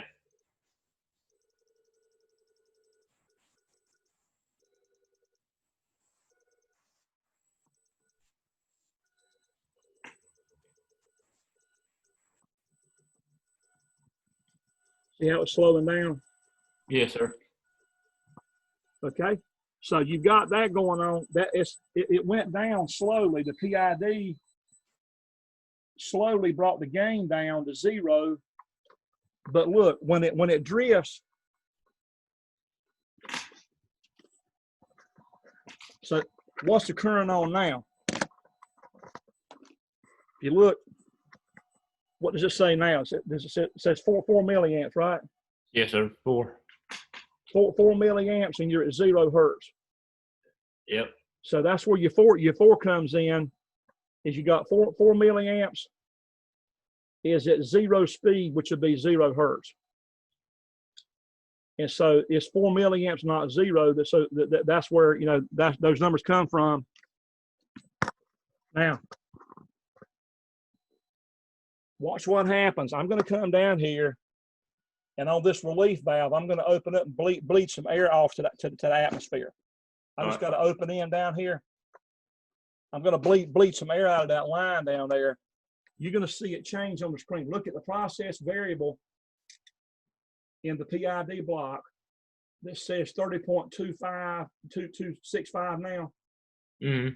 Now watch, I'm going to bleed some air. You're going to see that the process variable drop, and then the output of the PID starts coming back on. I'm bleeding it down a little bit.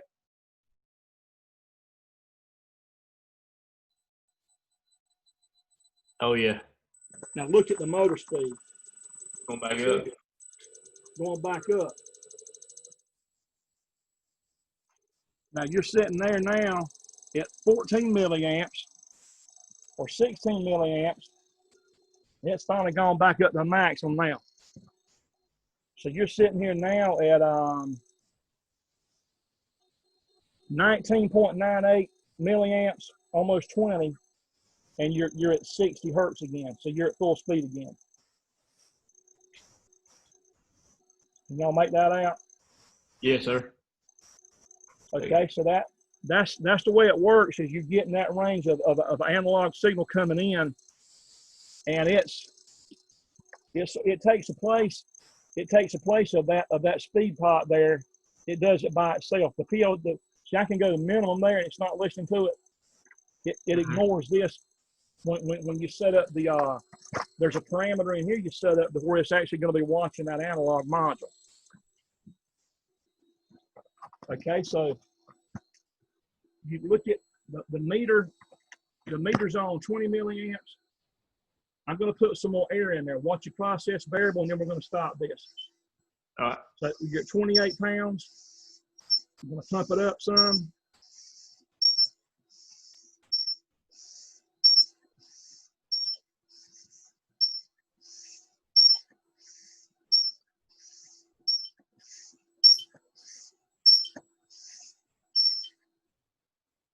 Now you're sitting there at 94% output. You're at 55 hertz. You're running at 55 hertz now, and 18 milliamps. So let me get my hands out of the way. 18 milliamps and 55 hertz. Can you make that out? Yes, sir. So this drive it doesn't just cut off and on. It's actually modulating.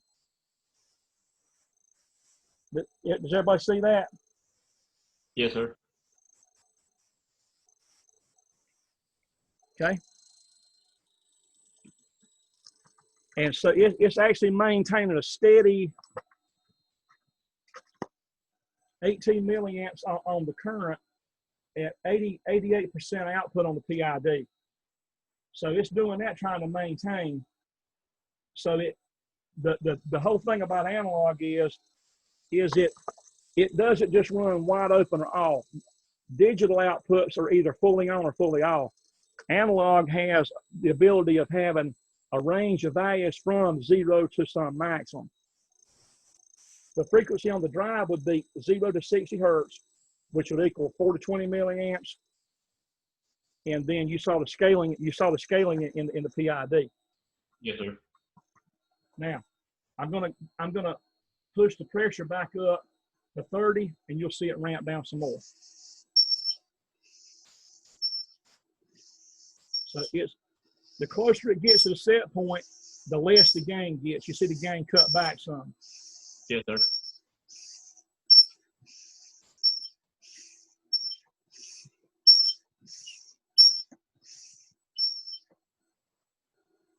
Now the PID starting to react.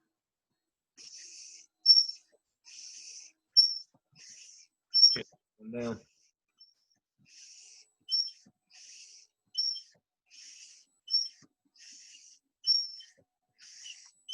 See how it's tapering back? Yes, sir. So you're back to about 60 something percent now at 14 milliamps, and you're at like 30 something hertz. So look at how slow the motor's going.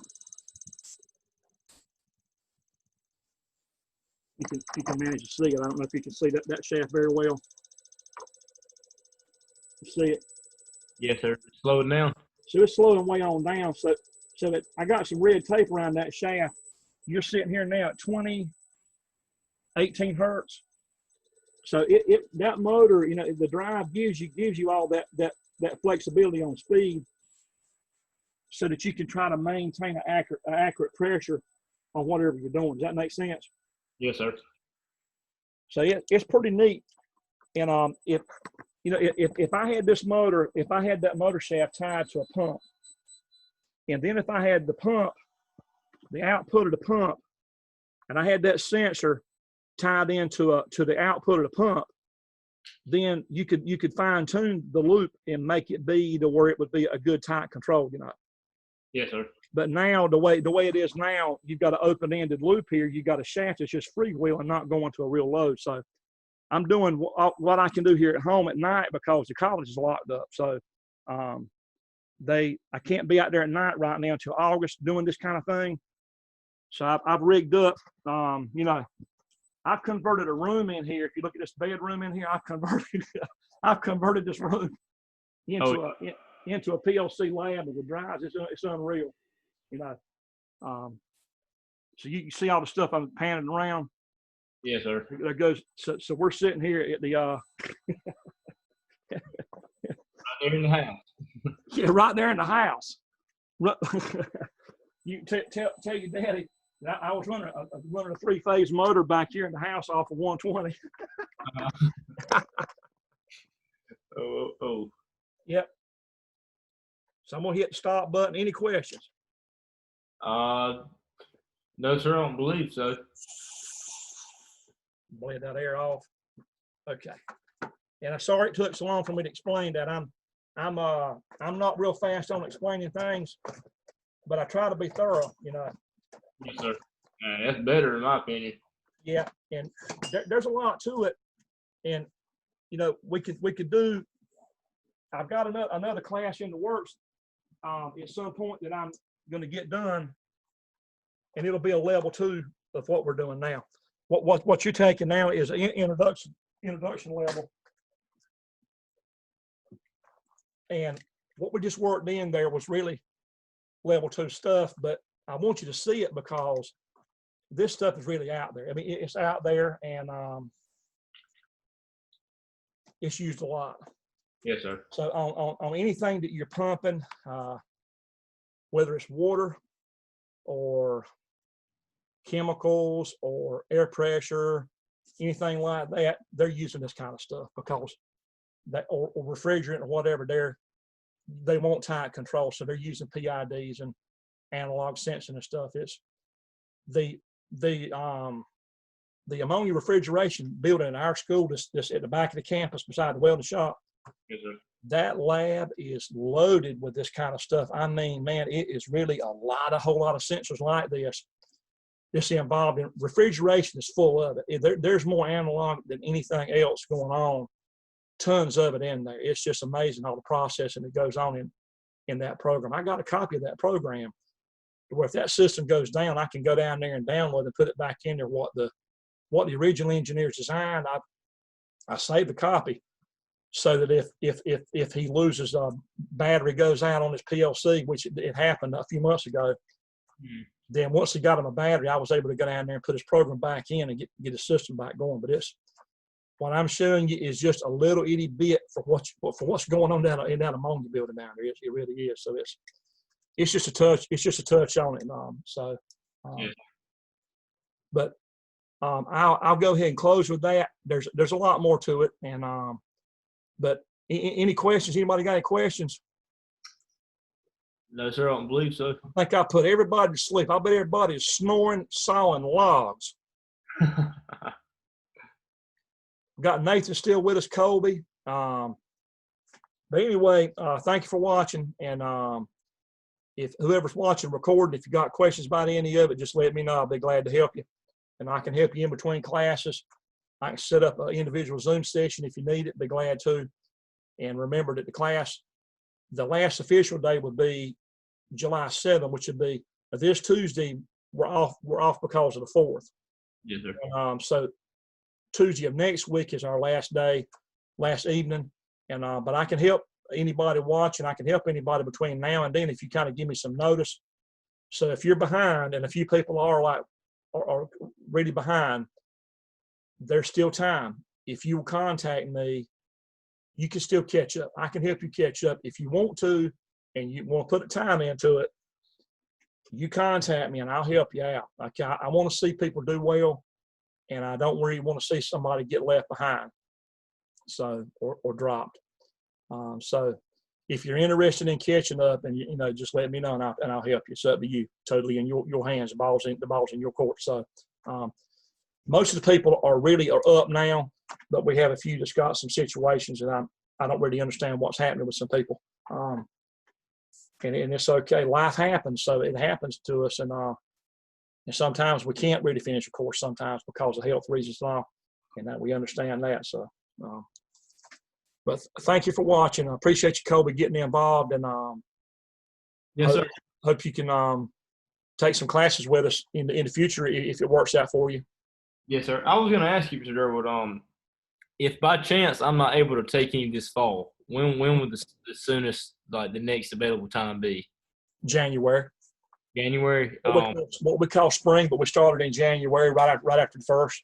Okay. Yes, sir. And is there any is it ever any classes in the summer? Yeah.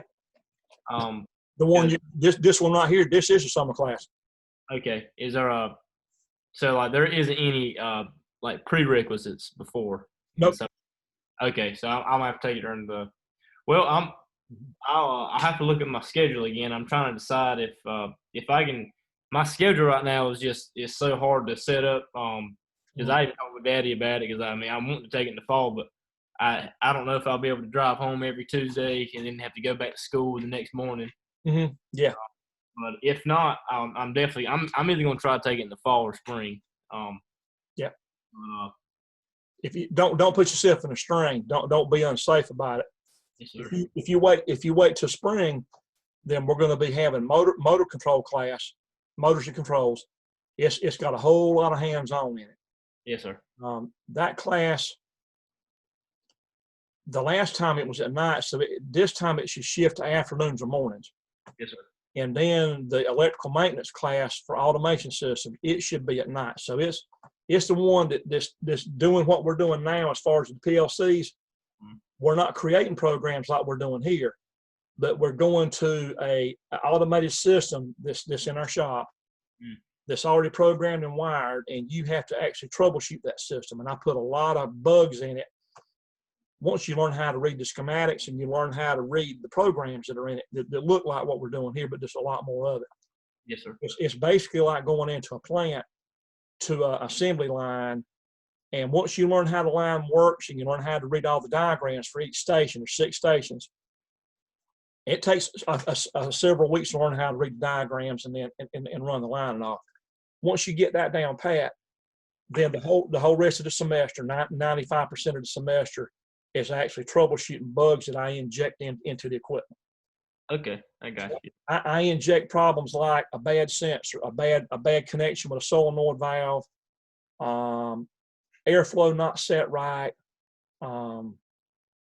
loose wire, you name it. I got a bag full of tricks. I've never run out of tricks to put in that system, and I'm not going to run out. So I got a lot of good stuff to give y'all. So yeah, you can ask Connor and Cameron what they think about that class. It's called ELC 215. Okay. It's electrical maintenance class, and it's focused on the automation equipment, which is the same PLC that you're learning here. There's 6 of them in a system, and it's actually running conveyor motors and cylinders and grippers and vacuum tools and pick and place, and it's doing real assembly work like it would do in a plant. Yes, sir. But Connor and Cameron, you're friends with them, you can ask them how they like it. That would be the one. If you're looking at doing just night classes, that's the one you can get in January. Okay. And would I be able to take that? Would I have to take anything before that? Nope. Okay. Yeah. Honestly, a night class would be a whole lot better. So I'll have to look into that in January. There's 4 classes to get an electrical certificate. That's one of them. Okay. This one here is normally a summer class. So in the next summer, it should run again. And if you could somehow work out a way to do it, you could take it to get credit for it and start from the beginning, and create programs and actually do the physical wiring and all. And hopefully next summer, that we would be doing it completely on campus, that you'd have your hands on the stuff. Yes, sir. I got you. I hope so. Yeah. I hope they ain't no spike on that virus again. So anyway. Yeah. So anyway, just kind of, let me know kind of as you see what's going on coming up. I'll let you know what the schedules are, and then you can just do what you can do, Yes, sir. I do appreciate it, Mr. Durwood. Thank you. You're welcome. You're welcome. You tell your dad I said, hey. Yes, sir. I will. Okay. All right, have a good night. You have a good night. God bless you, man. God bless everybody watching. Thank you. Thank you for watching.